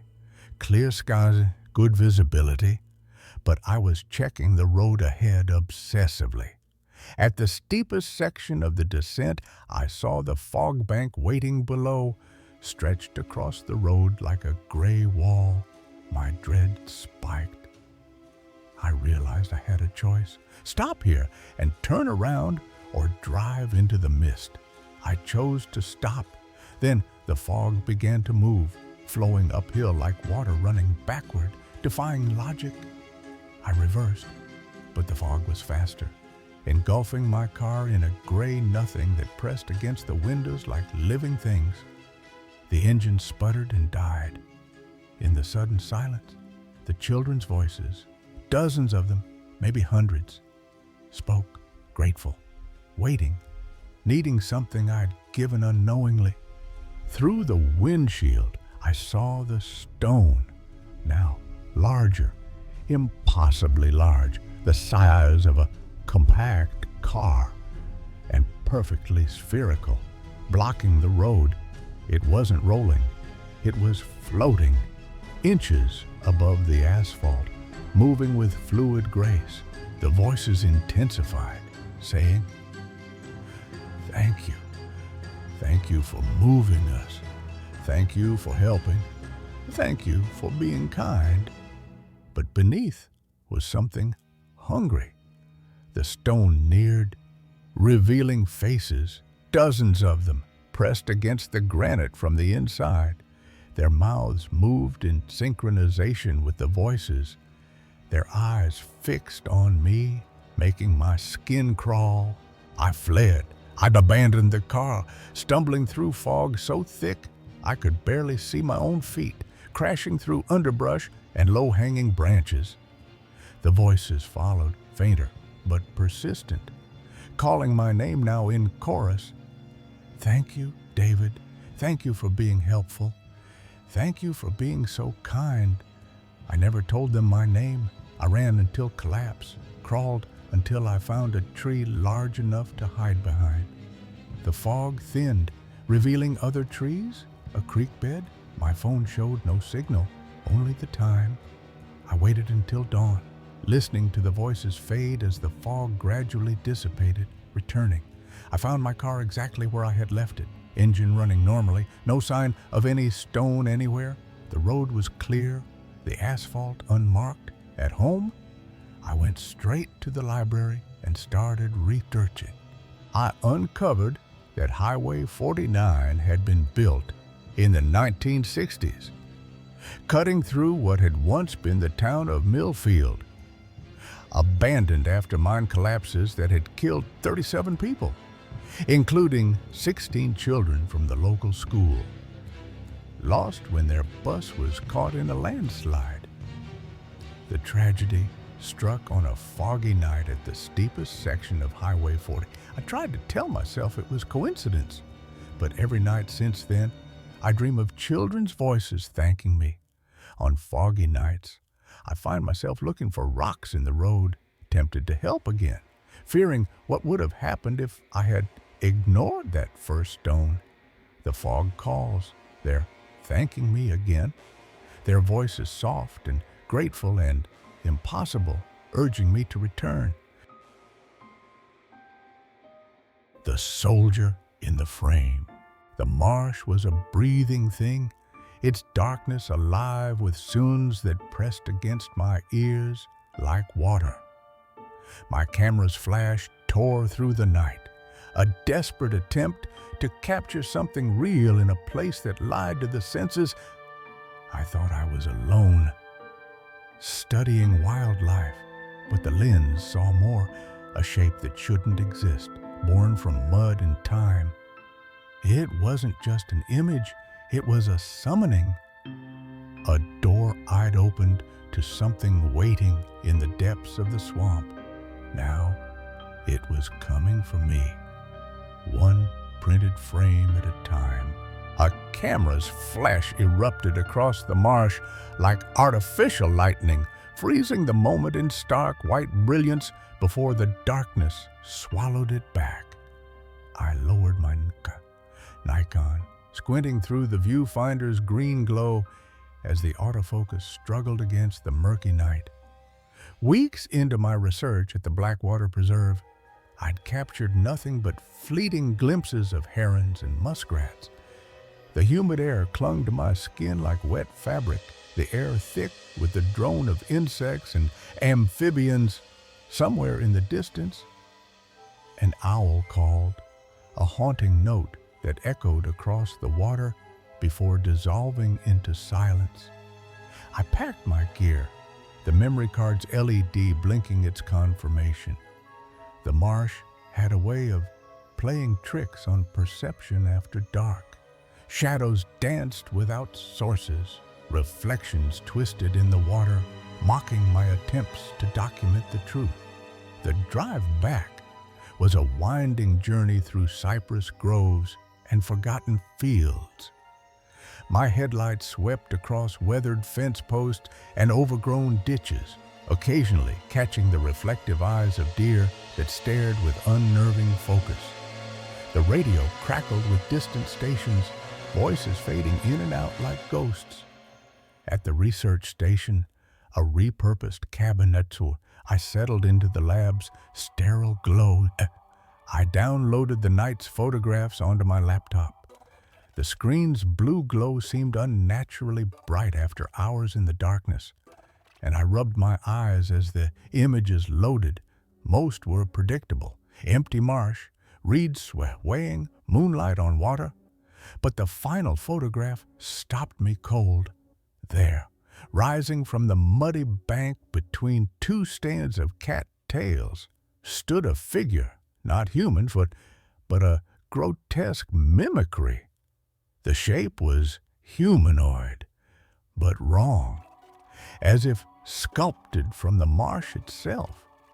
Mud clung to what appeared to be the remnants of a military uniform, tattered and caked with decay.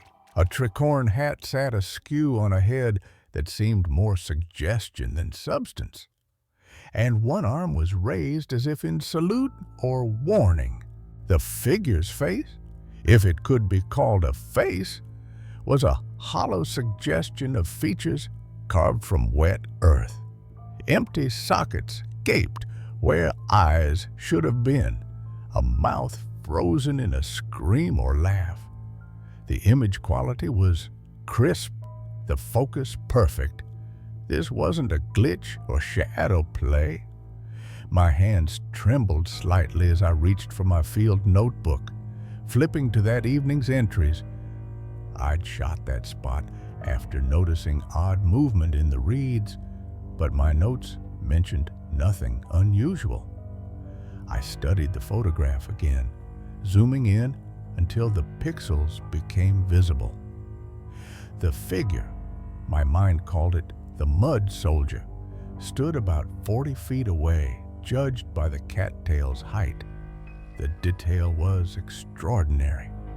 I could make out what appeared to be buttons on the uniform, the suggestion of a musket clutched in one muddy hand, even what might have been military insignia. Too worn to read. Sleep was fractured, my dreams filled with stagnant water and shapes that lurked just out of sight. The photograph remained on my laptop screen, the mud soldier frozen in his eternal salute. The station felt smaller, its walls too thin to keep out what I'd brought back from the marsh. The next morning brought practical concerns. I needed to document this properly. The station's printer was an aging inkjet model that groaned but produced a high-quality 8:10 print of the mysterious figure. I held the photograph up to the morning light, its details even more unsettling in physical form. The mud soldier seemed to possess a weight and presence that the digital version lacked, as if he belonged to the paper itself. That afternoon, I returned to the site. The GPS coordinates led me to a section of the marsh that looked ordinary in daylight. Cattails, lilies, muddy banks. I spent hours searching for any sign of the figure I'd photographed, wading into the water, but found nothing. No depression in the mud where something might have stood, no unusual mounds of sediment, no remnants of military artifacts.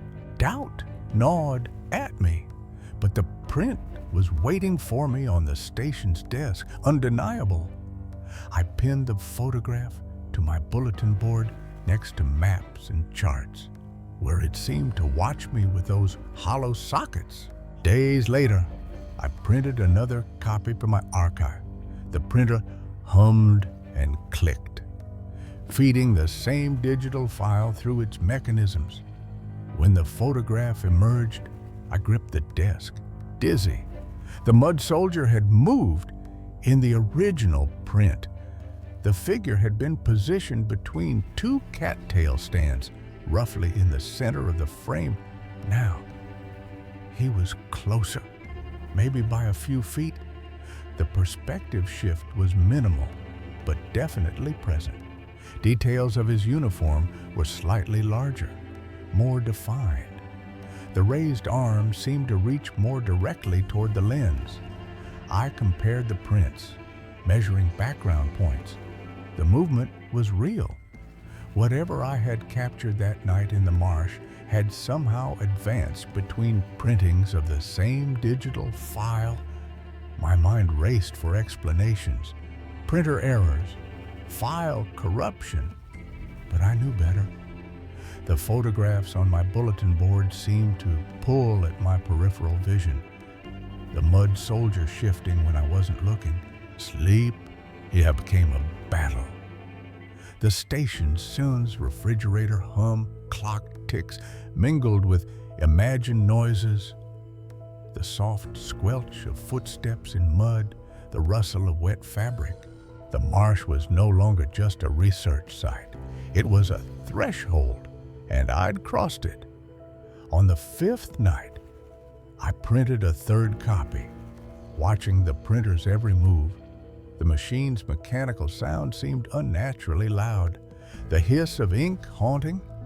When the print was complete, I didn't need to compare it. The mud soldier had advanced again, now occupying the foreground of the image. His details were crisp and clear, the tarnished buttons of his coat, the water-stained leather of his boots, the organic matter that had accumulated in the folds of his uniform. His face, that terrible suggestion of features carved from marsh, stared directly at the camera, and his raised arm extended beyond the frame's border, reaching toward me. I backed away from the print, my heart pounding. The photograph lay on the desk, radiating a presence that made my skin crawl. The mud soldier was no longer simply documented in the image. He was looking out from it, aware of being observed. I spread the prints across the desk, their progression undeniable. In each successive printing, the mud soldier had moved closer to the camera's position, breaching the boundary between image and reality. I reached for the laptop to delete the file, but froze. What if destroying the digital image didn't stop the progression? The station felt oppressive, the marsh's sounds menacing. Somewhere in the darkness beyond the windows, something was moving through water and mud, its approach a pressure in my skull. I printed a fourth copy. The photograph emerged blank except for cattails and moonlight. The mud soldier was gone, marked only by a slight depression in the muddy bank and a few scattered buttons gleaming in the flash. The emptiness was worse than his presence. Behind me, water dripped steadily onto the station's floor. Though the ceiling was dry, the sound was rhythmic, measured, like the footsteps of something that had walked a very long distance through very deep mud. I turned, knowing what waited, praying I was wrong. The mud soldier stood in the station's doorway, water pooling around his boots and streaming from the rotted fabric of his uniform. His hollow sockets fixed on me with the weight of centuries, and his raised arm completed its eternal salute. Up close, I could see that his face wasn't carved from mud at all. It was absence, a void in the shape of human features that devoured light. He spoke without words. His message settling in my mind like silt. He had been waiting in the marsh for longer than the preserve had existed, waiting for someone to notice him, to acknowledge his presence, to give him form through observation and documentation. Now he was documented. Now he was real. Now he was here. The camera hadn't captured an image of the mud soldier. It had captured the mud soldier himself, drawing him from the marsh through light and ink. Each reproduction had strengthened his connection to reality until the boundary dissolved. The prints on my bulletin board were empty now, showing only the marsh, but the mud soldier stood before me, ancient and patient and absolutely real. The days since have been a haze, the truth too heavy to hold. The station's floor still bears the stains where marsh water pooled that night. I see him in reflections, the reflection of a figure in a rotted military uniform, maintaining his eternal salute while water drips from his hat. He's still here, waiting for the next lens, the next capture. I've destroyed my camera and deleted every digital file, but it's futile. Someone else will come to the marsh with modern equipment and academic curiosity. Someone else will point a lens into the darkness and capture more than they intended. The mud soldiers will advance, one frame at a time, until the marsh reclaims all it has touched. I've left the station, but the marsh follows me, its weight in every shadow, every sound of dripping water. The Lampion script. The ash wouldn't leave, and neither would it. My fingernails bore the mark of my mistake, gray residue clinging like guilt no water could cleanse. The ash still clung to my fingernails 3 days later. I'd burned the books in the backyard, their leather bindings curling with unnatural eagerness, releasing a stench of incense and rot. The books had burned easily enough, too easily, perhaps. The leather bindings had released an odor I couldn't quite place, something between incense and decay. Martha's uncle had left me this house, a sprawling relic filled with his secrets. Martha's uncle had left me this house along with its secrets. 3 months of sorting revealed his life, photos of strangers, furniture reeking of regret, and an attic trove of occult books. Their symbols searing my eyes. The occult collection, hidden in the attic's farthest corner, had been the final discovery. They weren't books. They were warnings, volumes bound in leather so dark it seemed to absorb light, filled with symbols that hurt to look at directly. The Lampion burned, and it wrote, "I'm an engineer, grounded in logic, but those books past reason, stirring primal fear. I'm not a superstitious man, I hold a degree in mechanical engineering from Northwestern, so I fed them to the fire, all 37 volumes. Watching smoke rise over the wooded acres, I burned them. All 37 volumes fed to the flames in the backyard fire pit, exhaust. I returned to find the lampion in the hallway, its brass and glass suddenly demanding attention. The lampion had been sitting in the front hallway when I'd returned from that burning, exhaust, and reeking of smoke. It had always been there, an ornate relic among Uncle's eclectic collection: African masks, Asian pottery, cryptic paintings. But now it felt alive.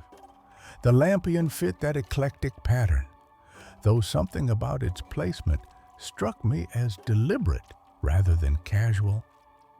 It was waiting, and it knew I'd come. The shadows spoke, and they weren't mine. That night, a warm glow seeped under my bedroom door, the lampion ablaze, casting shadows that danced with alien script. The lampion stood in the hallway exactly where I'd left it. But now, its wick burned with a flame that cast dancing shadows across the walls. The letters moved, independent of the flame, forming words I couldn't read but felt: hunger, patience, inevitability. The shadows moved independently of the flame itself, forming shapes that suggested text, letters, and symbols that seemed familiar. I blew out the flame, and it died with eerie relief. I extinguished the flame with a quick breath, the way you'd blow out birthday candles. Darkness returned, but sleep didn't. Sleep eluded me for the remainder of that night. The house had woken, and it was writing. The hallway plunged back into darkness, leaving only the phosphorescent after image of those writhing shadows. The script grew, and so did its reach. Each night, the lampion ignited, the shadows clearer, their text more intricate. The second ignition came at 2:20 a.m. Exactly. The shadows were clearer this time, more defined. I cleaned the lamp, checked for leaks, but logic failed. The shadows spoke of doors unopened, prices unpaid. They spoke of hunger and patience, of doors that shouldn't be opened and prices that would eventually come due. My phone captured only mundane shadows, not the writhing script my eyes saw. I photographed them with my phone, but the camera captured only ordinary shadows. The house responded. Doors shifted, objects moved, air chilled. The house itself seemed to respond to the nightly visitations. Doors that I'd left open would be closed in the morning. It wasn't my house anymore. It was theirs. The temperature dropped noticeably in the hallway, though no drafts could account for the chill. The uncle knew, and he'd tried to stop it. Uncle's journals, hidden in a closet, detailed the lampion cycle. Ignitions advancing, shadows evolving, a countdown to midnight. Martha's uncle's journals, discovered in his bedroom closet, provided disturbing context. He called it a temporal anchor, linking realities. Its script instructions for something beyond. His notes described them as temporal anchors, devices that somehow marked specific moments when the barriers between realities grew thin. The burned books held translation keys, now ash, slowing but not stopping the process. The burned books had apparently contained the translation keys necessary to understand the shadow's messages. His final words, scrawled repeatedly. It wants to be read. His final entry, dated 3 weeks before his death, consisted of a single line repeated 27 times. It wants to be read. I'd destroyed his safeguard, and now it wanted me. The house breathed, and I with it. The shadows became mandalas, spirals defying dimension, pulsing with intent. The shadows had evolved from simple text to complex geometric patterns that hurt to perceive directly. They reached for me, crossing rooms, claiming space. They reached toward me with increasing urgency, sometimes extending nearly to where I stood before snapping back to the wall's surface. The house grew larger, hallways stretching, rooms warping. The house had begun to feel larger than it actually was. Hallways seemed to extend further than they should. I saw symbols everywhere: tree bark, clouds, coffee ripples, script rewriting reality. The symbols appeared everywhere. Once I began looking for them, cracks in sidewalk concrete arranged themselves into meaningful patterns. I was reading it, and it was reading me. The world around me had become a vast manuscript written in the same script that danced across my hallway walls each night. Reality bent, and I bent with it. Time unraveled. Clocks disagreed. Hours vanished. Time itself had become unreliable. Clocks in different rooms displayed different times despite being synchronized days earlier.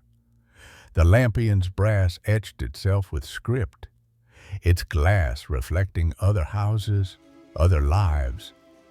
The brass had developed a patina that hadn't been there before. Not corrosion, but something that looked almost like writing etched into the metal's surface. Shadows gained weight, forming invisible structures I could touch. They possessed weight and substance that my hands could feel even when my eyes couldn't see them clearly. Uncle's letters revealed a global network of anchors, their convergence imminent.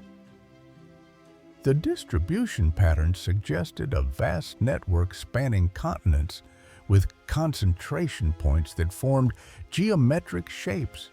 Reminiscent of the shadow writing, the world was a manuscript, and I was its scribe. The shadow writing wasn't random text, but instructions, guidance for those who possessed the knowledge to decode them. I saw, and it saw me. The house pulsed, walls breathing, floors vibrating with a heartbeat. The house had started breathing, not metaphorically.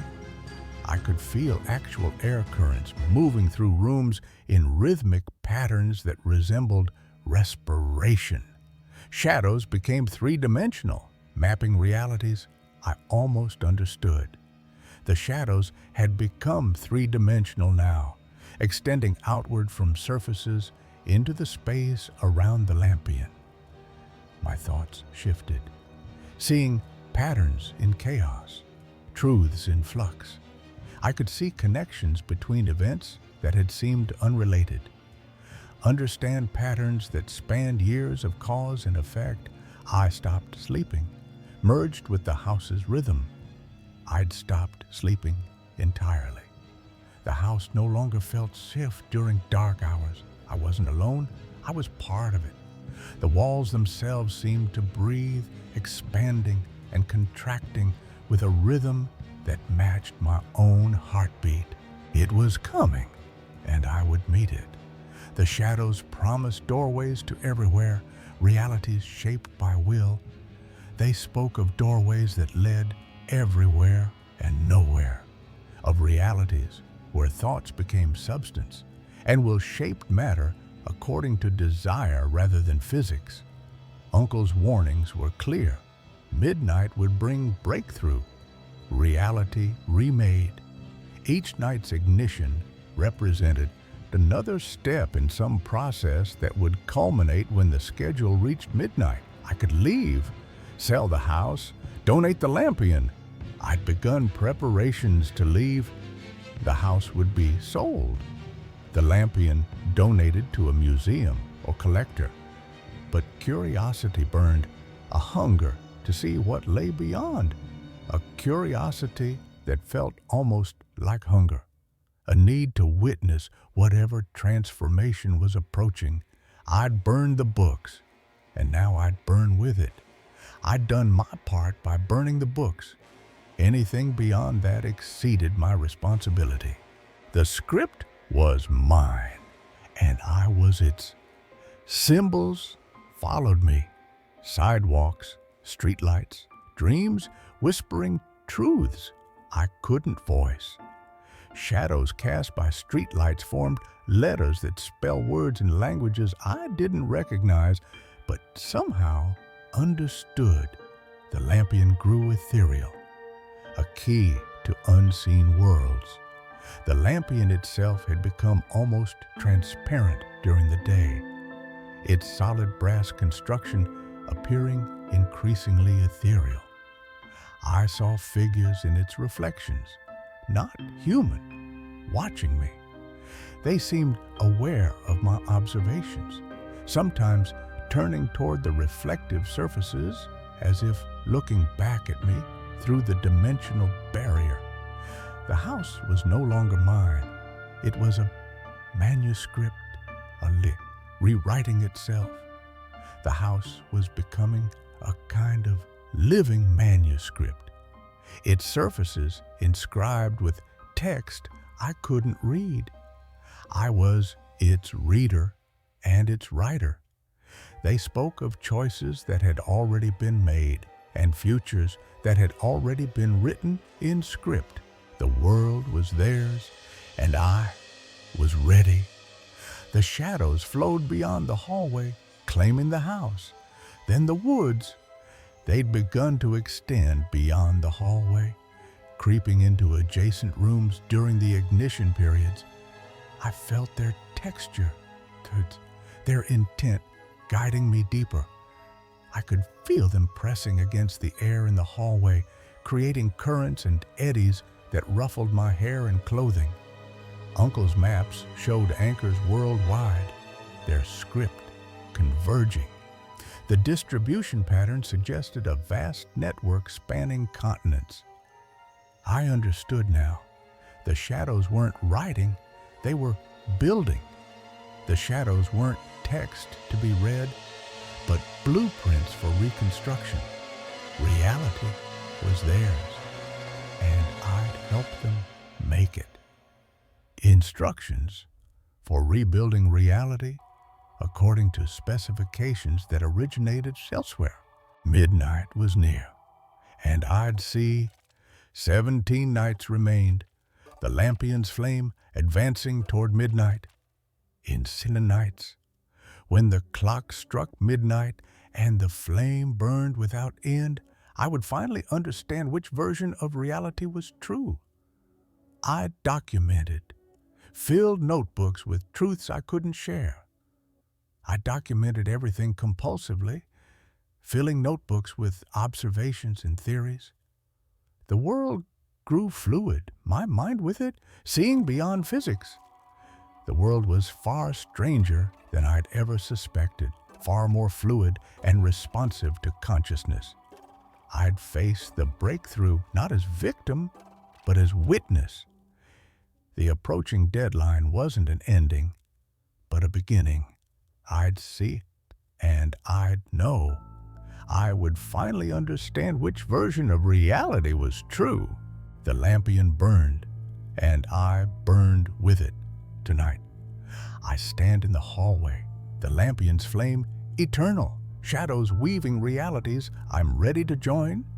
The lampion wasn't an artifact, but a key. They speak my name, promising doorways, worlds remade. They spoke of doorways that led everywhere and nowhere. The house breathes, my heart its pulse, the script my truth. The shadows whispered promises I couldn't resist and warnings I couldn't ignore. I'll step through, not fleeing, but embracing what's written. Some truths can only be learned underground, The shadows are mine, and I am theirs. In 17 nights, when the clock struck midnight and the flame burned without end, I would finally understand.